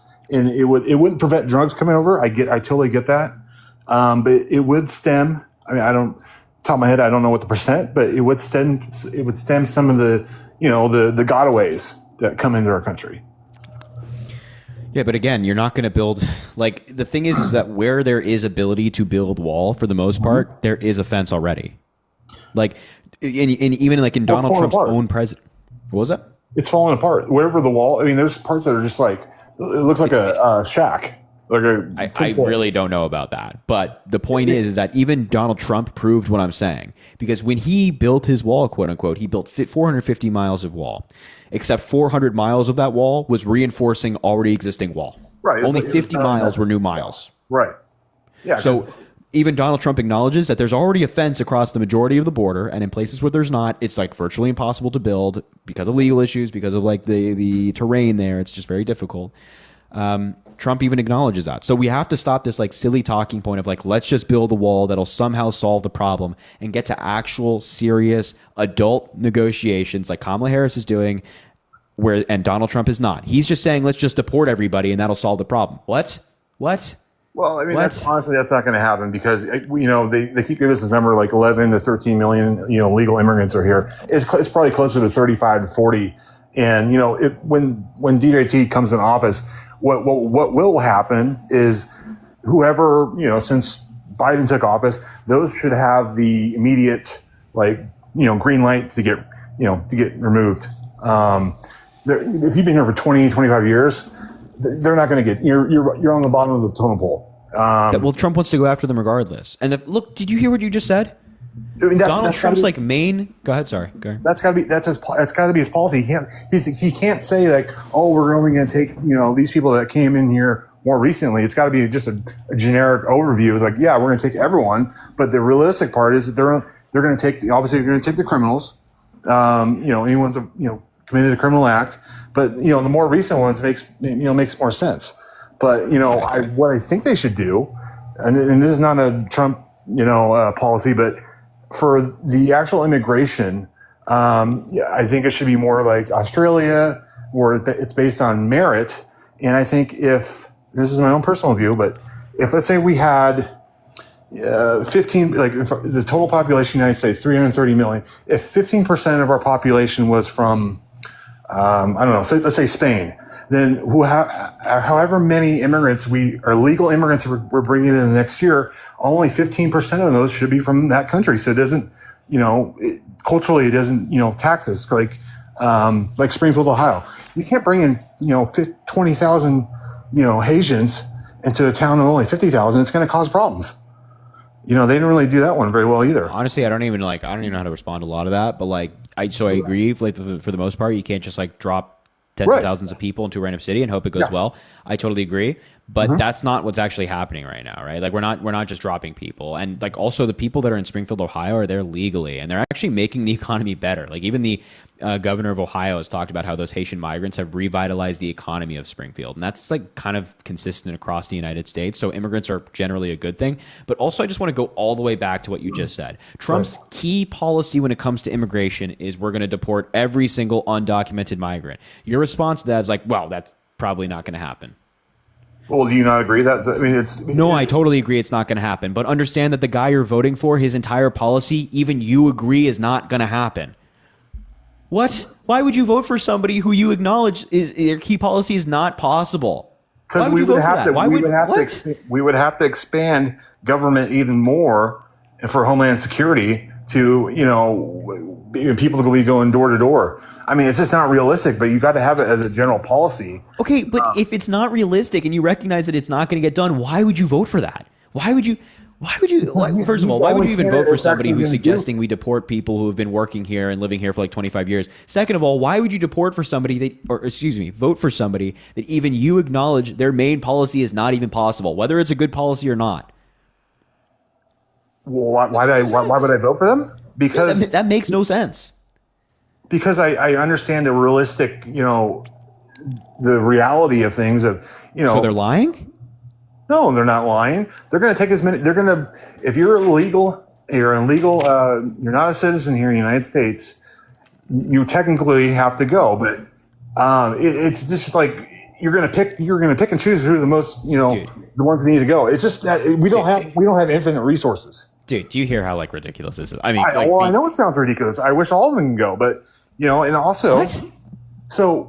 I need to pull. I don't have the study in front of me, but so obviously the migrants or asylum, whatever you want to call them, they do contribute and they pay taxes. I get that, but the amount they take back in welfare subsidies is not true. It's 3 times as much. No, that's not true. That's not this. The famous statistic is that undocumented migrants take in less in resources than they give in, and migrants generally. They pay more in taxes than they take in social programs. You have it backwards. No, I don't, my friend. Okay. They I was going to mention something. So the whole thing, I think what I think we all agree on is, so I don't think we should allow foreign, so the big thing with Springfield is that what's causing the whole issue with the town, one of the biggest issues I think is that you'll have migrants, renting out houses that maybe a 3 or 4 bedroom house, but there's 9 of them in there, and then they got their vouchers, and so it's raising the the rent in that area because if you put 9 to 10 in a house and they're paying the landlord, the landlords are going to take the money, and so it's an incentive to basically kick out the local residents, and so I don't think that's fair. Or if you had a corporation like a multi-million-dollar corporation buying out real estate property, which artificially raises the the property value in that area. So I think that should be illegal too. But just with this, the Springfield one, don't you see that as one of the biggest issues? Was it's kicking people out that it's lived there for their entire lives. But I just don't see any evidence of that actually happening. What do you mean you don't see evidence? You're saying people. So just to be clear, sorry, I'm trying to read and talk. Yeah, go ahead. Are you saying that migrants are kicking Americans out of their homes? De facto, yes, because if you rent a house, let's say a 3 or 4 bedroom house that are, American citizen who's living there, if you got migrants coming in, they'll put 9 to 10 of them in one house because they don't care. And so the landlord will charge the migrants each person will pay a flat amount, and the landlord will get more money. And that's what's kicking out the people that, they can't afford it. You're pricing them out. And that's an issue. Except there's just there's just no evidence of this happening. Also, if you're an undocumented migrant, it's incredibly difficult to get housing. Right? Like it's almost like it's like virtually impossible. No, it's not impossible. I Well, mean, it's really okay. Yeah, it's not impossible, obviously, but it's so very difficult. how did they get in $3,000 on their EBT cards? How do they what? How are they getting so much money on their EBT cards? What's an EBT card? The food thing. I don't know. Isn't that what they call it? I don't know. Maybe I don't know. I've never heard of an EBT card before. Maybe somebody in the chat knows what that is, but that's actually not happening. That's not federal policy. That's state policy. So like, well, it's under the food administration or the. If it's no, SNAP is not giving benefits to undocumented migrants. Yes, they are. 100%. No, they are not. No, they are not. Yes, they are. I've even they seen are it not. on TV. Are you telling me that my eyes are playing tricks on me? Those what are they? TPS or TPS recipients? They are getting SNAP benefits. Undocumented migrants are not getting SNAP. I'm talking about the Haitians. So I mean, technically, I guess they are legal if you want to use that term. But in my eyes, okay. So wait, legal immigrants are getting. They shouldn't be legal in the first place. They should be sent home tomorrow. Why? Because I don't even know what you're trying to argue. I'm like so lost in what you're trying to argue right now.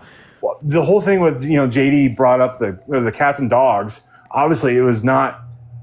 So they lied about that too. You acknowledge they No, lied about actually, that? there's a video online. You can YouTube it. I don't have time to. You can just type in. Yeah, absolutely, it's true. They interviewed. No, it's not. They do not. That's not true. That's not happening. They interviewed. The only reason I don't bring it up is I usually get muted. But there's on YouTube right now. I just watched it today. There is a Haitian migrant that's lived here for 10 years. His brother just came over, and they said it's culturally acceptable in Haiti. Not the dogs part, but the cats. They said it's culturally acceptable, and I don't blame them. I can't even for that. like entertain this. This is like the craziest shit I've ever heard. No, in it's my not entire life. crazy. This is no, it's actually crazy. Like this is not happening. I also don't care. Like one guy on like Facebook Live says, "Oh yeah, I'm just saying. That's not I'm just true. saying that's like, the whole reason. This whole issue with the Springfield, Ohio. It's entirely made up. It's entirely made up. Like Donald Trump. Here's what happened. Like I actually followed this like from the get-go because of how ridiculous it was. This is something that originated on Twitter, on X, right? And there was no actual evidence to back it up. The originators of the claim. There was some lady in like other Ohio. Yeah. People who posted this in Facebook group chats initially that it was taking place even acknowledged later that they were lying, that they never intended it for being something big. So it originated on Twitter, and it got so big, and even Republicans I know acknowledged that it was not true, and they were saying, yeah, we're going to lie about this because you guys lied about the JD Vance couch story.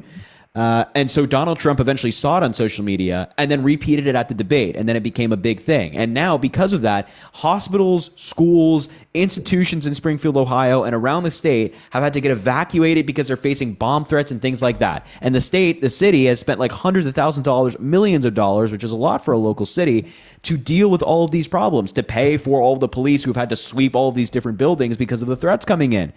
This is what Donald Trump and JD Vance did based on a lie. Holy fuck, don't vote for that. That's crazy.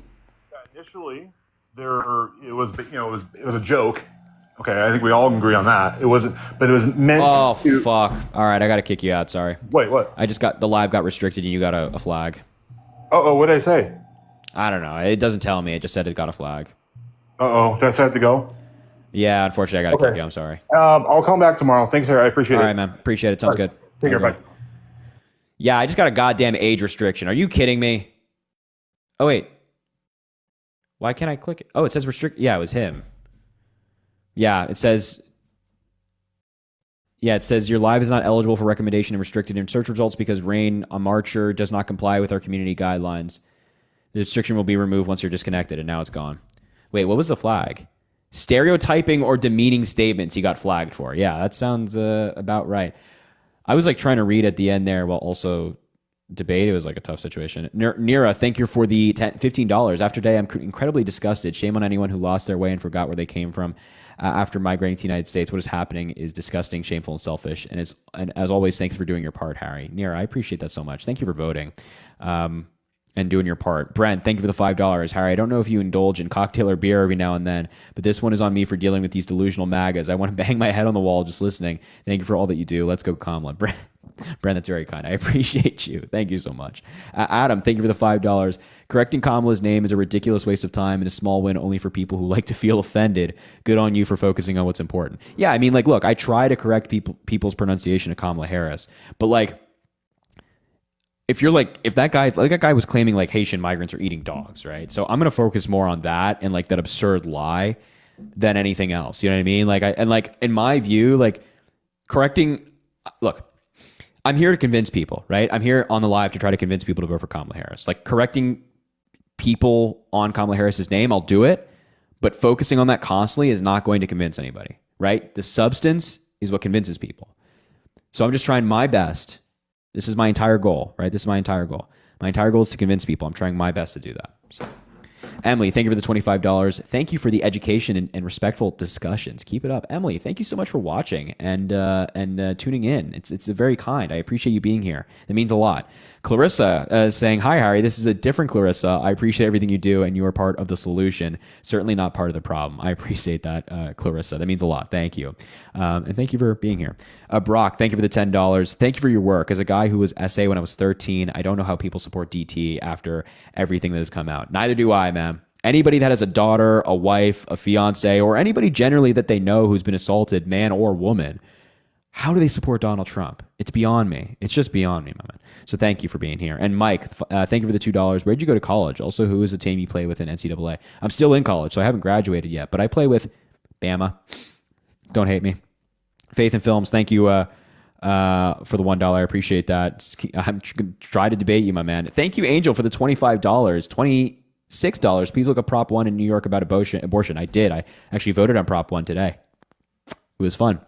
And of course I voted to protect abortion rights. Are you kidding me? No Name, thank you for the $1.99. I appreciate you. It means a lot. Saying from the DNC.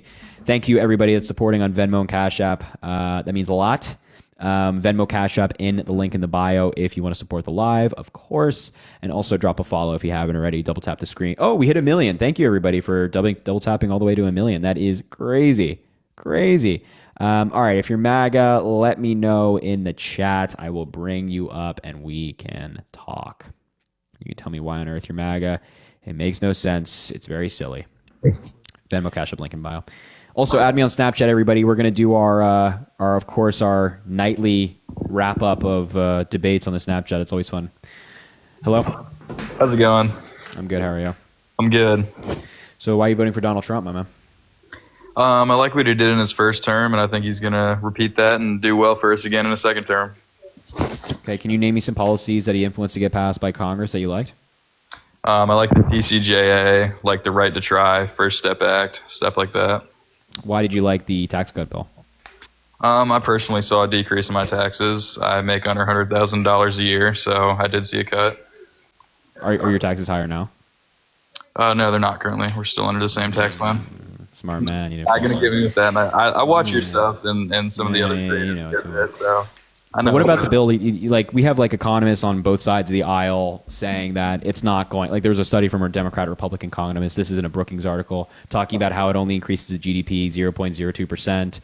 It's going to raise the deficit by trillions of dollars. And of course we've seen that in practice. Like the year after it was passed, the deficit went up to $1 trillion, and Trump. Over a 10-year period has more borrowing than Biden, almost double actually what Biden has. So, I mean, do you have any concerns with that?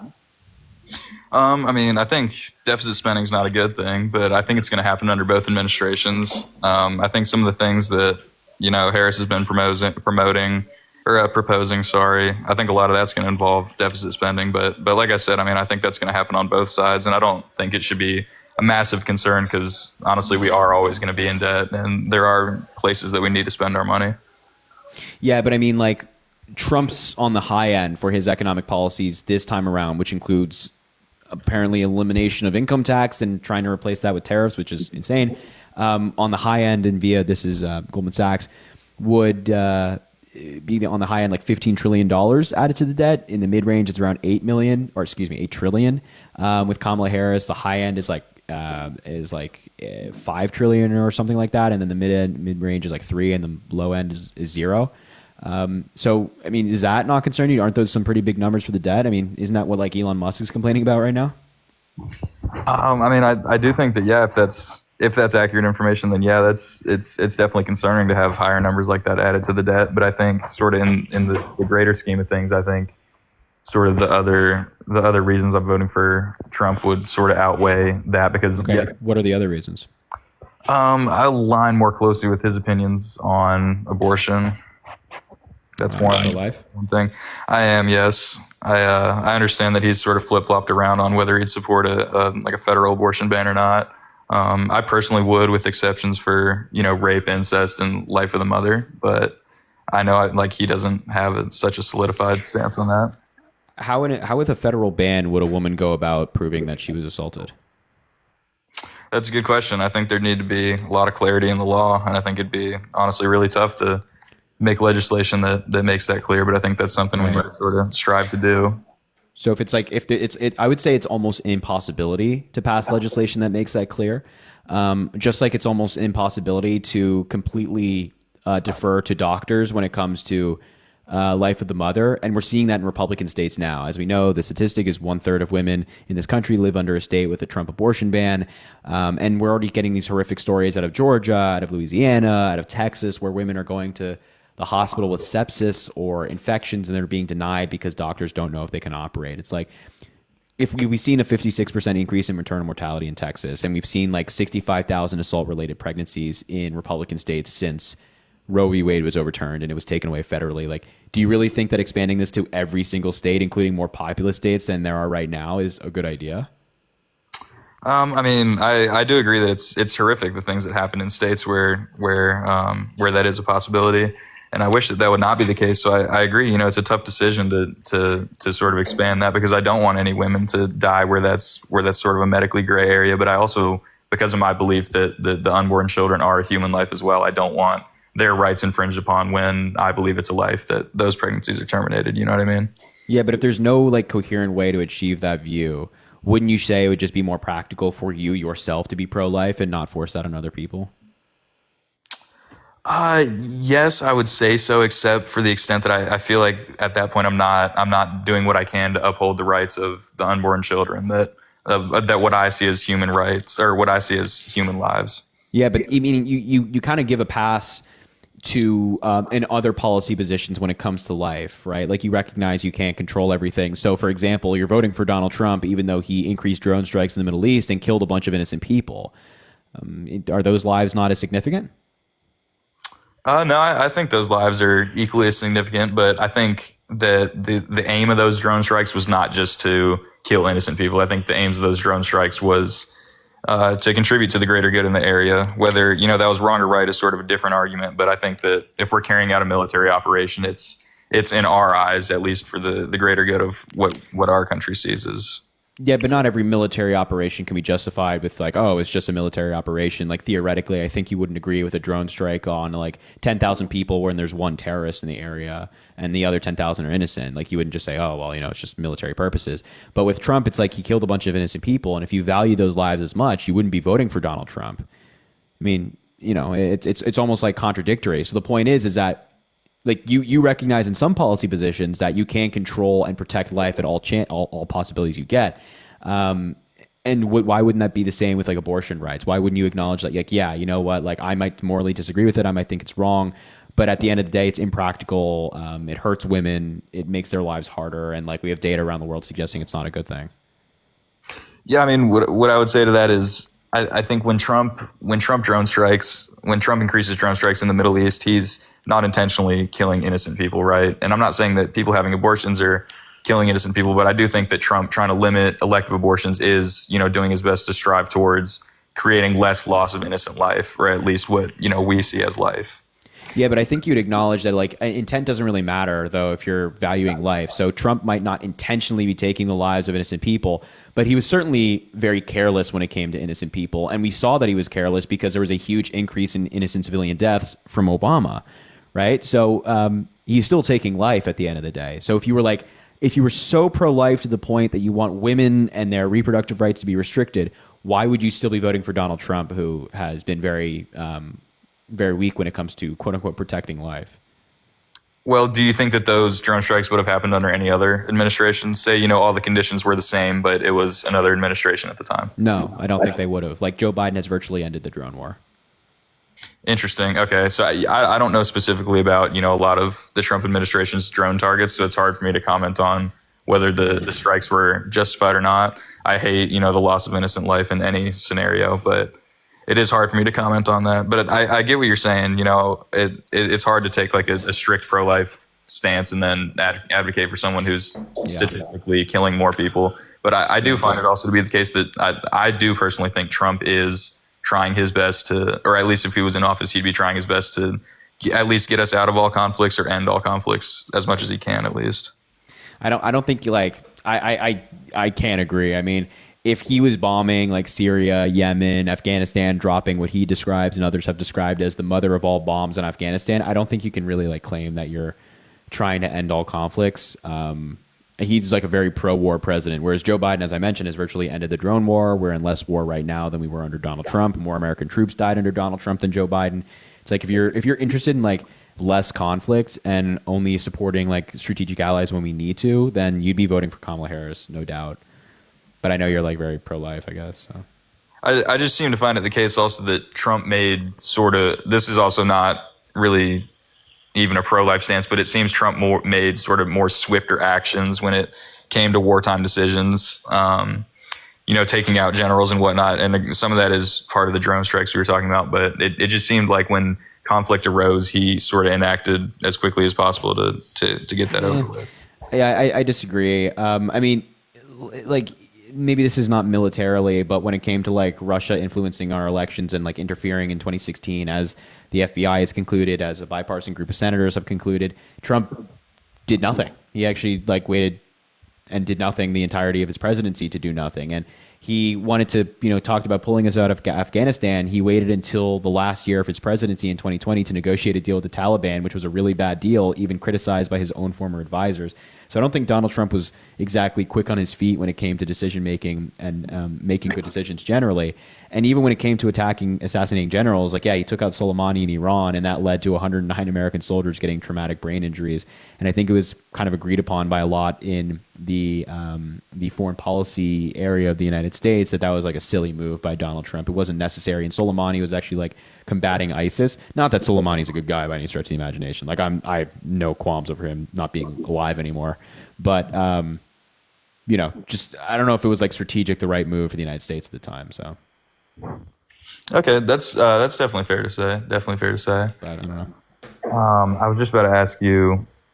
So on the border bill, if Harris were to win, do you think that she would keep pushing for a bill similar to the bipartisan border bill that did not get passed?